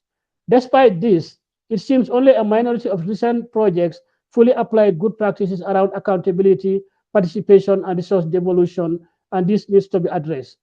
We welcome the comprehensive consideration of social inclusion in Chapter 7 of OPS 8. We note, however, that the findings highlight the importance of a whole society approach and indicate that, for example, gender integration has been significantly improved across project design, but inclusion beyond gender remains inconsistent and many barriers to inclusion remain. There are significant gaps in effective engagement of different target groups. While more than 90% of public investment funds indicate there will be engagement of civil society and related stakeholders, and consultation levels were high, especially with women's groups, the actual level of active collaboration in project implementation remain low, especially for IPLC and youth. We therefore note strong calls to enhance social inclusion are buried in the subtext of other recommendations, such as the need to enhance opportunities for inclusive stakeholder engagement during the preparation of integrated programs, as in recommendation 1. Pay greater attention to enhancing linkages with national stakeholders, including civil society, that uphold and scale outcomes, in recommendation 2. Institutionalized engagement through early and inclusive dialogues that involve civil society and other stakeholders, as in recommendation 6. We therefore believe that with the rich findings and concerns raised about social inclusion, there should be additional specific recommendation and guidance on enhancing the whole of society and addressing gaps in social inclusion. The GEF CSO calls for GEF to build on the findings of overall performance studies 8 and enhance the level of civil society and IPLC engagement in design and implementation, as well as monitoring of medium and full-size projects. Thank you very much. Thank you very much, Ma'am Samba. I will now give the floor to Stefan, Nicolas, and then we will break to hear from Claude, Mohamed, and Gita. Stéphane, vous avez la parole. Merci Noémie, je vais parler en français. Tout d'abord pour remercier le bureau de l'évaluation indépendante pour ce travail toujours de grande qualité, et aussi je dois dire pour la présentation qui est toujours agréable à suivre. S'agissant des systèmes alimentaires, je me contenterai de dire que la France soutient chacune des 4 recommandations. S'agissant de OPS 8, là aussi chacune des 9 recommandations nous tient particulièrement à cœur. Et comme ça a été dit par déjà plusieurs collègues, nous veillerons à ce qu'elles s'inscrivent et nous veillerons à ce qu'elles alimentent les travaux pour GEF 9 en s'appuyant sur les propositions auxquelles Claude faisait référence. Je vais simplement donner quelques coups de projecteur sur quelques-unes des recommandations. Sur la recommandation numéro 2 et la durabilité des projets et de l'action du FEM, un des points importants que nous souhaitons souligner à cet égard, c'est l'importance que les gouvernements des pays partenaires contribuent au cofinancement des projets pour ceux qui en ont les moyens. Ça nous semble être un gage important de durabilité. S'agissant de la recommandation numéro 4 sur le secteur privé, là aussi pour nous c'est un axe très important. De même que la recommandation 5 sur l'harmonisation des procédures des différents fonds. Sur la recommandation numéro 6, tout d'abord, s'agissant de la révision des termes de référence du STAP, alors nous avions quelques interrogations sur la procédure, et de ce point de vue, la proposition de Ben du Royaume-Uni nous semble vraiment très bienvenue, et donc nous la soutenons. S'agissant des dérogations au rôle dual des agences de mise en œuvre, nous avons 2 questions de compréhension pour savoir comment seraient traités les cas particuliers suivants. Premièrement, lorsque le réseau de certaines agences comprend des structures légalement indépendantes. Et deuxièmement, lorsque les bureaux ou les structures indépendantes du réseau de certaines agences ont reçu une délégation de services de l'État, par exemple pour la gestion d'une aire protégée. Enfin, sur la recommandation numéro 8 et l'élargissement de la base des contributeurs, bon, comme vous le savez, pour nous, il s'agit vraiment d'une priorité stratégique. Et un point important à cet égard, c'est de faire en sorte que non seulement une assise plus large de pays puisse contribuer, mais aussi que les contributions elles-mêmes soit à due proportion des capacités de chaque pays. Il ne s'agit pas simplement de mobiliser des contributions symboliques, mais aussi des contributions qui font sens par rapport au niveau de développement et aux ressources financières de chacun des pays. Merci. Merci beaucoup, Stéphane. Nicholas from Germany, you have the floor. Thank you, Noemi, and thank you especially to the IEO for the very interesting evaluation of the GEF food system programs and the OPS 8 report. Both are extremely valuable, and we appreciate the extensive work behind the reports. We can also approve the Secretariat's management responses to both documents. To start with food systems, the evaluation shows clearly that food systems are an important part of the GEF's integrated approach and that they clearly respond to the conventions that we serve. At the same time, we think that the evaluation also shows room for improvement. Despite overall strong results, we noted that at least under GEF 6, none of the projects were fully successful and that the integrated approach has not yet fully fulfilled its promise. But the presentation was also very useful to gain a better understanding on the challenges. And with GEF 9 coming up, it is especially important that we rectify any mistakes before we scale this integrated program further. We therefore appreciate that the Secretariat is endorsing the IAO's recommendations, which we also fully support. With regards to recommendation 1, we would be interested to hear if the IAO could already name some specific criteria to identify which commodities, geographies, or biomes should be prioritized under GEF 9. Finally, we would also like to thank the IAO for the finalized OPS 8 report and its very valuable recommendations. We welcome the Secretariat's agreement to implement the recommendations, and we just want to echo the colleagues that this will be a very, very key aspect of our work in the remaining meetings for the GEF 9 replenishment. Many thanks. Many thanks, Nicholas. Now let's allow some minutes to the GEF Secretariat and the IEO to address these good comments and ideas. I will probably start with Mohammed, then Claude, and then Gita, if that's okay. And then we will go back to the list of speakers, starting with Laura, Luciana, and Joko-san. So with that said, Mohammed, floor is yours. Thank you very much, Noemi. I think most of the comments were very positive, and I really appreciate all the comments from the council members who supported the evaluation and the management response. Just a few reactions to some of the points made. Sweden expressed concerns about the focus on food systems. Well, when we started this particular agenda in GEF 6, the recognition was that countries are going to increase their emphasis on agricultural transformation, and that this was going to be a major source of drivers for environmental degradation linked to biodiversity loss and depletion of groundwater resources, land degradation, and greenhouse gas emissions.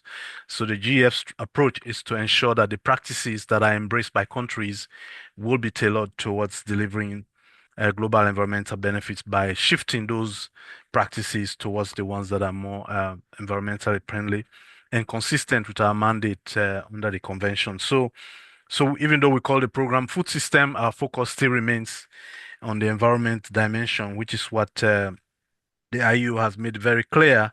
And the fact that we have agencies that have the mandate for agriculture and food production actually makes this even more critical, because we can leverage their focus on increasing production by complementing that with the emphasis on ensuring environmental sustainability and resilience. So we have continued to evolve the program. And in fact, the comment made just now by Germany regarding the observation on GEF 6.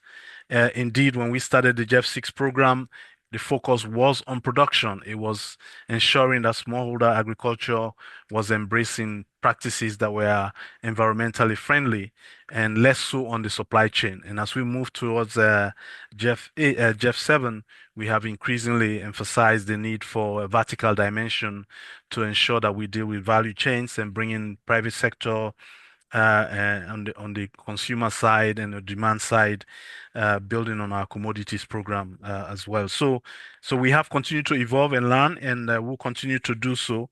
And our mandate still remains explicitly focused on environmental sustainability.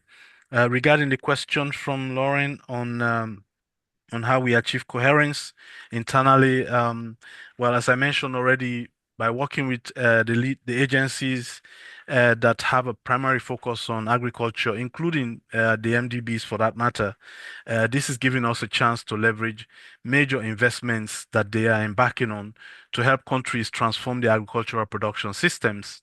And so we bring in the environmental focus to leverage these investments to ensure that we can capture those global environment benefits that the countries are committed to delivering with GEF investments. So that's kind of the approach that we've been taking and will continue to take in response to the recommendations from the IEO evaluation.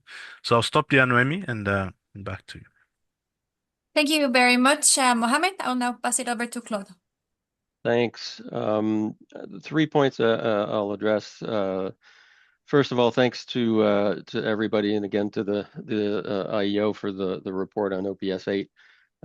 We recognize a lot of the support and good comments from council members, and we will continue to embed all of this both in GEF 9 and in the action management record that will start to include these recommendations and our actions over time.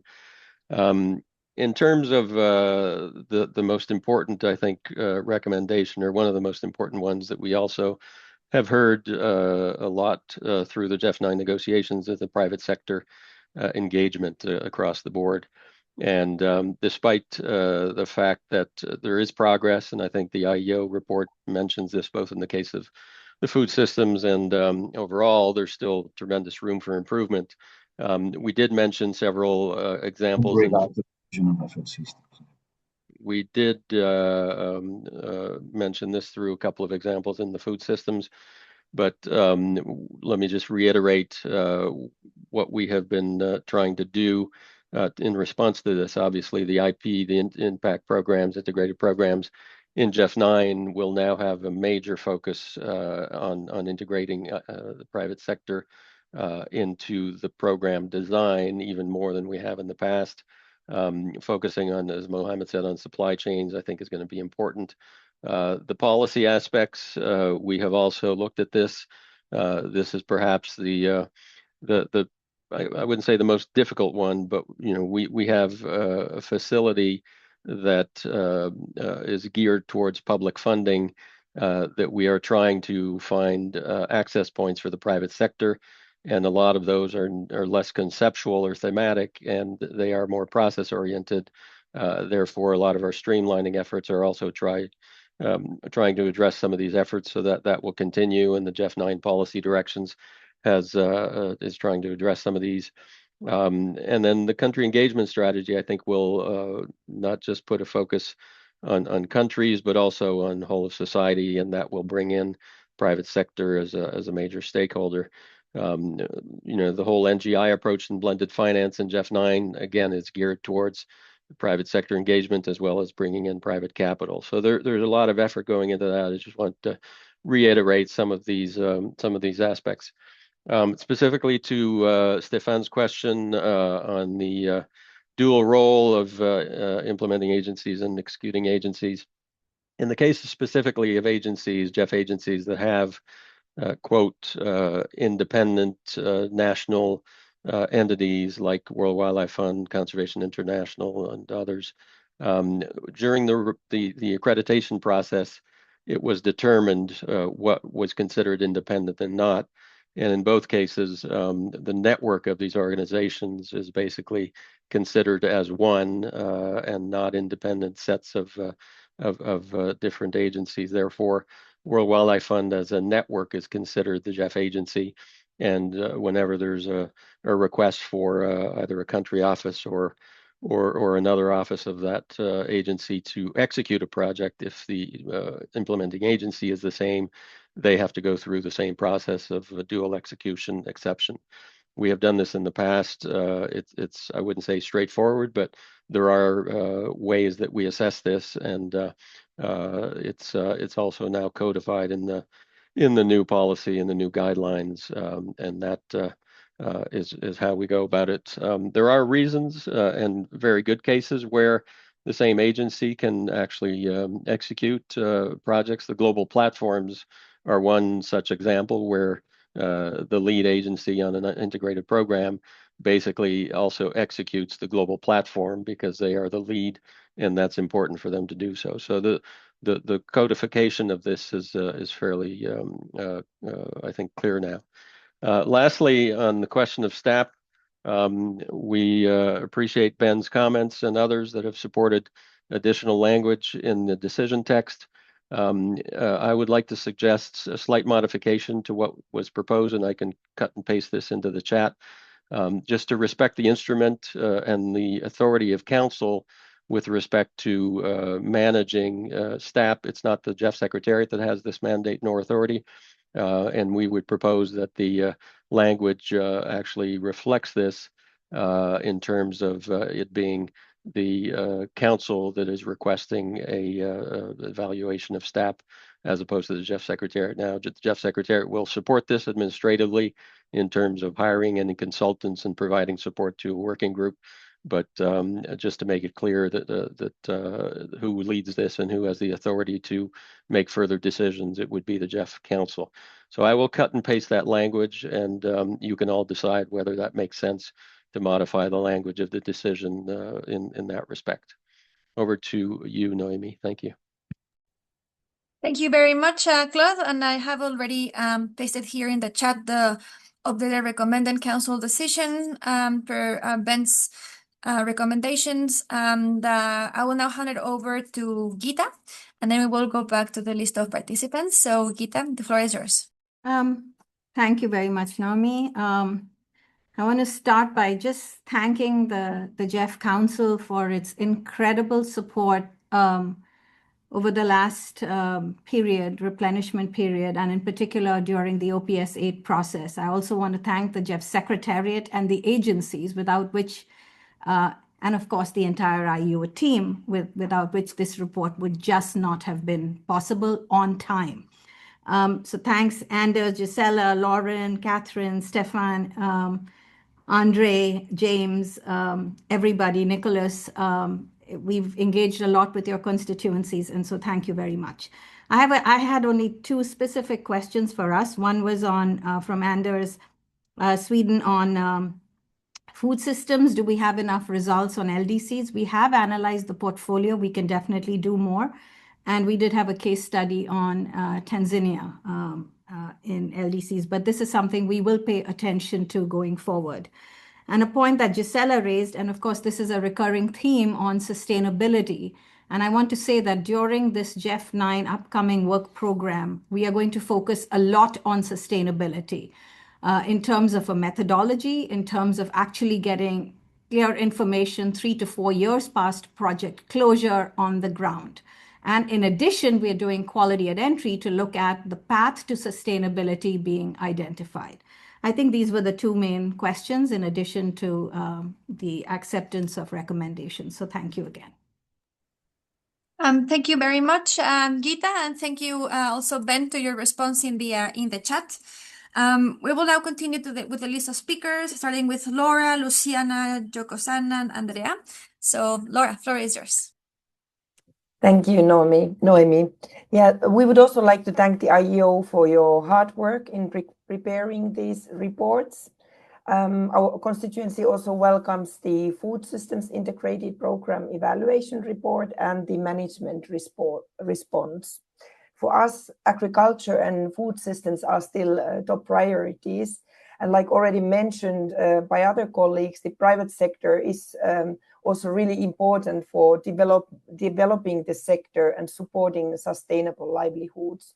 That is why we especially recommend fully following up on the second recommendation to look beyond just food production.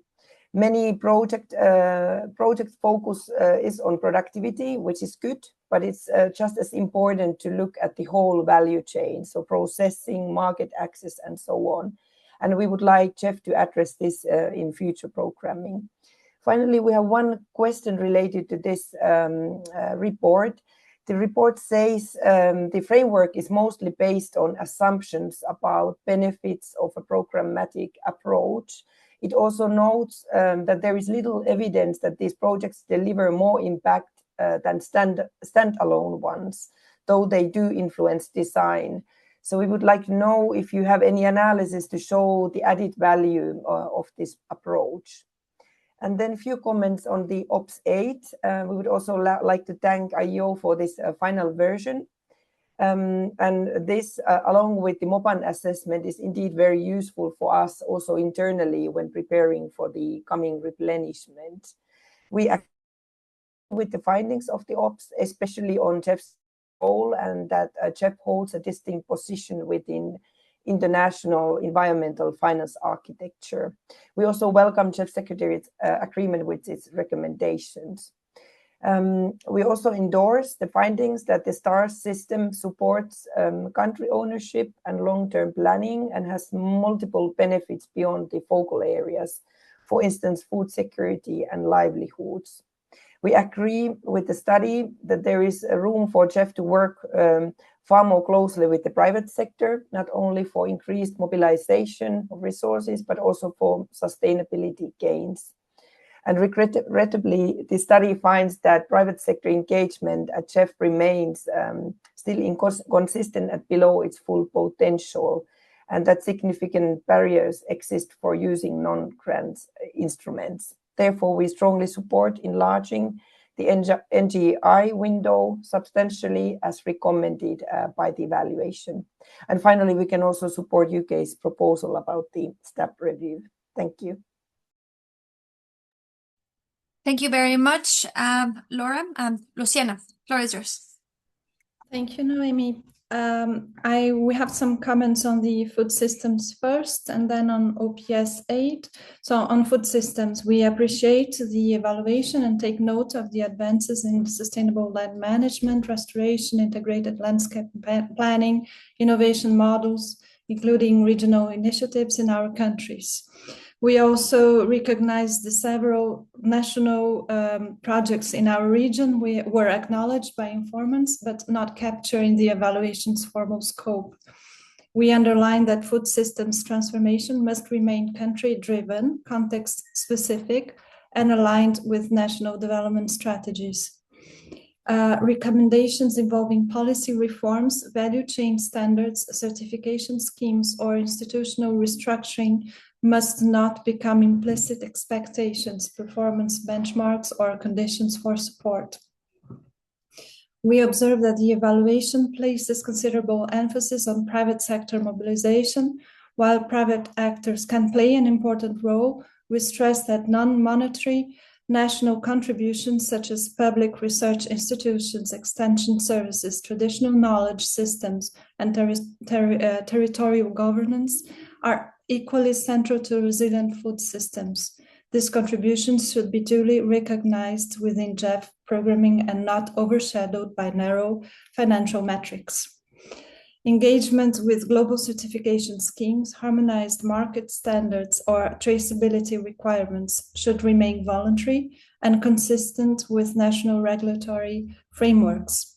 International standards must not shape eligibility, program design, or expectations placed on developing countries.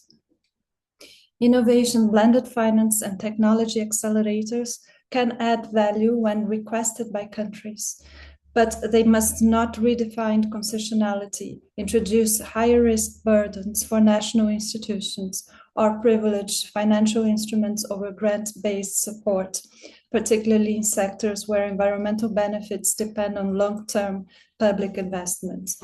We note that the evaluation references structural drivers such as institutional incentives, political, economic factors, consumption and production patterns. These are important analytical dimensions, but should not lead to prescriptive models or external recommendations regarding domestic policy choices. As the GEF prepares for GEF 9, we encourage food systems programming to better capture regional ecological specificities, including the role of tropical forests, paramos, mangroves, and Amazonian landscapes in water-food biodiversity interactions, as well as the contributions of indigenous peoples and local communities to the stewardship of productive and natural systems. And on the OP8, we value its substantial contribution, but believe its findings and recommendations must fully respect the fundamental principle of country ownership that underpins the GEF. No evaluation or programming framework, present or future, can question or indirectly rate national governance systems or domestic policy choices. We are concerned by the growing reliance on external institutional indices, particularly those produced by the World Bank and other bodies, which do not capture our national and regional realities and risk introducing biases that could disadvantage Latin American countries in eligibility, prioritization, or performance narratives. Such indices cannot be used explicitly or implicitly to influence GEF resource allocation or political perceptions of readiness or transformational potential. Transformation can be externally prescribed. OPS 8 must not create expectations or normative benchmarks that interfere with nationally determined development trajectories, nor should it suggest frameworks that evaluate behavior change or institutional alignment within countries, matters that fall strictly under national sovereignty. In the context of GEF 9, we reaffirm that integration is a means, not an obligation. Countries must retain the full freedom to choose the programming modalities and institutional arrangements that best reflect their domestic policies, administrative structures, national planification, and political contexts. Latin American countries, including Brazil, Ecuador, and Colombia, must not be placed at a disadvantage as a result of methodological constructs that do not reflect our institutional diversity, cultural context, or the complexity of implementing global environmental commitments in large socioeconomically heterogeneous territories. We strongly caution against any interpretation of OPS 8 that could indirectly reshape the balance between country-driven programming and central programmatic instruments. GEF 9 must reinforce, not weaken, the predictable access to new resources, flexibility of the STAR, and the autonomy of the operational focal points to articulate national pipelines. Private sector engagement should be strengthened in ways that support developing country producers and exporters, avoiding prescriptive adherence to international standards that have not been multilaterally agreed and could impose unfair compliance burdens on our agricultural and industrial sectors.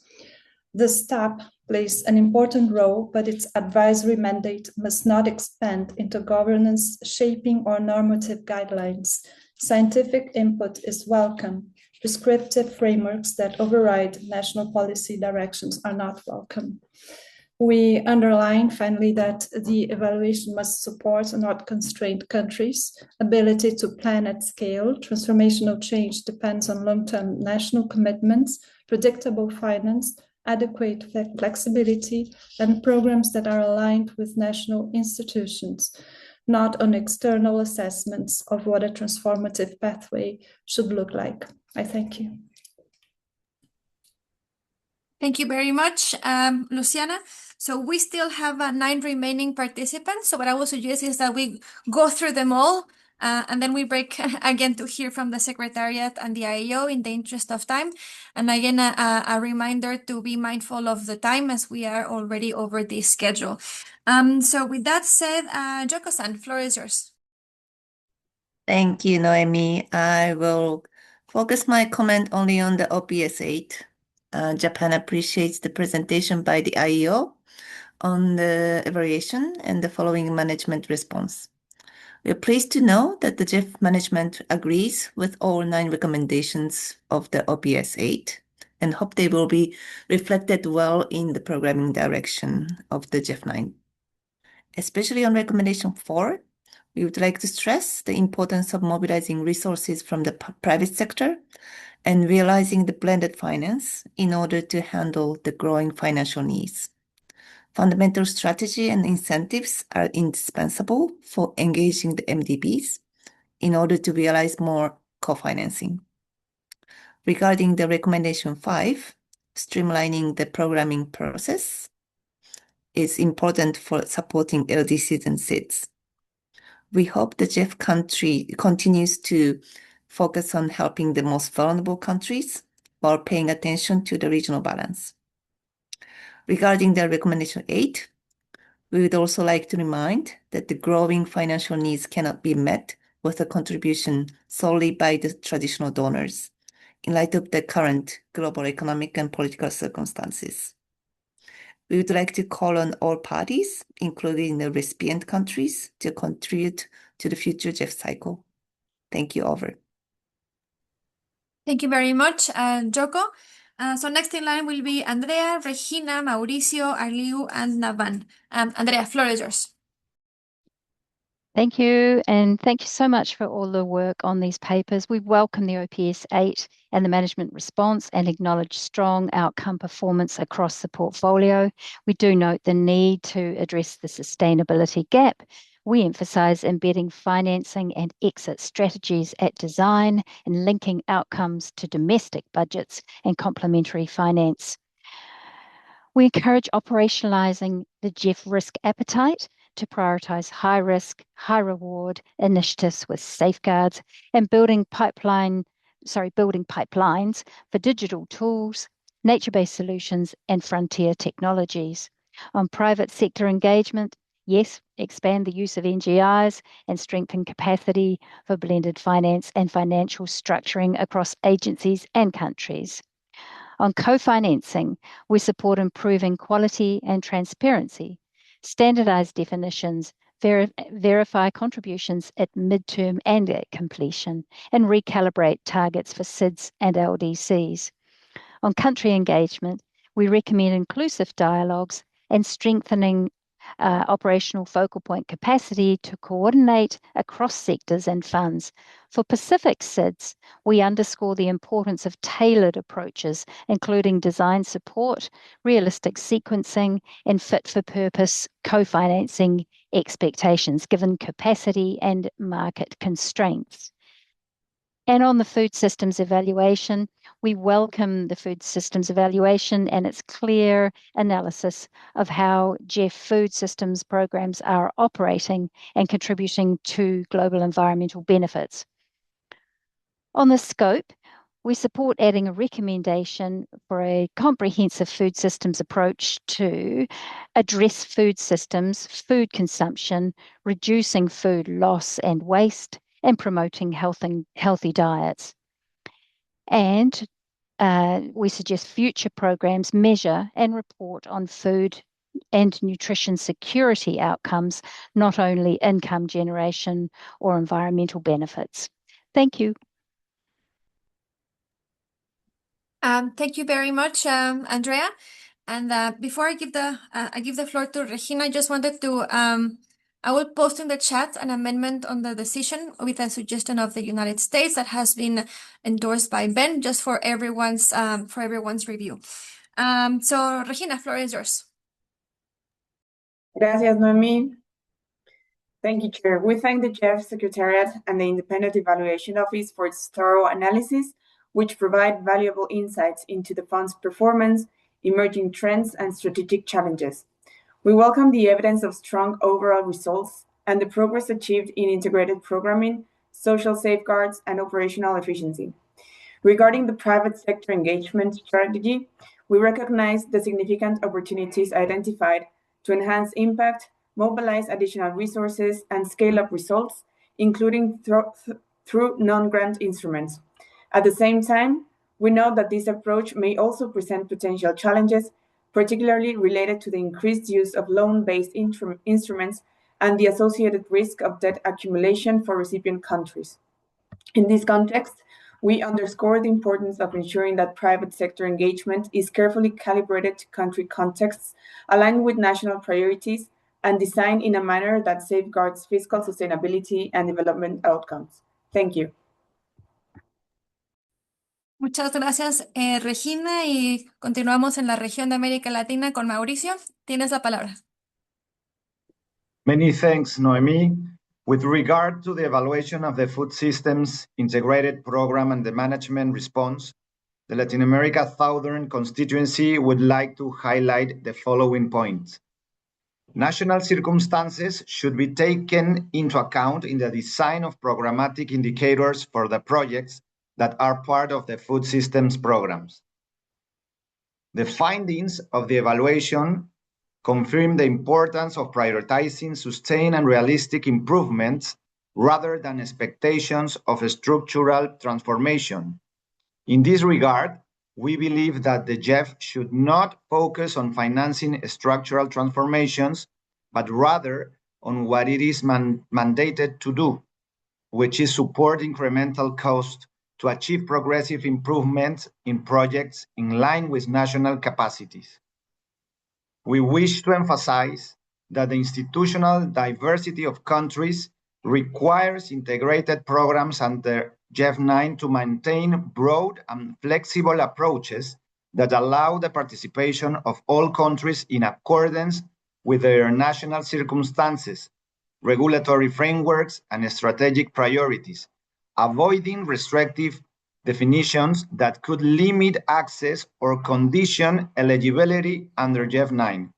It is suggested to adopt broad and flexible approaches that allow the inclusion of valuable projects that may fall outside predefined priorities areas, thereby ensuring that GEF financing can respond to a more diverse and evolving range of global environmental challenges.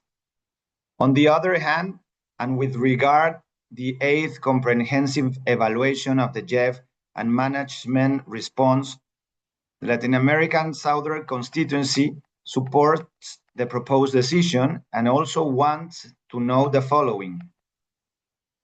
To recommend that in the timeline for the submission of integrated programs covering more than one operational window, additional time be allocated for the stakeholder consultation phase in order to ensure the coherence of the proposals.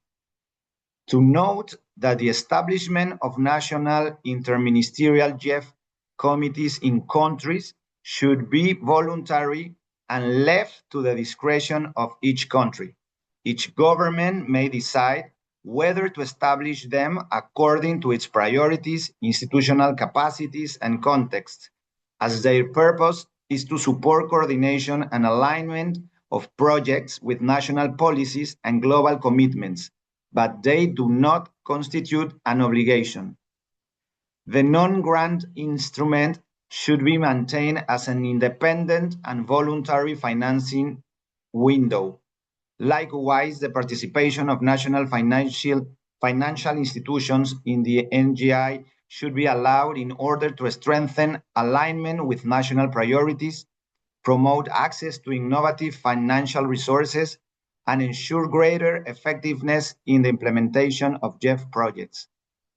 We consider that the dual role of implementing agencies is an operational efficiency mechanism for some countries, as it allows for the reduction of transaction costs and complex institutional arrangements, among other benefits. Therefore, the focus should be on strengthening the existing risk management framework and addressing transparency in order to manage potential conflict of interest. And finally, we highlight the importance of implementing agencies presenting their areas of intervention and comparative advantages to the operational focal points, so that OFPs can take this strength into account when deciding which agencies to collaborate with. Muchas gracias. Muchas gracias a ti, Mauricio. We will now continue with Navan, Rashid, Anil, and we will conclude with Rosina and Jason from the STEP. Navan, floor is yours. Thank you, Naomi. On behalf of the East Asia constituency, we acknowledge the relevance and timeline of the GEF evaluation of their food system program. The evaluation offers strategic guidance that is directly linked to realistic on the ground, especially as we address the interconnected challenge of food insecurity, declining agricultural productivity, climate vulnerability, and ecosystem degradation.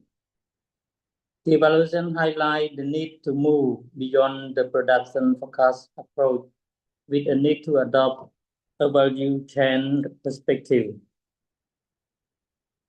Most interventions focus heavily on upstream production level intervention, and most downstream elements remain largely unaddressed, such as market processing, waste generation, and consumer behavior.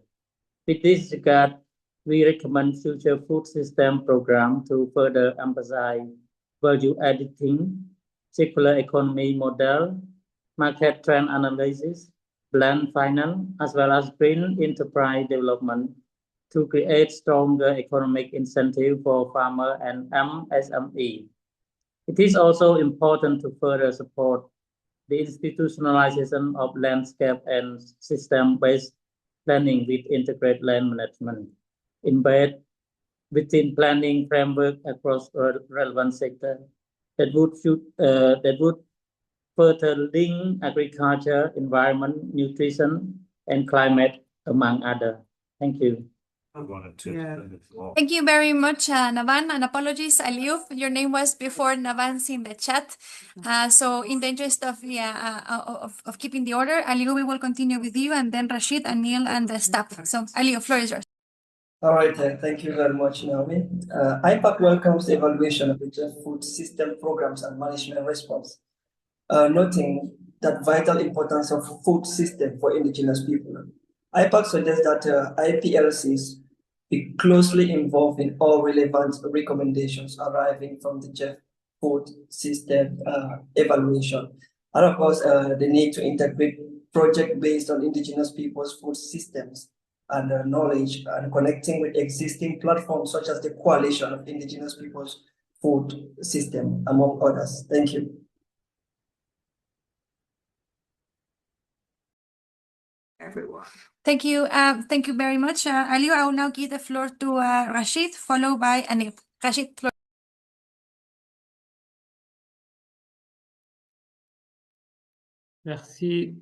Merci beaucoup, Noémie. Au nom de la circonscription de l'Afrique du Nord, nous saluons le travail rigoureux du Bureau d'évaluation indépendante du GEF, dont les conclusions et recommandations sont essentielles pour orienter nos efforts collectifs vers une plus grande efficacité et un impact renforcé. Concernant la 8e évaluation globale du FEM, nous considérons que cette évaluation met en lumière à la fois les forces du FEM et les défis qui persistent. Nous souscrivons à l'analyse selon laquelle le FEM joue un rôle primordial dans le financement de l'action environnementale mondiale, en particulier à travers ses programmes intégrés, son modèle de partenariat et sa capacité à mobiliser des cofinancements. Néanmoins, plusieurs recommandations appellent une attention particulière de notre point de vue régional. Concernant la recommandation 1, le renforcement de l'impact transformationnel des programmes intégrés doit, de notre point de vue, s'accompagner d'une meilleure articulation entre les plateformes mondiales et les projets nationaux. Nous soutenons l'idée de programmes plus ciblés, fondés sur des théories du changement robustes, mais aussi prenant en considération les priorités nationales. Nous insistons également sur la nécessité de respecter des délais de conception et de mise en œuvre réalistes et d'assurer une participation inclusive des parties prenantes dès la phase de préparation. En ce qui concerne la recommandation 2, la durabilité et les arrangements de financement à long terme sont des enjeux critiques pour nos pays. L'ancrage des projets dans les systèmes nationaux et l'engagement précoce de tous les acteurs concernés est essentiel pour assurer la pérennité des résultats. Et c'est pour cela que nous encourageons le FEM à renforcer son appui pour le renforcement des capacités des points focaux opérationnels et à favoriser les liens avec des sources de financement complémentaires, notamment le Fonds vert climat. En ce qui concerne la recommandation 4, l'engagement du secteur privé et l'utilisation des instruments non subventionnés offre un potentiel considérable pour débloquer des financements innovants. Toutefois, il est essentiel de renforcer davantage les capacités des points focaux du FEM par rapport à ce nouveau mécanisme pour mieux approcher le secteur privé.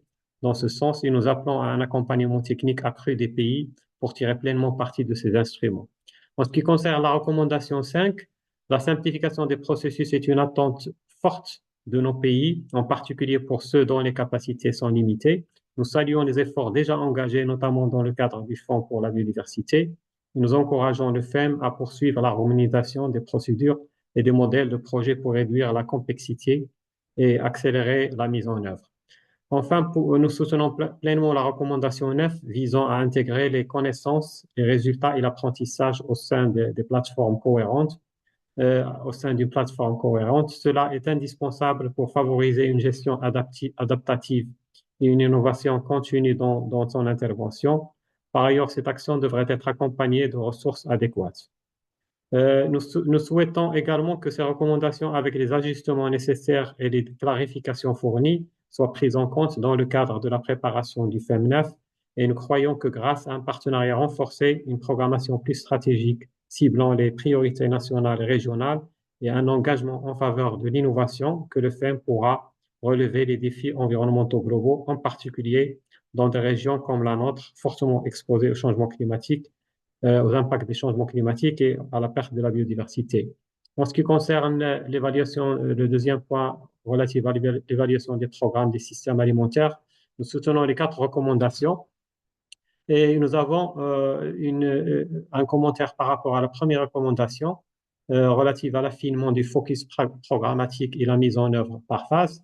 Nous soutenons en effet l'approche visant à concentrer les interventions sur un nombre restreint de filières et de zones géographiques prioritaires pour un premier temps. Pour l'Afrique du Nord, les défis communs sont la rareté de l'eau, la dégradation des sols, la vulnérabilité climatique, appellent une réponse régionale intégrée prenant en considération également les spécificités de chaque pays. Nous encourageons le FEM à envisager des programmes régionaux avec des child projects ciblant des filières stratégiques telles que l'oléoculture, les dattes, les céréales et l'aquaculture en lien avec les stratégies et plans nationaux. Et je vous remercie. Merci beaucoup, Rachid. I'll now give the floor to Anil.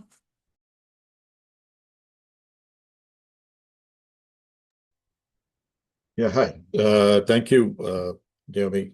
And thank you, Geeta, and the team for an excellent, crisp PPT, to say so, to put it in the right perspective, and also the good congratulations for all the good hard work and the contents of the report.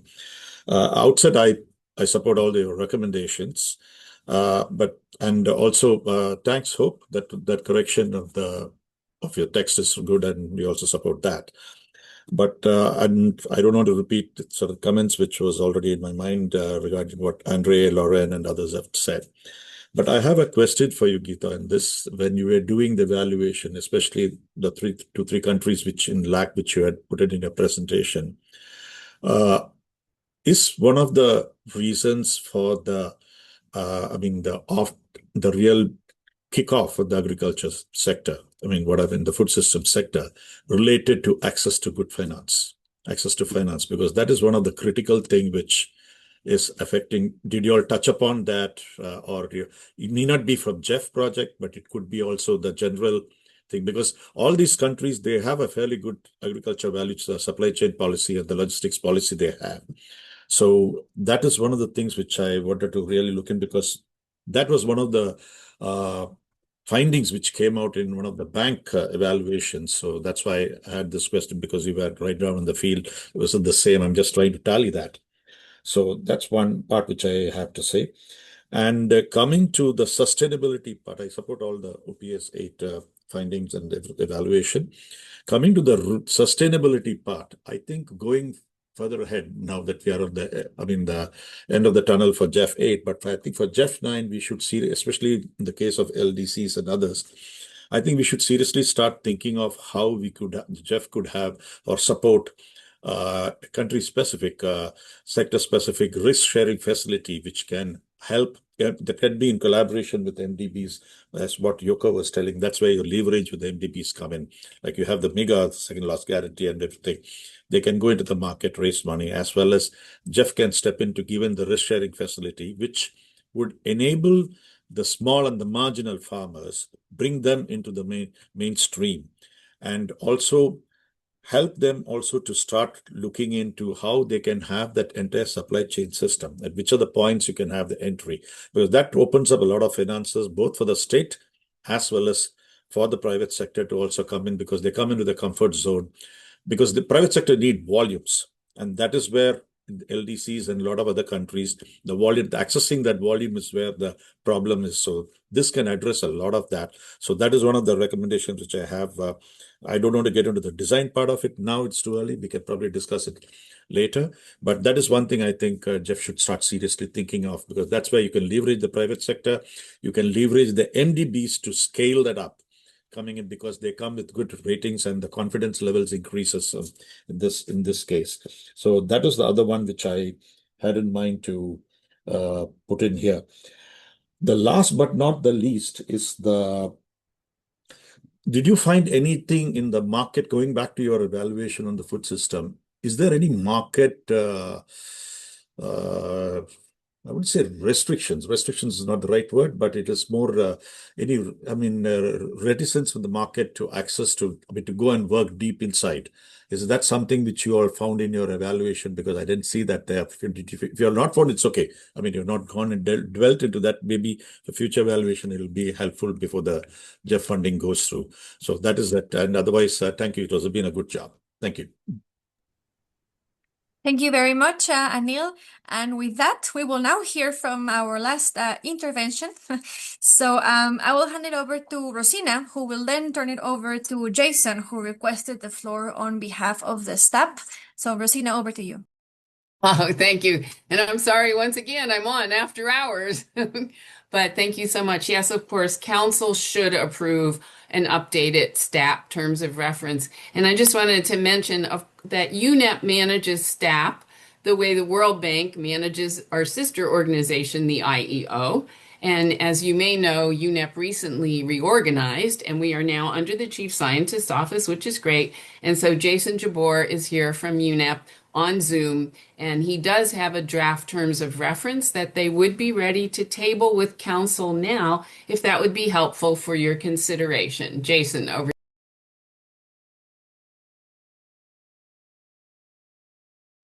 Thanks, Rosina, and good evening from Nairobi. Yes, my name is Jason Jabor, and I'm actually the UNEP STAP liaison, and so I'm actually speaking on behalf of UNEP as the host of STAP. So look, at the outset, let me just thank the distinguished council members, and we really welcome, as UNEP, OPS8, the report and its findings, specifically regarding the role and the impact of STAP within the GEF partnership, as well as the areas that require improvement.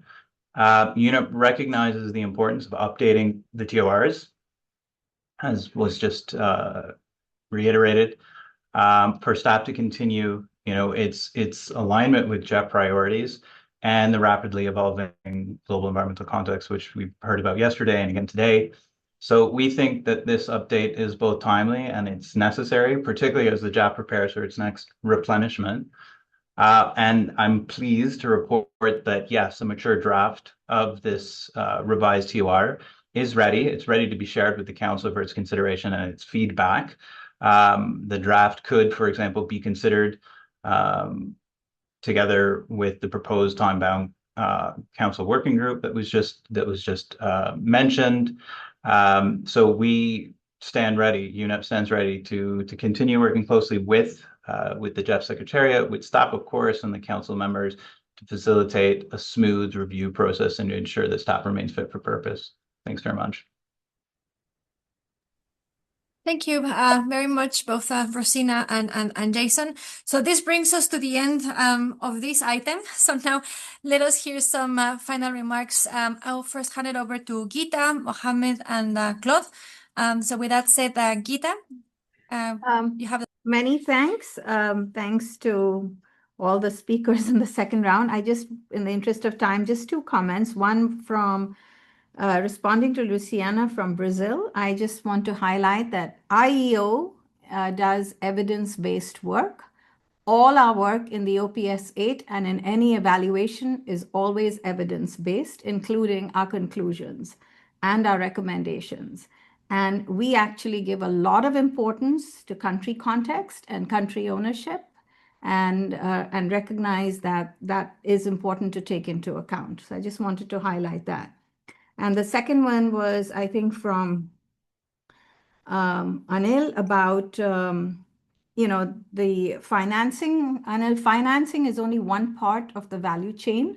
And we found in other work related to the GEF, like in gold mining, for example, you've got to consider the different obstacles at different levels of the value chain, and financing is only one limitation. So I think it's also, wholesalers bringing producers together with small farmers, etc. So it's the entire chain that needs to go into account. And financing, yes, is a limitation, but not always the case. And the other thing about, I wanted to take you on this risk-sharing facility, I think is really, really critical for the GEF. And I don't know how many people recall, or who's here in the GEF to recall, that looking at past studies, GEF played an immense role in actually starting the whole blended finance work through the Earth Fund with the IFC.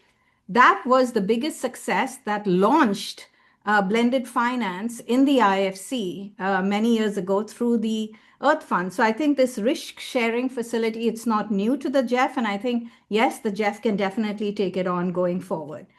I'll stop there. Thank you. Thank you, Gita. Mohammed? Yeah, there weren't any major questions this time around, so I just want to thank all council members for the very positive feedback. Some of the suggestions made regarding territorial food considerations, national interests, nutritional outcomes are all things that we are prioritizing as we move into GEF 9, and at the same time continue to learn about how they are being achieved and delivered through the GEF 8 program, which will start implementation soon. So thanks very much. Thank you very much, Mohammed. And before we conclude, we will now hear from Claude. Thank you. Just two things. First, Neil, I think your suggestion on a risk-sharing facility is a very good one. It's a good example of the integration of blended finance and the delivery of integrated programs. And in fact, it's one of the premises of our streamlining approach of blended finance in GEF 9 to make sure that we incorporate that in all of the different investments, and it's not just driven by the NGI window itself. And like Mohammed, I think most of the recommendations and comments from council members were very positive and also built on additional suggestions on how to address this. We've taken note of all of this, and hopefully much of it is in the GEF 9 documents that will be discussed further in January, and the rest we can also start to address. But thank you very much to everyone.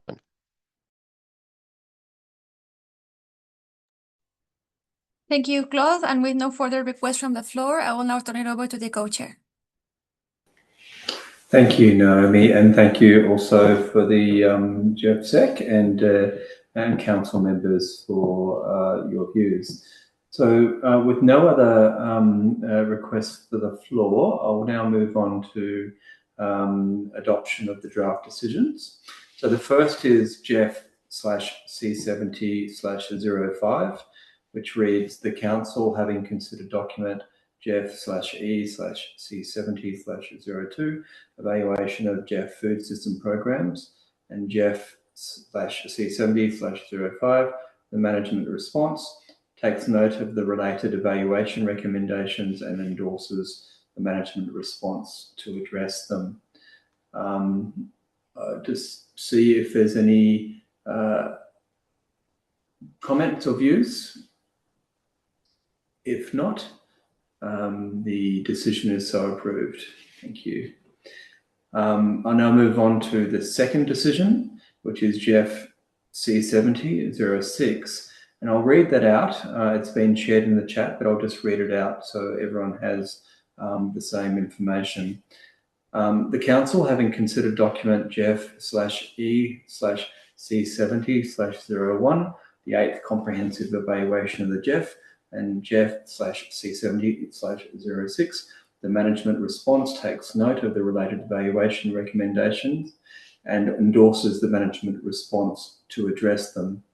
Furthermore, the Council decides to commission a review of the STAP, brackets, supported administratively by the GEF-SEC, close brackets, to cover and take forward the issues raised by the GEF's IEO under the authority of a time-bound Council working group, including a review of the STAP TOR by the 72nd meeting of the GEF Council. I now call for approval. If there's any comments, I don't see any requests for the floor, so the decision is so approved. Thank you.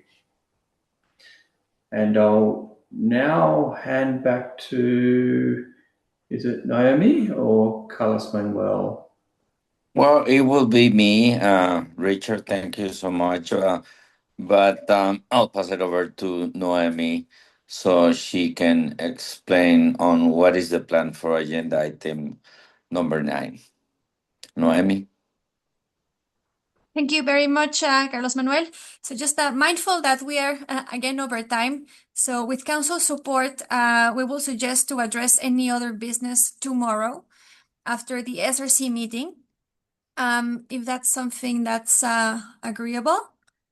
Then tomorrow, Council members and alternates only will meet again at 6 a.m. DC time to continue the executive session on the same separate link used this morning. Then they will continue with the second executive session at 7 a.m. for the SRC. The rest of the Council then can join at 8 a.m. DC time after the Council members and alternates conclude the 2 executive sessions and go through any other business and then jump into the LDCF-SCCF Council meeting. So thank you all for your support. And with that said, thank you again for joining these sessions, and see you all tomorrow. Thank you. Bye-bye. Thank you. Bye-bye.